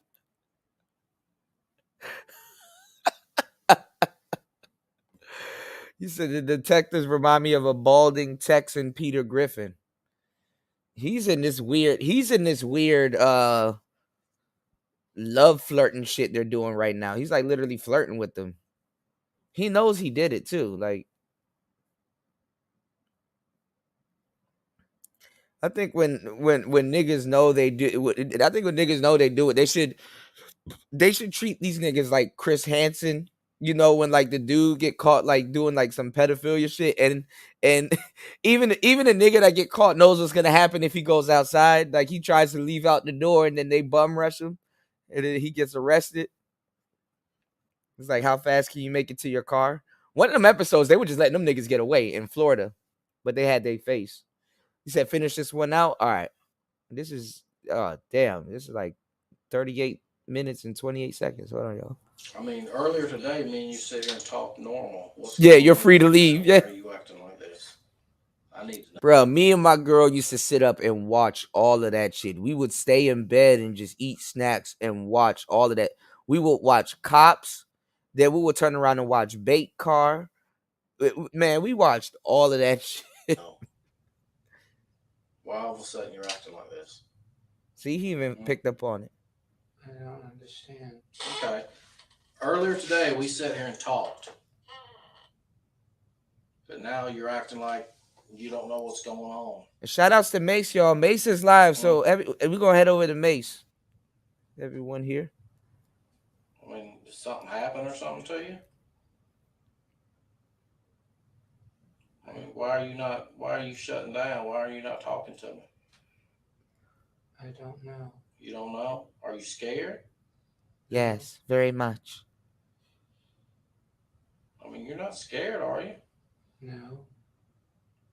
Stephen's demeanor doesn't waver for the first 20 minutes, so the detective eventually takes a more distinctly aggressive approach. You're He flirting. attacks the subject's character to see if it might coax him out of the act and into defending his dignity. You got your ass on that fucking news and stood out there. Oh, he talking shit to him like he's his son. That her mother saw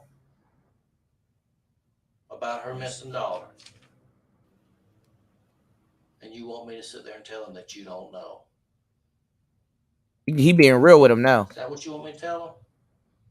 Because you're all over the news. You sure stood out there and ran your mouth to the news media. And now you're going to get out here and you don't fucking know. They got their guy. You know. You're just a sorry piece of shit that don't give a fuck. Shit. Right? No. Well, why'd you tell the media everything? Do you need to see what you told the media today? It was on 11 o'clock news. Well, I'm asking you. Tell me. I want to know. I don't know where she is. That ain't what you told the media. You didn't stand in front of that camera and say, I don't know. I don't know. I don't know.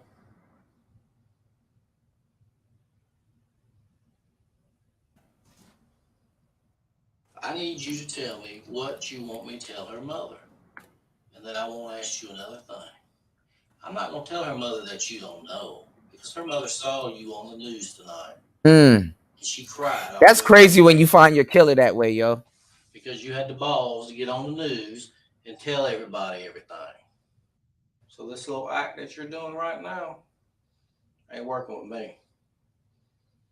Okay? So you can just snap out of it and tell me what the hell happened so we can move on. I don't know. Well, how many times you gonna say I don't know? How many times you gonna say it? If you did something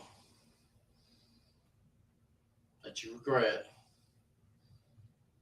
you need to let me know. I didn't. Well, who did? I didn't. Whether it was planned or not, the second detective enters the room with a similar strategy of immediate aggression. Yeah, yeah, they about to be real rough with him. Seems to have been That's collectively what thrown they by gonna the do. Be real wayside. rough with his ass. What's up, man? Cutting people Talking up in their about guns. torso. Yeah. When was the last time you shot those guns? I haven't. You've never shot a gun? No. Have you ever shot any gun in your whole life? No. Never. Lying piece So of you shit. bought 3 guns that you've never shot. Yes. Why? To have. For what? To have. For what? I'm asking for what? Why do you want to have them? What makes did they give you? I mean, tell me why it's important to you to have 3 guns.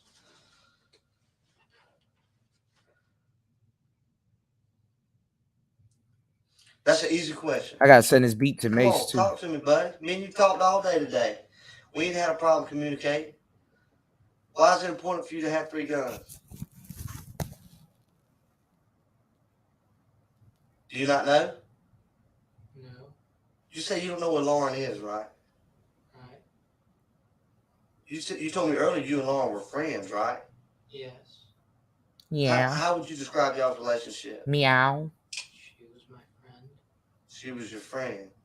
He turns into a cat. Did you ever do things for her? Did she ever do things for you? What did she ever do for you? We talked. We talked. What y'all talk about? News. The news. Okay. How many times have you? This one of them kids you gotta choke up. Even bullies know how to treat a nigga like this. Shout out to Tony. Yeah, Bait Car was funny as hell. You don't know? It made black people look bad If you though. had to guess, what was just? I mean, 1 time, 2 times, 3 times, what? Maybe 2. Maybe 2. See, if I had only been somewhere twice, I could remember that. If I had been there over 50 times and you asked me how many times, I'd be like, I don't know, a lot. But the fact that you've only been there twice, when I say how many times you've been there, you say you don't know. Shout out to That's Tony. just odd to me. Does that make sense Shout out to to you? music therapy. Thank you, broski. That does make sense. So what I'm saying right now makes sense. No. Oh, I would have been choked him. Lauren's missing. You playing the staring game. This pretty little girl right here. Your neighbor. Here come the guilt. She's missing. Why are you getting? Much like Detective 1, Why are you getting close to Detective 2 now valiantly moves in for the psychological charge. He closes the distance and locks eye contact. His physical demeanor, alongside a prolonged gaze, will hopefully crack the suspect's fortified barrier. Once broken, the momentum will commence and the suspect will be more likely to divulge incriminating information. All the detective has to do is maintain eye contact for longer than his adversary. That's- It's a psychological that's gay. battle of attrition between 2 opposing forces, and these moments can sometimes last for minutes on end. That's gay, sir. I know. Me and you both know it's no different than when you was a little kid, right? And you reached in that cookie jar and you got caught after your mama told you not to get that cookie. And she was, did you get a cookie? No. And whenever you tell a lie, Yes. you feel bad about it right then. One, with every lie, there's a chance you're gonna get caught. And that weighs on you. Look how he's looking at him. Something bad. This is gay. Am Am I right? I didn't do it. You didn't take the cookie? No. You smell like you've been cleaning up, like you've been using cleaner to clean up. I know what that smells like. My wife smells like that all the time when she cleans the house. That means you smell like a You've been bitch. using some kind of cleaner to clean up your apartment, hadn't you? No. Steven, you telling me you live like a man? How does your apartment get cleaned? I cleaned it. When was the last time you cleaned it, Steven? I don't remember. Was it this week? No. You mean you go a whole week without cleaning? How can you look him in the face and have this conversation, Oh, bro? Steven. I don't know how else to say it, Steven. Let me tell you what I think. I think that she was a friend of yours. Look at her right here. I think that she was a friend of yours.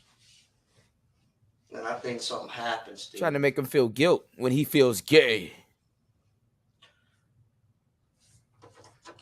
You used to watch her come in and out of her apartment, didn't you? That pink shirt ain't helping neither, bro. Good. Lock him up. It's him. We're Shit. just talking. This is why I hate Pretty shit girl getting right there? recorded. Yes. You telling me you looked at a pretty girl like that and you never once thought, ever, man, she looks good. You never thought that? I don't understand. What do you mean you don't understand? You know how when you're sitting there, you see a girl walking down the road, and you say, man, that girl looks good. You ever see a good-looking girl where you think to yourself, man, that girl looks good? Yes. You never thought that about her? Yes. So you mean to tell me you look at porn on the internet and get off to that, but you never looked at her and said, man, I wonder what it'd be like to have sex with her? Yes. You have? No. He got him the first time. Steven, this is hard, buddy. I know this is hard. Why you touching him? And I can tell it's on you. You want to let it go. There's blood in your apartment, Steven.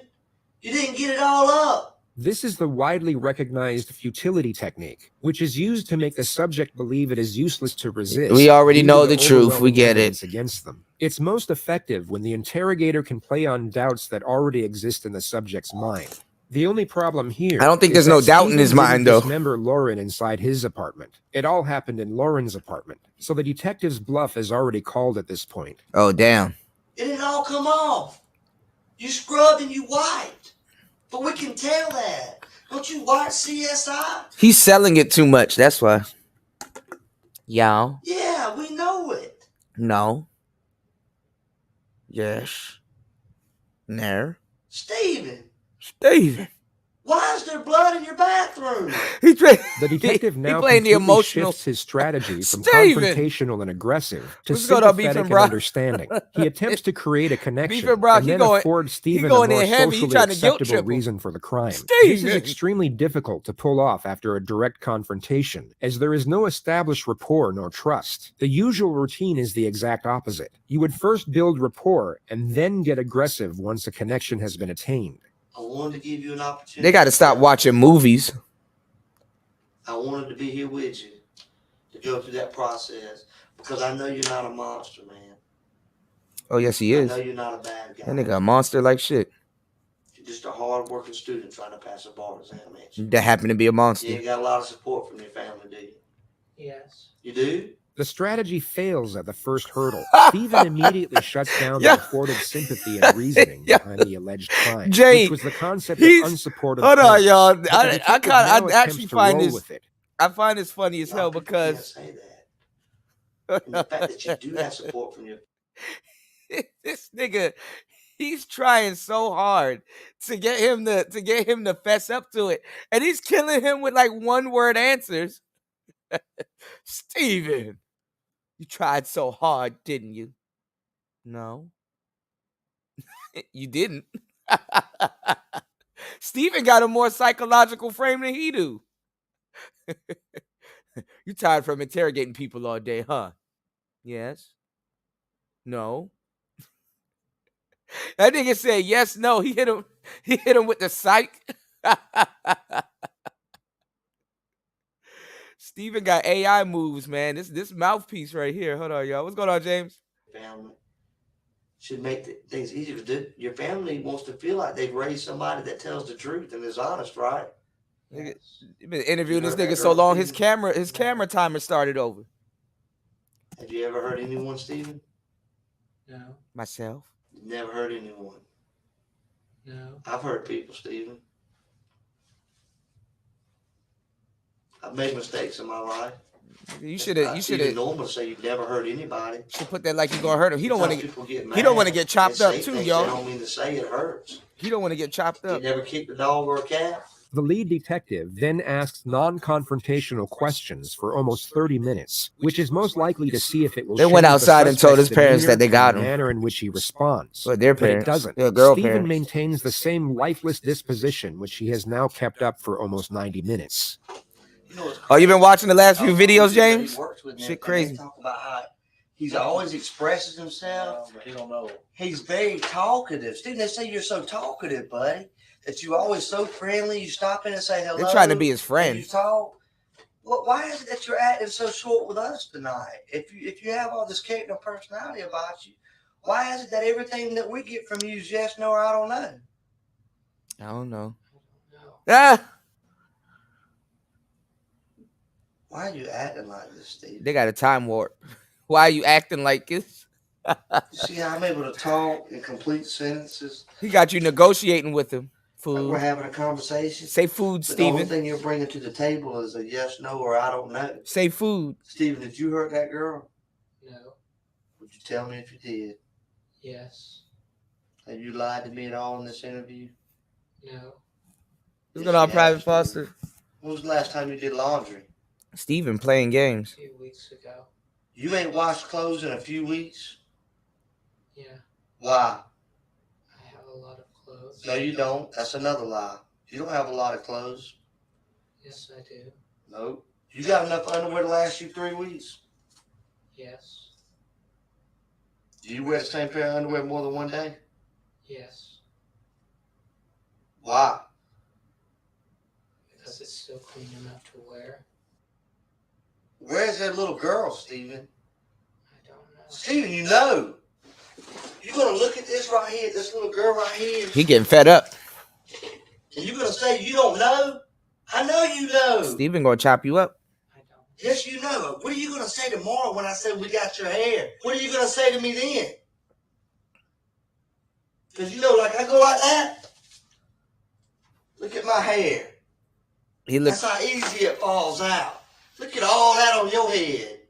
You don't think none fell out? It did.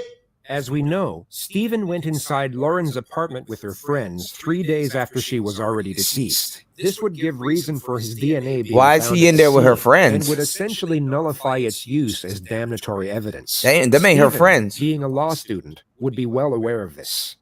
We just want to give you an opportunity to tell it. So you didn't look like a monster at the end.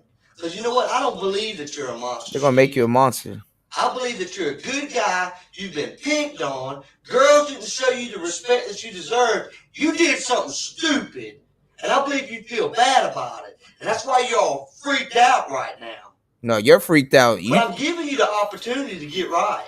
You try to turn it I'm up a giving notch. you an opportunity to show everybody you're not a monster. That you feel bad about what happened. You're on Your 12. hair's there, man. You're on 12. Steven Your been on. hair is there. Steven been on That's 3. right, buddy. Steven been on See 3 this that? whole time. He been on the number 3 this whole time. Look at it. Your hair gonna fall out. See You how keep doing easy? that. Steven got you See this stressing. stuff right here, your hair? Yeah, it fell out of your head when you was moving the body, Steven. That's right. You remember moving the body? No. Yes, you do, Steven. Took a second. He Why, paused. man? Now, Why? why'd you put that torso in the trash me, can, bud. Steven? I didn't do it. Yes, you did, Steven. We want you to tell it so that way people will understand you're not a monster. Things just, you got out of control. It's a sickness. Start choking him a little bit with your Why'd hands. you do it, Steven? I didn't do it. Steven, why are you going to keep telling that? You hurt that girl. Yes, you did, Stephen. You hurt her, man. She was screaming. Screaming, Stephen. How you know that? Why? And I know you feel bad about it. I can see it in your face. What came over you, man? He want him to break down. Stephen picking What his happened, words. Stephen? Stephen picking his words closely. I know you don't know. He getting somewhere though. I don't know. You couldn't control it, could you? I didn't do it. Stephen! They steal your hair and take it over there? They didn't, did they? That's right. It's all sinking in right now. He knows is what you're thinking. Stephen, I don't want it to be a game between me and you. I know it hurts, and I know you're not an awful person and you want to tell it. Your hair was there, Stephen. We've all known it all along. We've all known it. We wanted just to give you an opportunity to tell what happened. I didn't do it. Did y'all have sex? No. Did you try to have sex? No. You think about having sex? You too personal, sir. No. Liar. What kind of man doesn't think about having sex? You said earlier you like girls, right? No. You said she's a pretty girl, right? No. Yes. What'd you do to her, Stephen? I didn't do anything. You're lying. You hurt that girl. No, I didn't. Sure it did. And that's why you're having this massive meltdown right now. The detective quite Your literally meltdown. repeats the phrase, "You hurt that girl," to which Stephen responds, "No, I didn't." And this goes on for the best part of 20 minutes. Perhaps the detective's strategy was to induce mental exhaustion, yet it had no effect whatsoever. Yes, he's getting exhausted. I didn't. He fucking himself up trying to get at Stephen. You hurt her, Stephen. Stephen got a higher frame than he do. You could have been a pickup artist like this, Stephen. You don't deserve to look at it. You could have had all the girls, Stephen.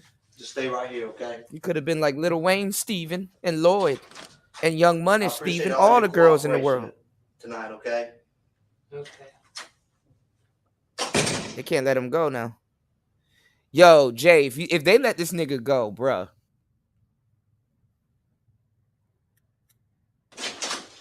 All right, we're getting ready to go. I just need to discuss a few more things with you.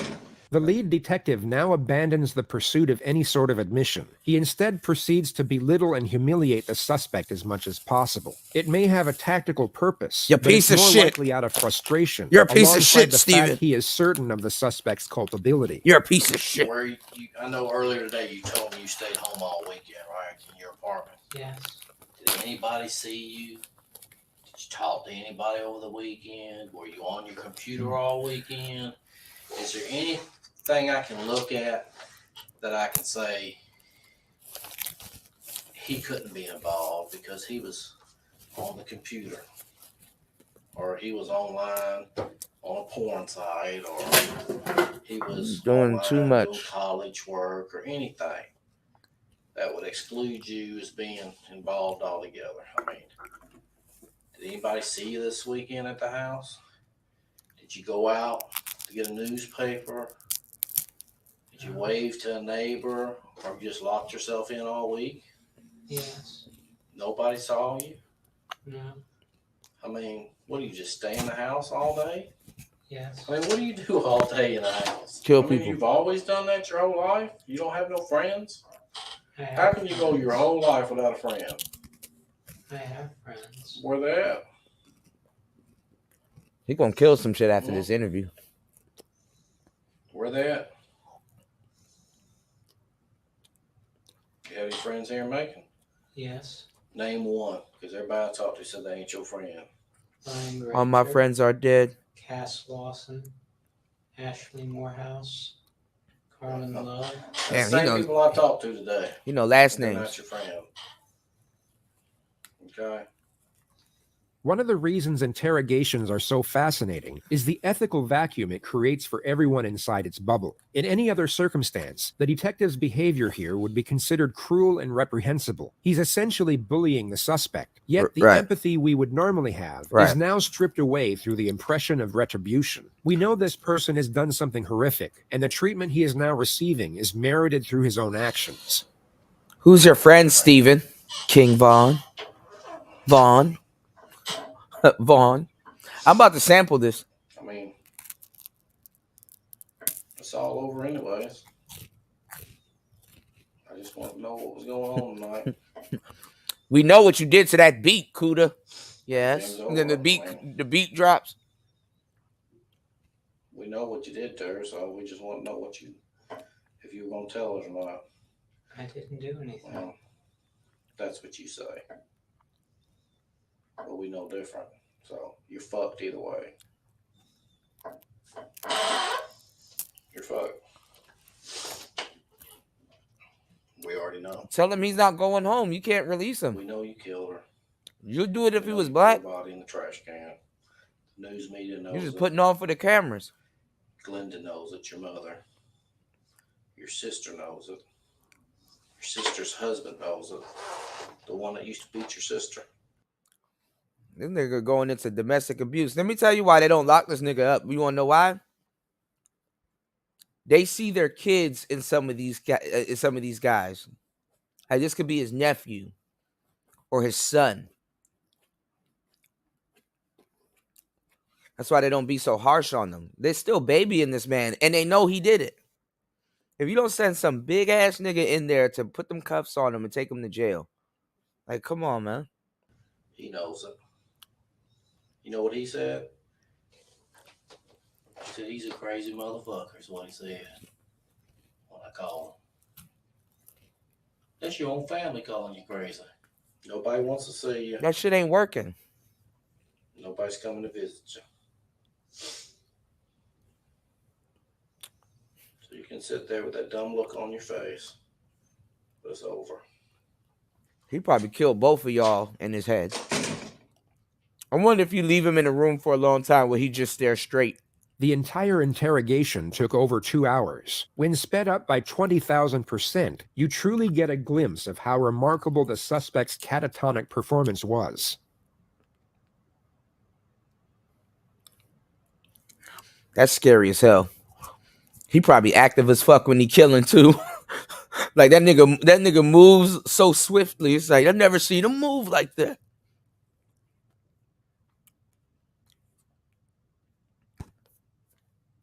I ain't gonna lie.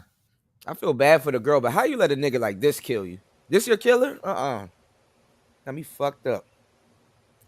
His mother came to speak with him soon after this moment, and although he maintained his innocence, he immediately snapped out of the zombie-like character. It's difficult to interpret the reasoning behind Yeah, the you gotta get his performance, trigger. whether it was a pre-planned strategy, You got- improvised in the moment, you gotta or get it- some type of you gotta get his psychological trigger. breakdown is unclear. But whatever it was, it evidently seemed to work, as the interrogators got nothing. The Yes. suspect's behavior was so abnormal, they were essentially at a loss with what to do, You or tr- where to even start Nah. with a specific plan of attack. Nah, his frame- The evidence, however, was irrefutable. Hundreds of This nigga got this shit on the iPod on the jump drive. Nah, nigga, his frame was stronger than yours. You try to get in his head, and he got in yours. That nigga got up under y'all skin. pictures of Lauren were discovered on Stephen's flash drive, along with multiple video recordings of inside her apartment. A hacksaw was found in a supply closet of the apartment complex, and it was marked red with what was later identified as Lauren's blood through DNA testing. No the shit. packaging for the exact same hacksaw was found in Stephen's apartment. When confronted with the evidence, he took a plea deal to avoid the death penalty and was rendered a life sentence without the possibility of parole. He is currently being held at the high-security Hancock State Prison in Sparta, Georgia. Damn, that's a weird-looking dude. Good to be back. Hope you're doing well. This is the 6th and final installment. Yeah, man, that was some good shit, Jay. Y'all gotta keep them coming, man. Y'all gotta keep them coming. No homo. That was a good one. Yeah.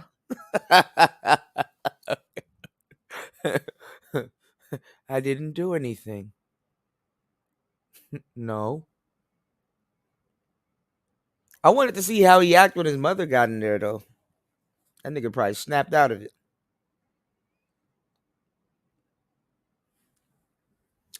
Well, listen, y'all. This was a nice little break from the passport bullshit. You know, their fanboys are mad at me. Want to troll and put out dick pics and shit like that. These are niggas. Y'all about to watch some more fake ass passport bro shit. I could have sworn this shit was over, bro. This shit is annoying, but yeah, y'all go back to the manosphere talking about some shit that wasn't there. Yeah, you're a freak of nature. What's going on, Antisocial Socialite Podcast? You got to be in on these too. Antisocial Socialite Podcast would love these. Shout outs to Antisocial Socialite Podcast, you know. She be playing Hitman. You did. Y'all, I was playing that shit earlier, man. Persona. They got Persona 5 Royale and Persona 4. So I might have to do that. But I can't do it on StreamYards because the frame rate. StreamYards be tripping on the frame rate, and that's like an animated game. Hitman be looking crazy. I'm gonna do it on OBS. That's what I'm gonna do. Let's set my cameras, do that shit on OBS. I just can't bring up y'all comments, but I could be on here, you know. Oh, the cutie chick with the lisp. You know who's crazy? There was another light-skinned girl that was just like Skyrim is awesome. You gotta, all right, Antisocial. I'm gonna teach you a cheat, but it's not really a cheat. It's actually dope. This is how you get the dragon armor. You got to do the iron ingots. You got to do the iron ingots cheat. And there's 2 special dragon armors you should get. You got Elder Scrolls.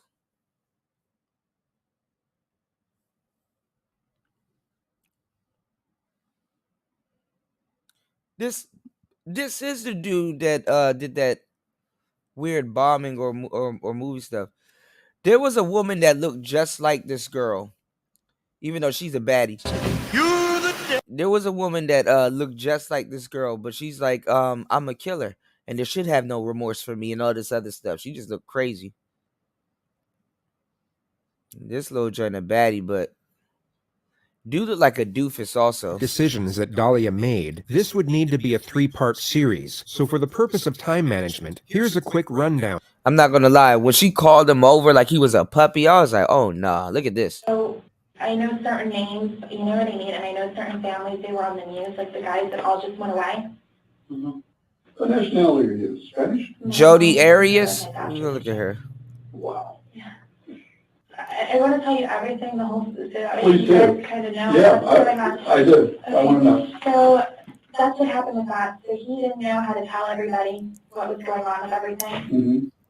I don't know if you know, he was shot. He was shot twice.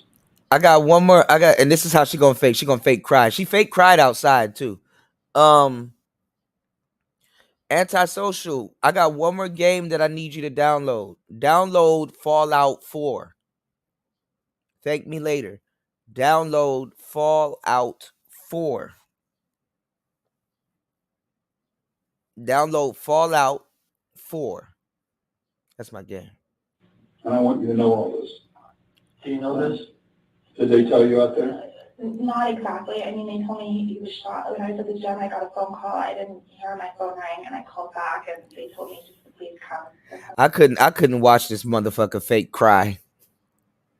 Yeah, they were doing all kinds of stuff. They were sniffing coke and doing all kinds of weird shit, you know? Rockstar lifestyle might don't make it type shit. And then she got a little too she started smelling herself. She started getting too beside herself. She wanted to kill the nigga, so. Something happened at my house. Yeah. He would, evidently, your husband answered the door, and they took him back upstairs. Pop star lifestyle, I'm gonna make it. And in your bedroom, living life high every day, click wasted. Oh, you gotta buy the disc version.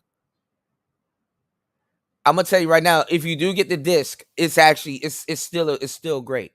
Why would he Because he doesn't answer for anybody he doesn't know. I have And no- I mean, the only person, like his probation officer is like the only, you know what I I have mean? no idea. He would not That nigga answer got the probation door. We have officers cameras, and like, shit. at our house. Maybe he knows this person. I didn't know you had have- cameras we have- because when we got there, some of your neighbors heard the commotion. We have cameras, the front door has camera, Oh, and that's the back great. door has camera, Then- but they don't record. And they don't record. Nobody knows, but they don't. We told everybody they record, but they don't record. Oh, God. Because he didn't want them to make a hole in the garage.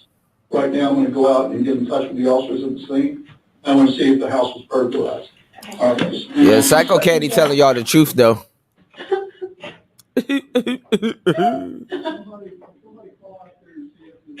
The lead investigator returns 16 minutes later. Now, you know that I advised you of your rights, right? Yes, you have. Okay. The game's over with. Okay? There's no more games with you and I. Now we're gonna get down to serious business. I wanna know if you know this guy. Come here. Bring this guy in here. Get over here. Get over here.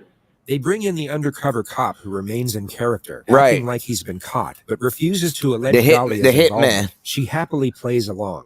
I'm not gonna lie, they were playing with You her. know who this guy is? They were playing with her head. You've never seen him before. I've never seen him before, ever. Do you know her? Put your head up and look at her. Put your head up. I've never seen him. What were you doing coming out of her house? They're playing with his head. You know. I mean, playing with her head top. Then they're gonna bring in the man that supposedly should have been killed.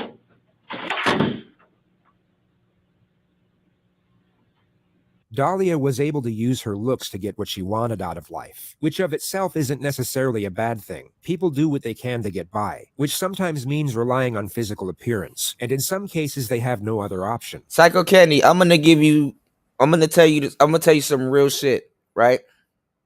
And this ain't no funny shit, no nothing. I'm gonna just lay it on you straight, no homo. I'm gonna tell you, if that's how you feel, brothers like yourself, let me tell you what's the problem. He said, I'm probably incapable of being with them. They only love what men can do for them. Let me tell you something. When you're learning the red pill, you need to be dealing with women while you're learning the red pill. Because if you learn and study and look and listen to all the talking points and study this shit before you actually be with women and have a viewpoint of it, you're doing yourself a disservice, you know. Half the dudes, not you, but you got Hammer and other incels and stuff like that. Not saying you're an incel. I don't know, you know, where your extent is, but half the dudes running around here, you gotta at least be dealing with women while you're doing this red pill shit. I'm not gonna say that it's gonna make you any better of a man, but I'm saying that you won't have no limited beliefs with them, because honestly, you don't know how you gonna act with the right one. You know what I'm saying?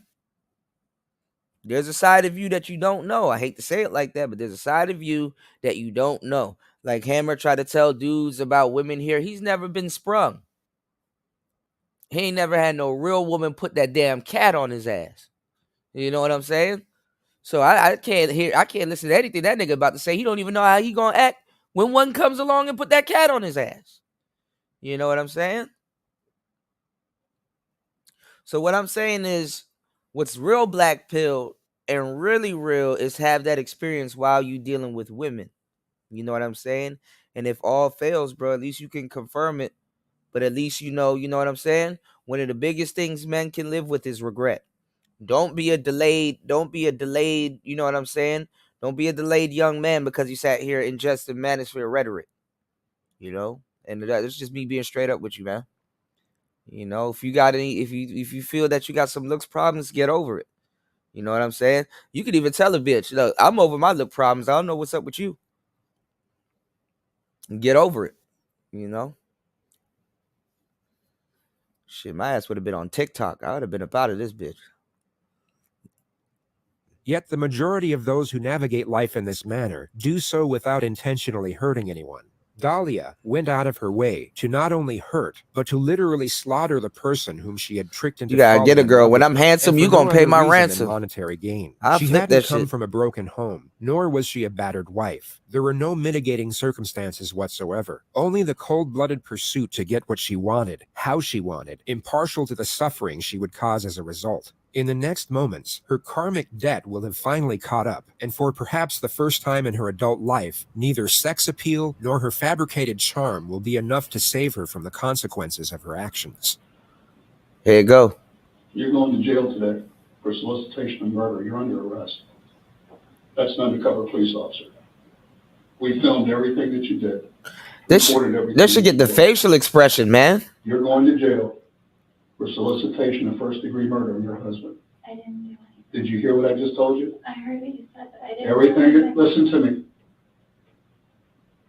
Everything has been recorded. You were photographed in the convertible when you sat in his car in the front of CVS. What do you want to do? What do you want to do? Well, you should have known that was a Fed. You should have known that was a Fed car, I baby. didn't do anything. You're going I to didn't jail. do anything, please. I didn't do anything. Tell me you didn't do anything. I didn't do anything. You're going to jail today. He gets As soon as satisfaction I'm out of done, telling people that shit. You're they're going gonna to come in jail. here and handcuff you. I'm a warden. And take you to the Palm Beach County Jail, book you for solicitation of first-degree murder on your husband. Your husband is well and alive. Thank God. Oh, yeah, thank God. She got a prostitution charge No, he too. doesn't want to see you. She was selling that cat. He doesn't want to see you. You better quit your playing. Listen to me. He's the only person that can get you out of I jail. want you to quit your acting and get this over with. I'm not. Yes, you are. Okay. You know what? You need a real good attorney. You need a real good attorney because we're going to show them the film where you say you're 5,000% sure you want him dead. You think I made that up? You think I made that up? It's exactly what's going to happen. I'm talking with you. When I leave this room, no other officer will ever talk to you again. Next time we see you is when you're in trial. You can make it right here, or you're going to trial, and you're going to do life in prison. You want to cooperate with us, whatever you want to do. It's over and done once I walk out. You might as well cooperate at this point. You might as well snitch on yourself, And no man. one else is either. What do you want to do before I leave here? Because the next officer comes here, going to handcuff you and take you to the I'd jail. like to see my husband, please. No, he doesn't want to see you. He doesn't want to see you. I'm leaving now.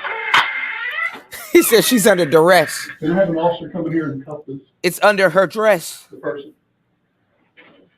I don't know what's going on, please.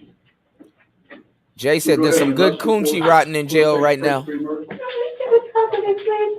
Can you stand up? Stand up, please.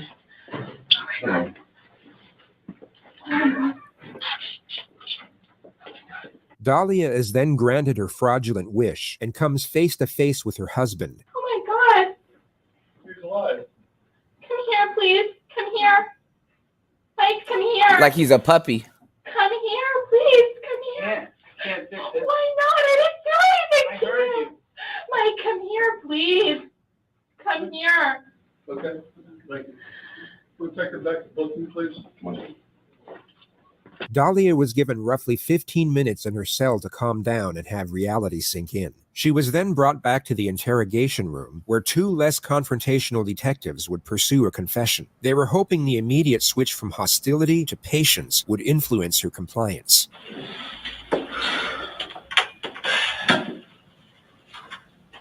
You've been advised of your rights before? So yes. Your Miranda rights? Yeah, but I wanted to make a phone call. Okay, earlier this morning, Sergeant Sheridan read you your rights from that card, right? And you understood your Miranda rights, your Fifth Amendment rights? Yeah, but I wanted to make a phone call. Okay, so the phone call, we will let you do that later. Not right now, though. So while I'm still here, Yeah, later on we will. Okay? We wanna, Did you understand your rights or you didn't understand them? I wasn't really paying attention. Okay. I said yes to everything. Okay. What I'll do is I'll go ahead and read them again. Okay? And if you have any questions, just go ahead and ask me and I'll explain them to you. Okay? okay, you understand your Fifth Amendment rights now? All of them. Yeah, I stay up and watch this shit all the time, bro. the regular restroom, please, before we start? Is that okay? Is it emergency? I didn't feel comfortable going in the other one. I'm sorry. I No will problem, no problem. You mind if I call you Dahlia? Yeah, please. All right. Do you understand what happened today? What's going on here? You tried to kill a nigga and it didn't work. Okay. Now, slowly, I'm understanding a little bit better. What's your understanding? She flirting with him. I was told one thing, and now it's like slowly, like all these things are, like. And I think her lawyer almost got her off, y'all, but she told on herself. Do you know that you are arrested today? You're being Because arrested. he was trying to bail her out, which is crazy. Y'all should hear the phone call her and him have while she's in jail. And she's like, get me out of here. Not really, no. You know another charge? He was really thinking about it. Okay, go ahead and tell her the charge out. Okay.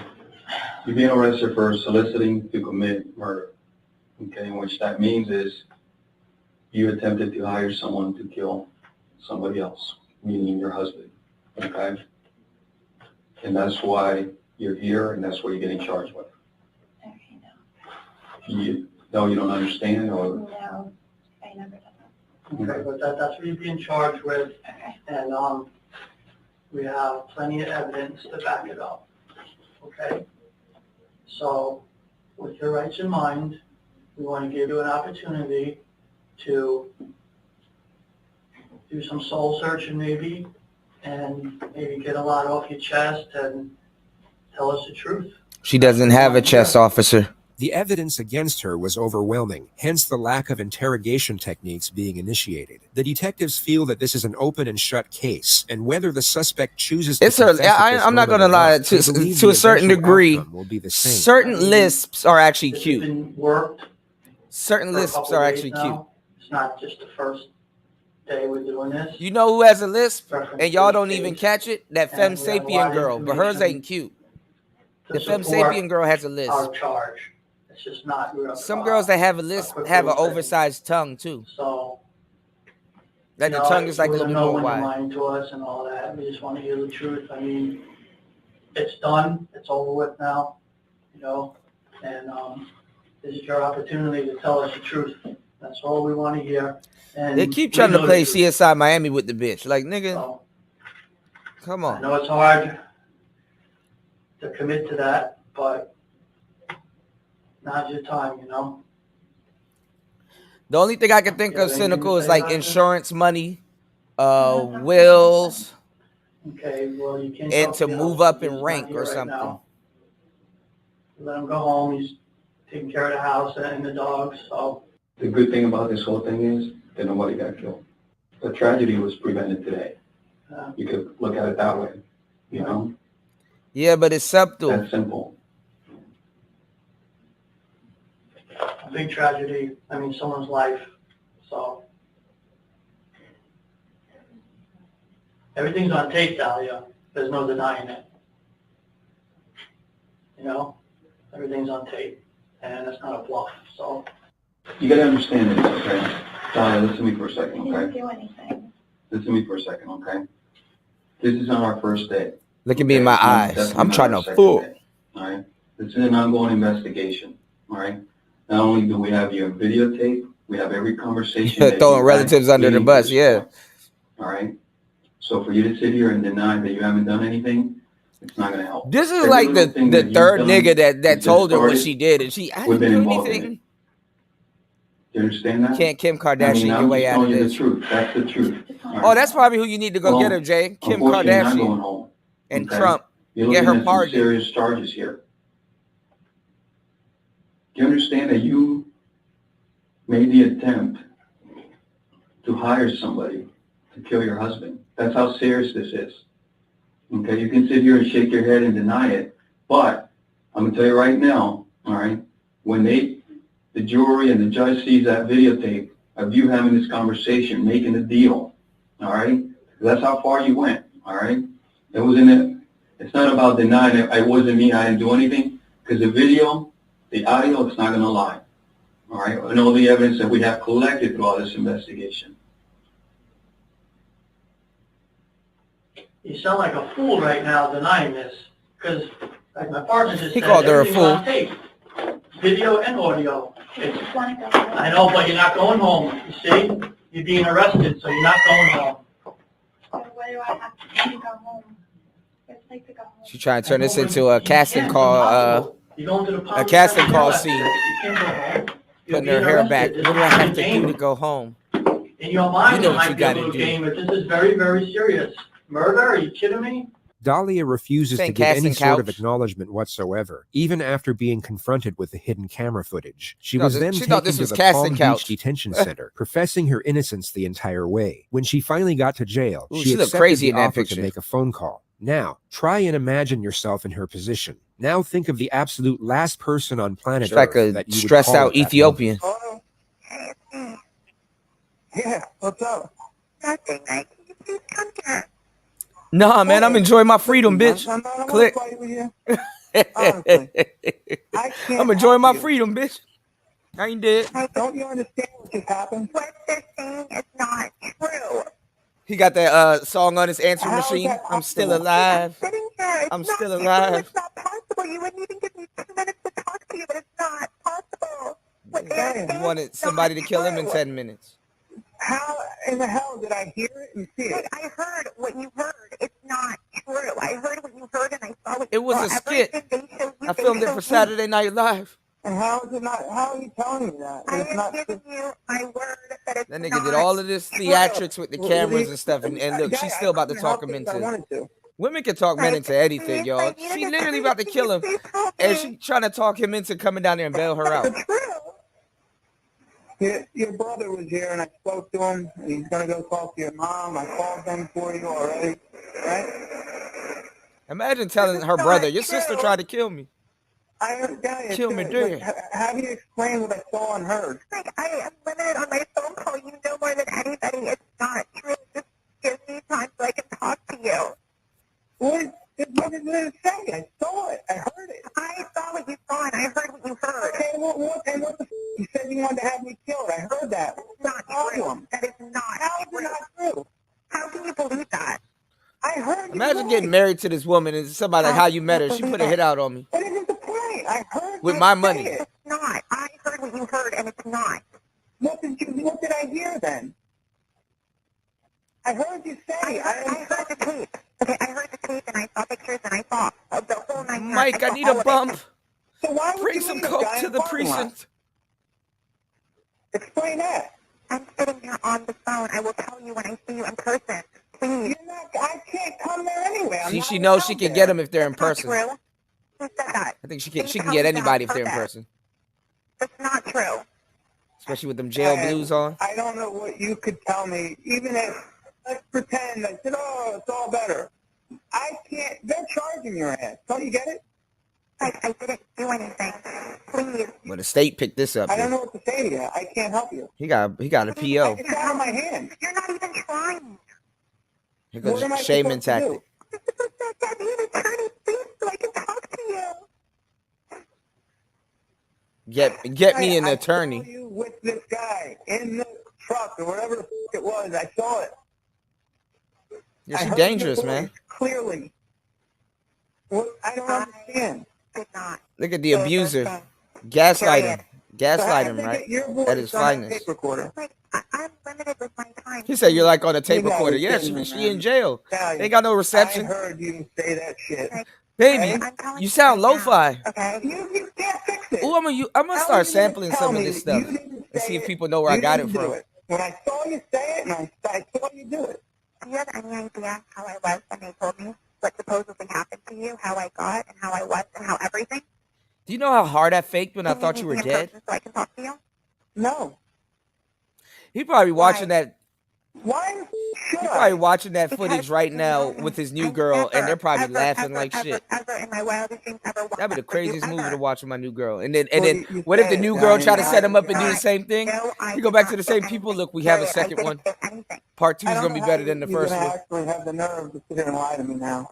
I can't help you even if I wanted to. Do you get it? Why don't you want to? It's out of my f***ing hands. You're not even trying. It's different if you're trying. You're not even trying. What could I possibly do for you? She emotionally manipulative, You're man. not even trying. She crying and then she shaming and then What? I'm sitting here like a dumbass. this is like Skyrim. This is like Skyrim antisocial socialite podcast where you can choose like different texts and You're stuff. gonna be lying around in there for You can literally be bipolar. couple days. You need to just try and relax and just go with it. And keep I think she's out though, Jay. I love you. Don't do this to me. Everybody treated me awful. I didn't do anything to you. You know me. Everyone here seems awful. Everyone treating you awful. He shouldn't even be here to hear this. I can't help you. On your There's nothing I can do to help you. at your leisure. Know what I'll do? You know what I'll do for you? Seriously? You sign my house back over to me. I'ma I'll hang help up. your mom immensely. Give me my house back. Oh, she ain't gonna do that. That's it. What? I'll have the papers sent over to you somehow. You'll sign them over to me, and then I will help your mother. She getting serious now. I'm not signing anything. I know You can't own a house, bitch. You in jail. So I can't help you. That's your house. Larry said lists are not cute anytime. Some are cute. If they got like a little cute tongue, it's like, oh, she got a little lisp. Especially when they kind of try to get rid of it and it's like in the last stages and they keep it. It's a little cute lisp. Some insecurities are cute. All right? I have to go and getting fingerprinted now.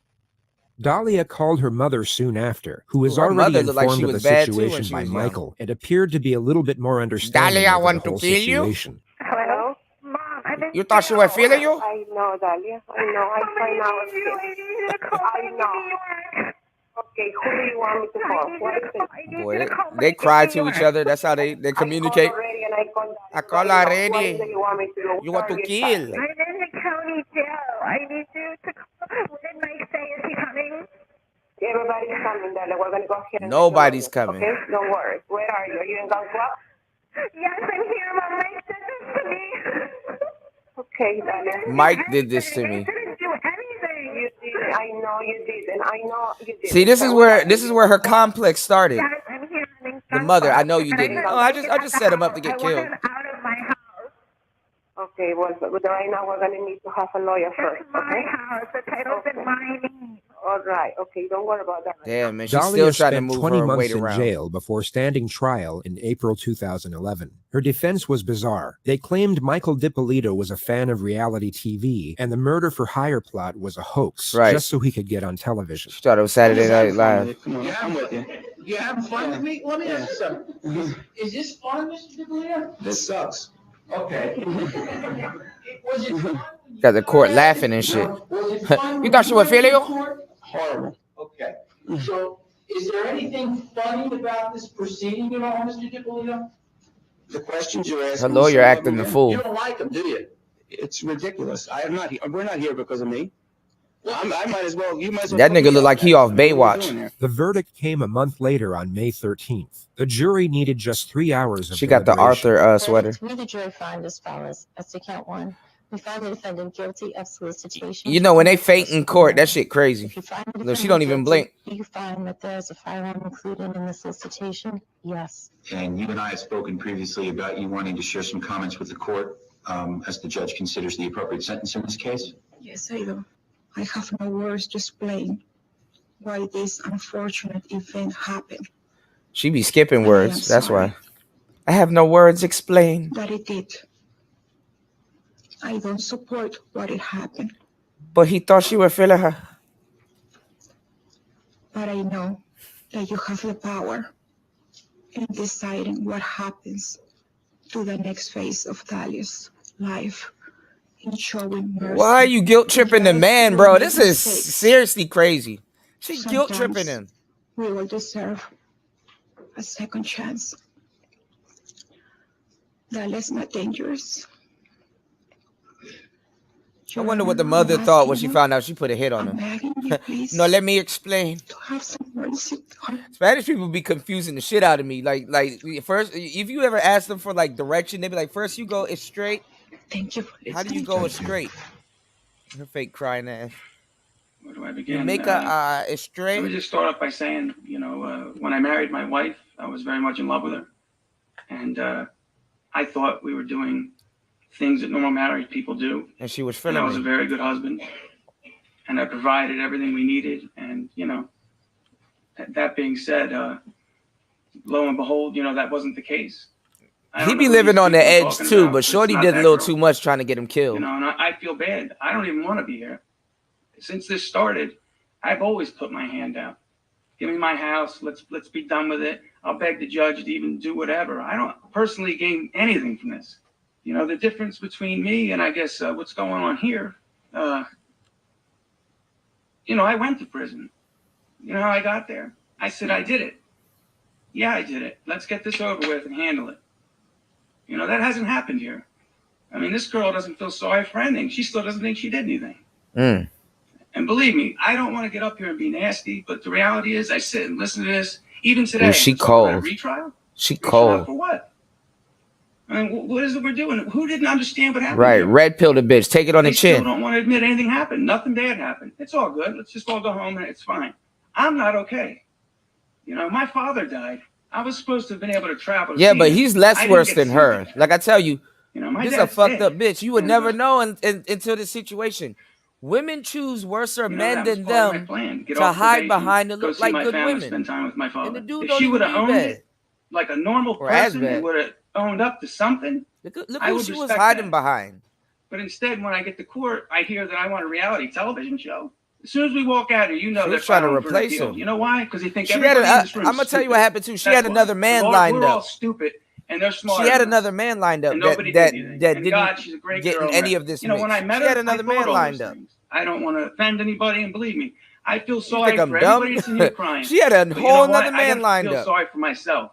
Nobody's helping me. My mother had She a nervous needed him to breakdown. bankroll the I'm like, situation. I'm gonna have a nervous breakdown. I just don't know how I'm feeling some days, and it's just not fair. That man like gone I said, too. And I mean this from my Now heart. she's stuck I with wish this we nigga. weren't That's why here. she need him to get her out. I wish she would have did anything but what she did. Got too much The shit jury's going on. found How you meet a guilty girl and then all of a of, sudden her pretty ass going to jail? solicitation to commit first-degree murder. When I met her, she was So free, my Your Honor, task is to but now figure she out what an jail appropriate baby. sentence would be somewhere between 48 months and 30 years in the Department of Corrections. How do I rehabilitate You're going to you jail, from what you Dahlia. have done?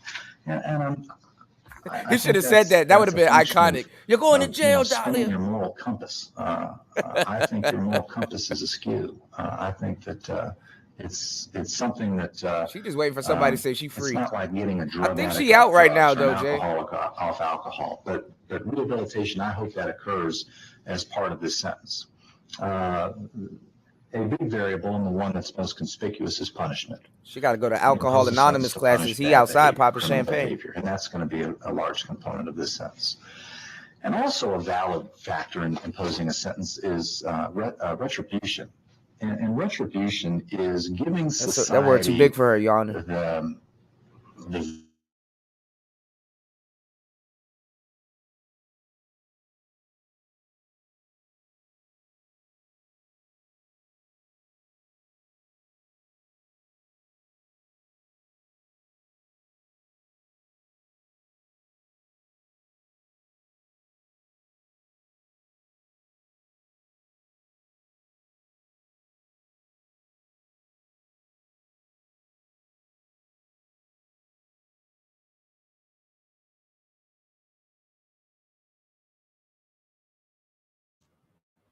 There we go.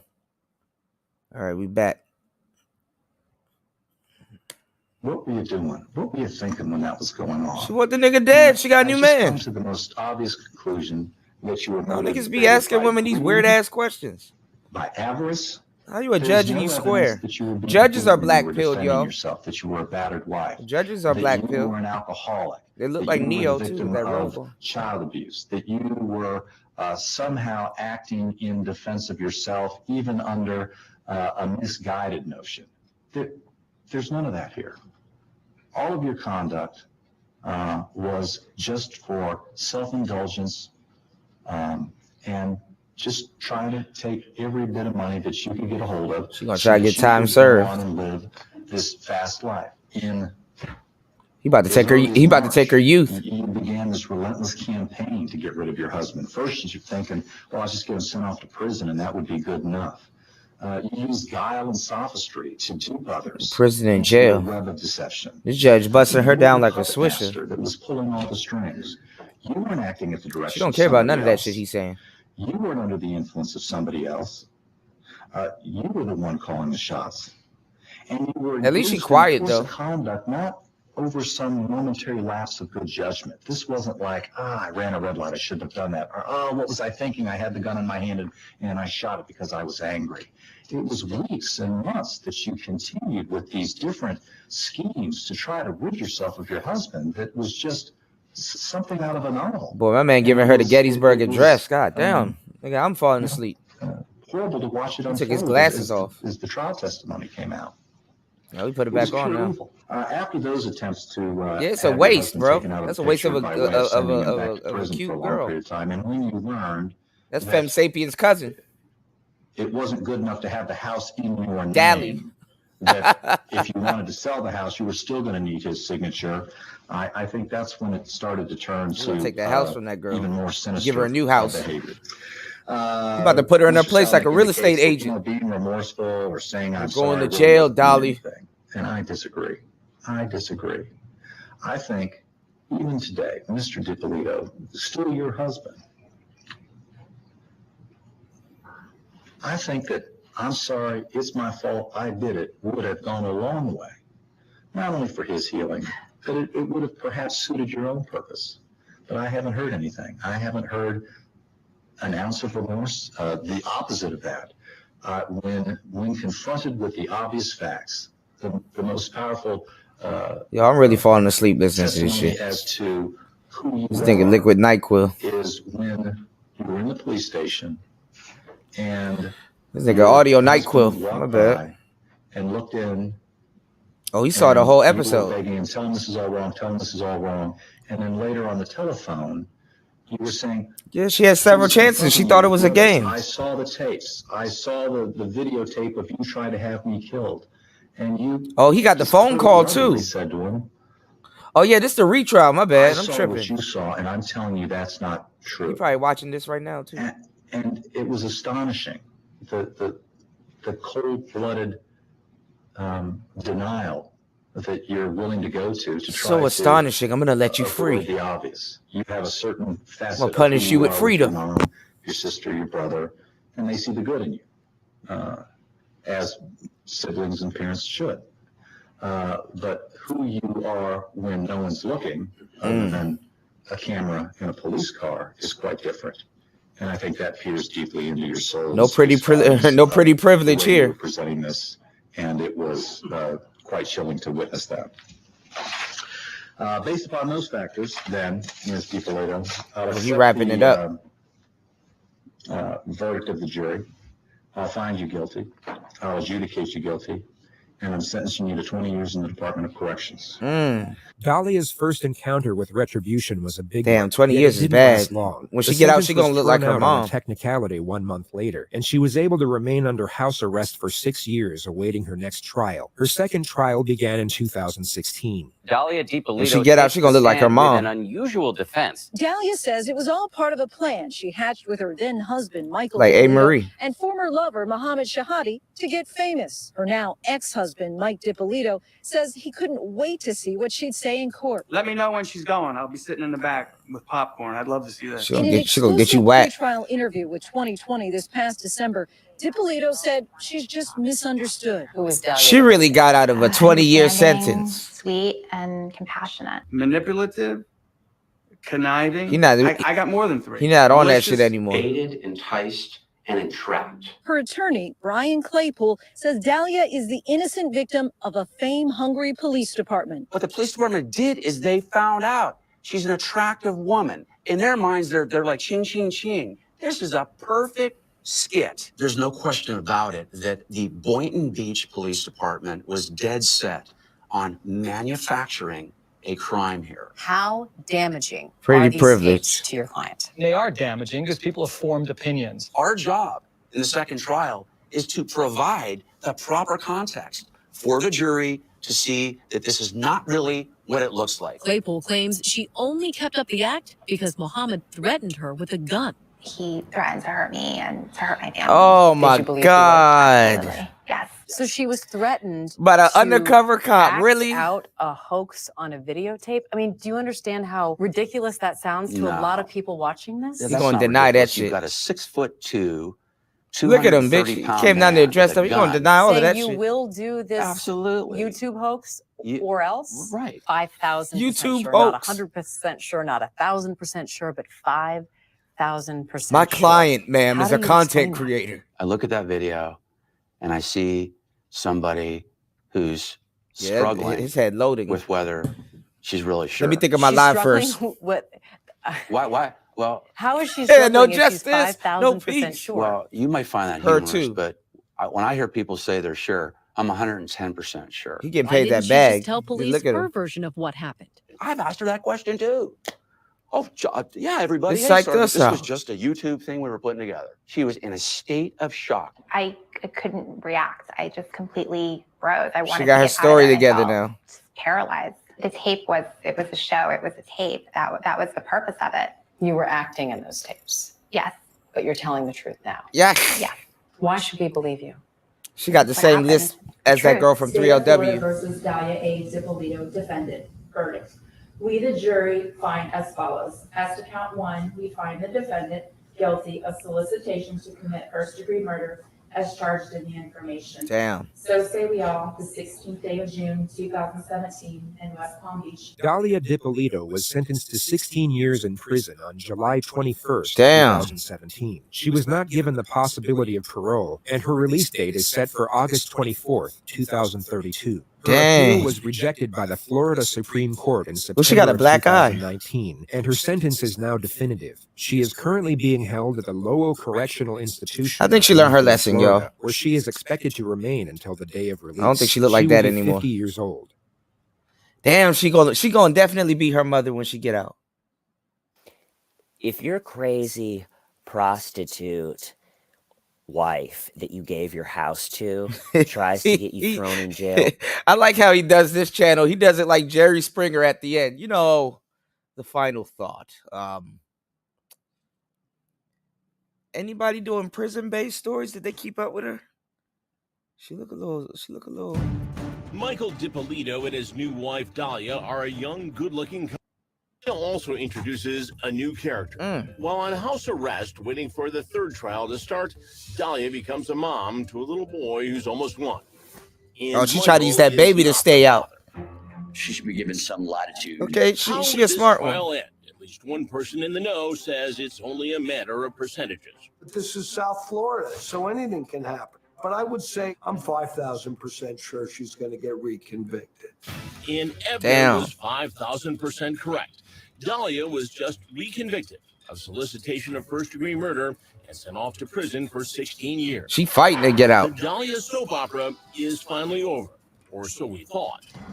Her attorney immediately appeals her sentence and asks for house arrest. The judge had granted it before and may have done it again, but then this happens. Dahlia is caught on tape again. She making This sex time calls talking on a on the phone phone. from behind bars to her baby daddy about a plot to escape from prison using a drone. Bitch, how you gonna get out with a Fly drone? a drone over and drop off wire cutters, and he cut wires and escape from prison. They would catch your stupid ass. The genius. What drone is gonna pick up wire cutters, bitch? The wire cutters way more than the drone. After hearing that, the judge dropped the gavel. So Damn. for now, this femme fatale sits behind bars, but she's currently appealing her conviction. And the final scene has How yet much to play appeal is she out gonna get? the true life soap opera of how the world turns for Dahlia Dippolito.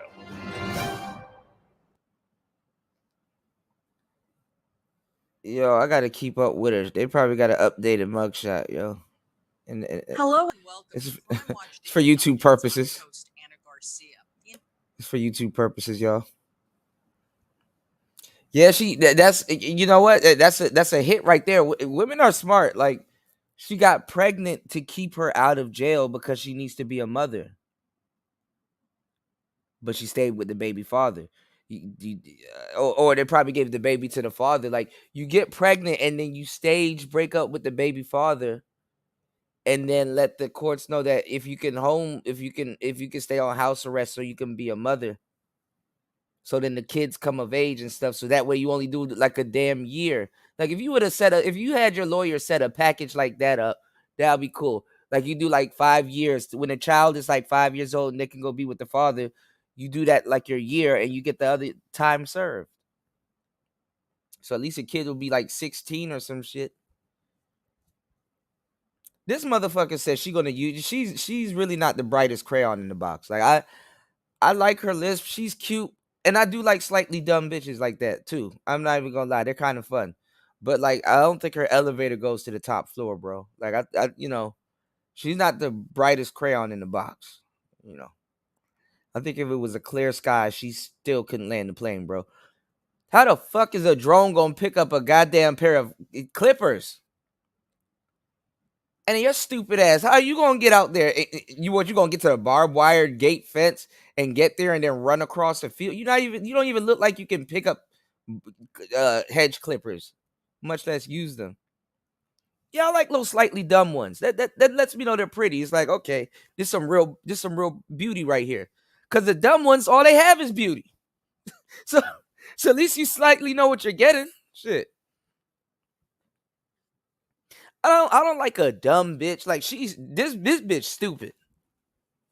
Slightly dumb, like, oh my God, it escaped my mind. I'm cool with that. But like, if you're dumb and you're not playing, I don't know, sir. The slightly dumb ones are attractive.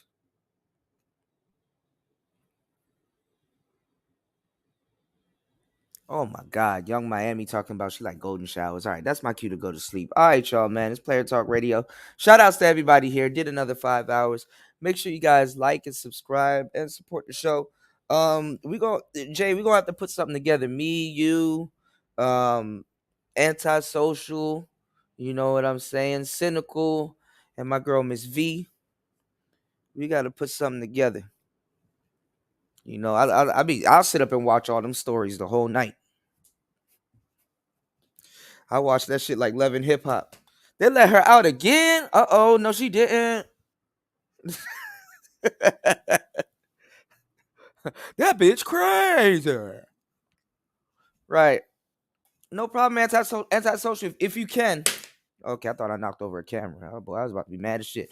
If you can, get your hands on Fallout 4. It should be cheap as hell. You probably can get it in one of those clearance bins. Fallout 4 is the game, especially if you're playing Skyrim, made by Bethesda too. All right, y'all, we out. It's Player Talk Radio. Let's get it.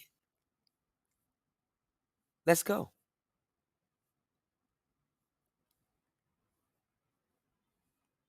Peace. Now, look, I want to speak on this about little young player. I see little young player Ramil up in here. I ain't got no problem with the pump and dump thing. I see where he coming, and I feel him. He in Atlanta. Them hoes is going. You niggas be leaving that shit out. Them hoes is going out there. Them hoes is fucking all over the place. And niggas is getting at them. And niggas is getting at them. And you niggas start fucking me up with that weak shit, telling niggas not to fuck on the bitch. Nigga, I'm gonna fuck this bitch. That's what I'm gonna do, nigga. I'm getting tired of you trying to check my motherfucking game, nigga. I'm in this shit. I'm gonna knock on this bitch, nigga. Fuck you. And I'm getting tired of you, nigga. You can't take it. I'm in this shit to win this shit. And I'm sick of you weak ass, over the hill, dust ass niggas. You wanna go smoke cigars with some old white boy in the exclusive Moose Club, nigga? Fuck you. I'm out here with these bitches, nigga. I'ma hold it on. I'ma get it in. I'ma get it in. And you niggas gotta be out there. It's about having your motherfucking game. It's about being a motherfucking player out here. It's about being a real nigga. You niggas don't understand what it is to be a real motherfucking nigga. You don't know how to talk it up. You don't know how to get it in. You niggas weak in this shit. I'm sick of you niggas. Them hoes over there fucking with Kevin. Them bitches looking to get married. Them some married-minded bitches. I ain't trying to fuck on no hoe like that. Go over there and fuck with Kevin. Let me fuck with the rest. I'ma do my best, nigga. Fuck y'all niggas. And you gotta put this out because you niggas don't put the whole side of the black man out here. You put one side out here. And I'm tired of that shit. And real niggas out here like me, we getting it in. We ain't got nothing to cry on. We let the bitch lie on us. The bitch lying on me, nigga. That's what she did. And I'm gonna do it again. And again, motherfucker, that's what I do. I'm sick of these motherfuckers crying. I'm gonna give you some tissue next time, motherfucker. That's how we do out here, though. Look, keep pumping and dumping. I don't blame them. Expect the Cardi bitch, WAP and shit. All these hoes want to do is fucking suck. And why get fucked up? They go fucking suck your partner. You know what? Just accept it. Be done with that shit. You niggas go to church, man. You know what I'm saying? Take that shit to church. I can't help it. The hoe fucks you over, nigga. That's your problem. That ain't my problem, nigga. I solve problems. I don't make them, nigga. That's what I do. You guys don't understand what it is to be a motherfucking back out here. It's just like playing football, nigga. We get a prep. We get a motherfucking pep rally before we get at these bitches. Let's get it up. Let's get it in. You don't understand that, though. That's what's killing me with that. But look, I'm gonna pull up out of here, man.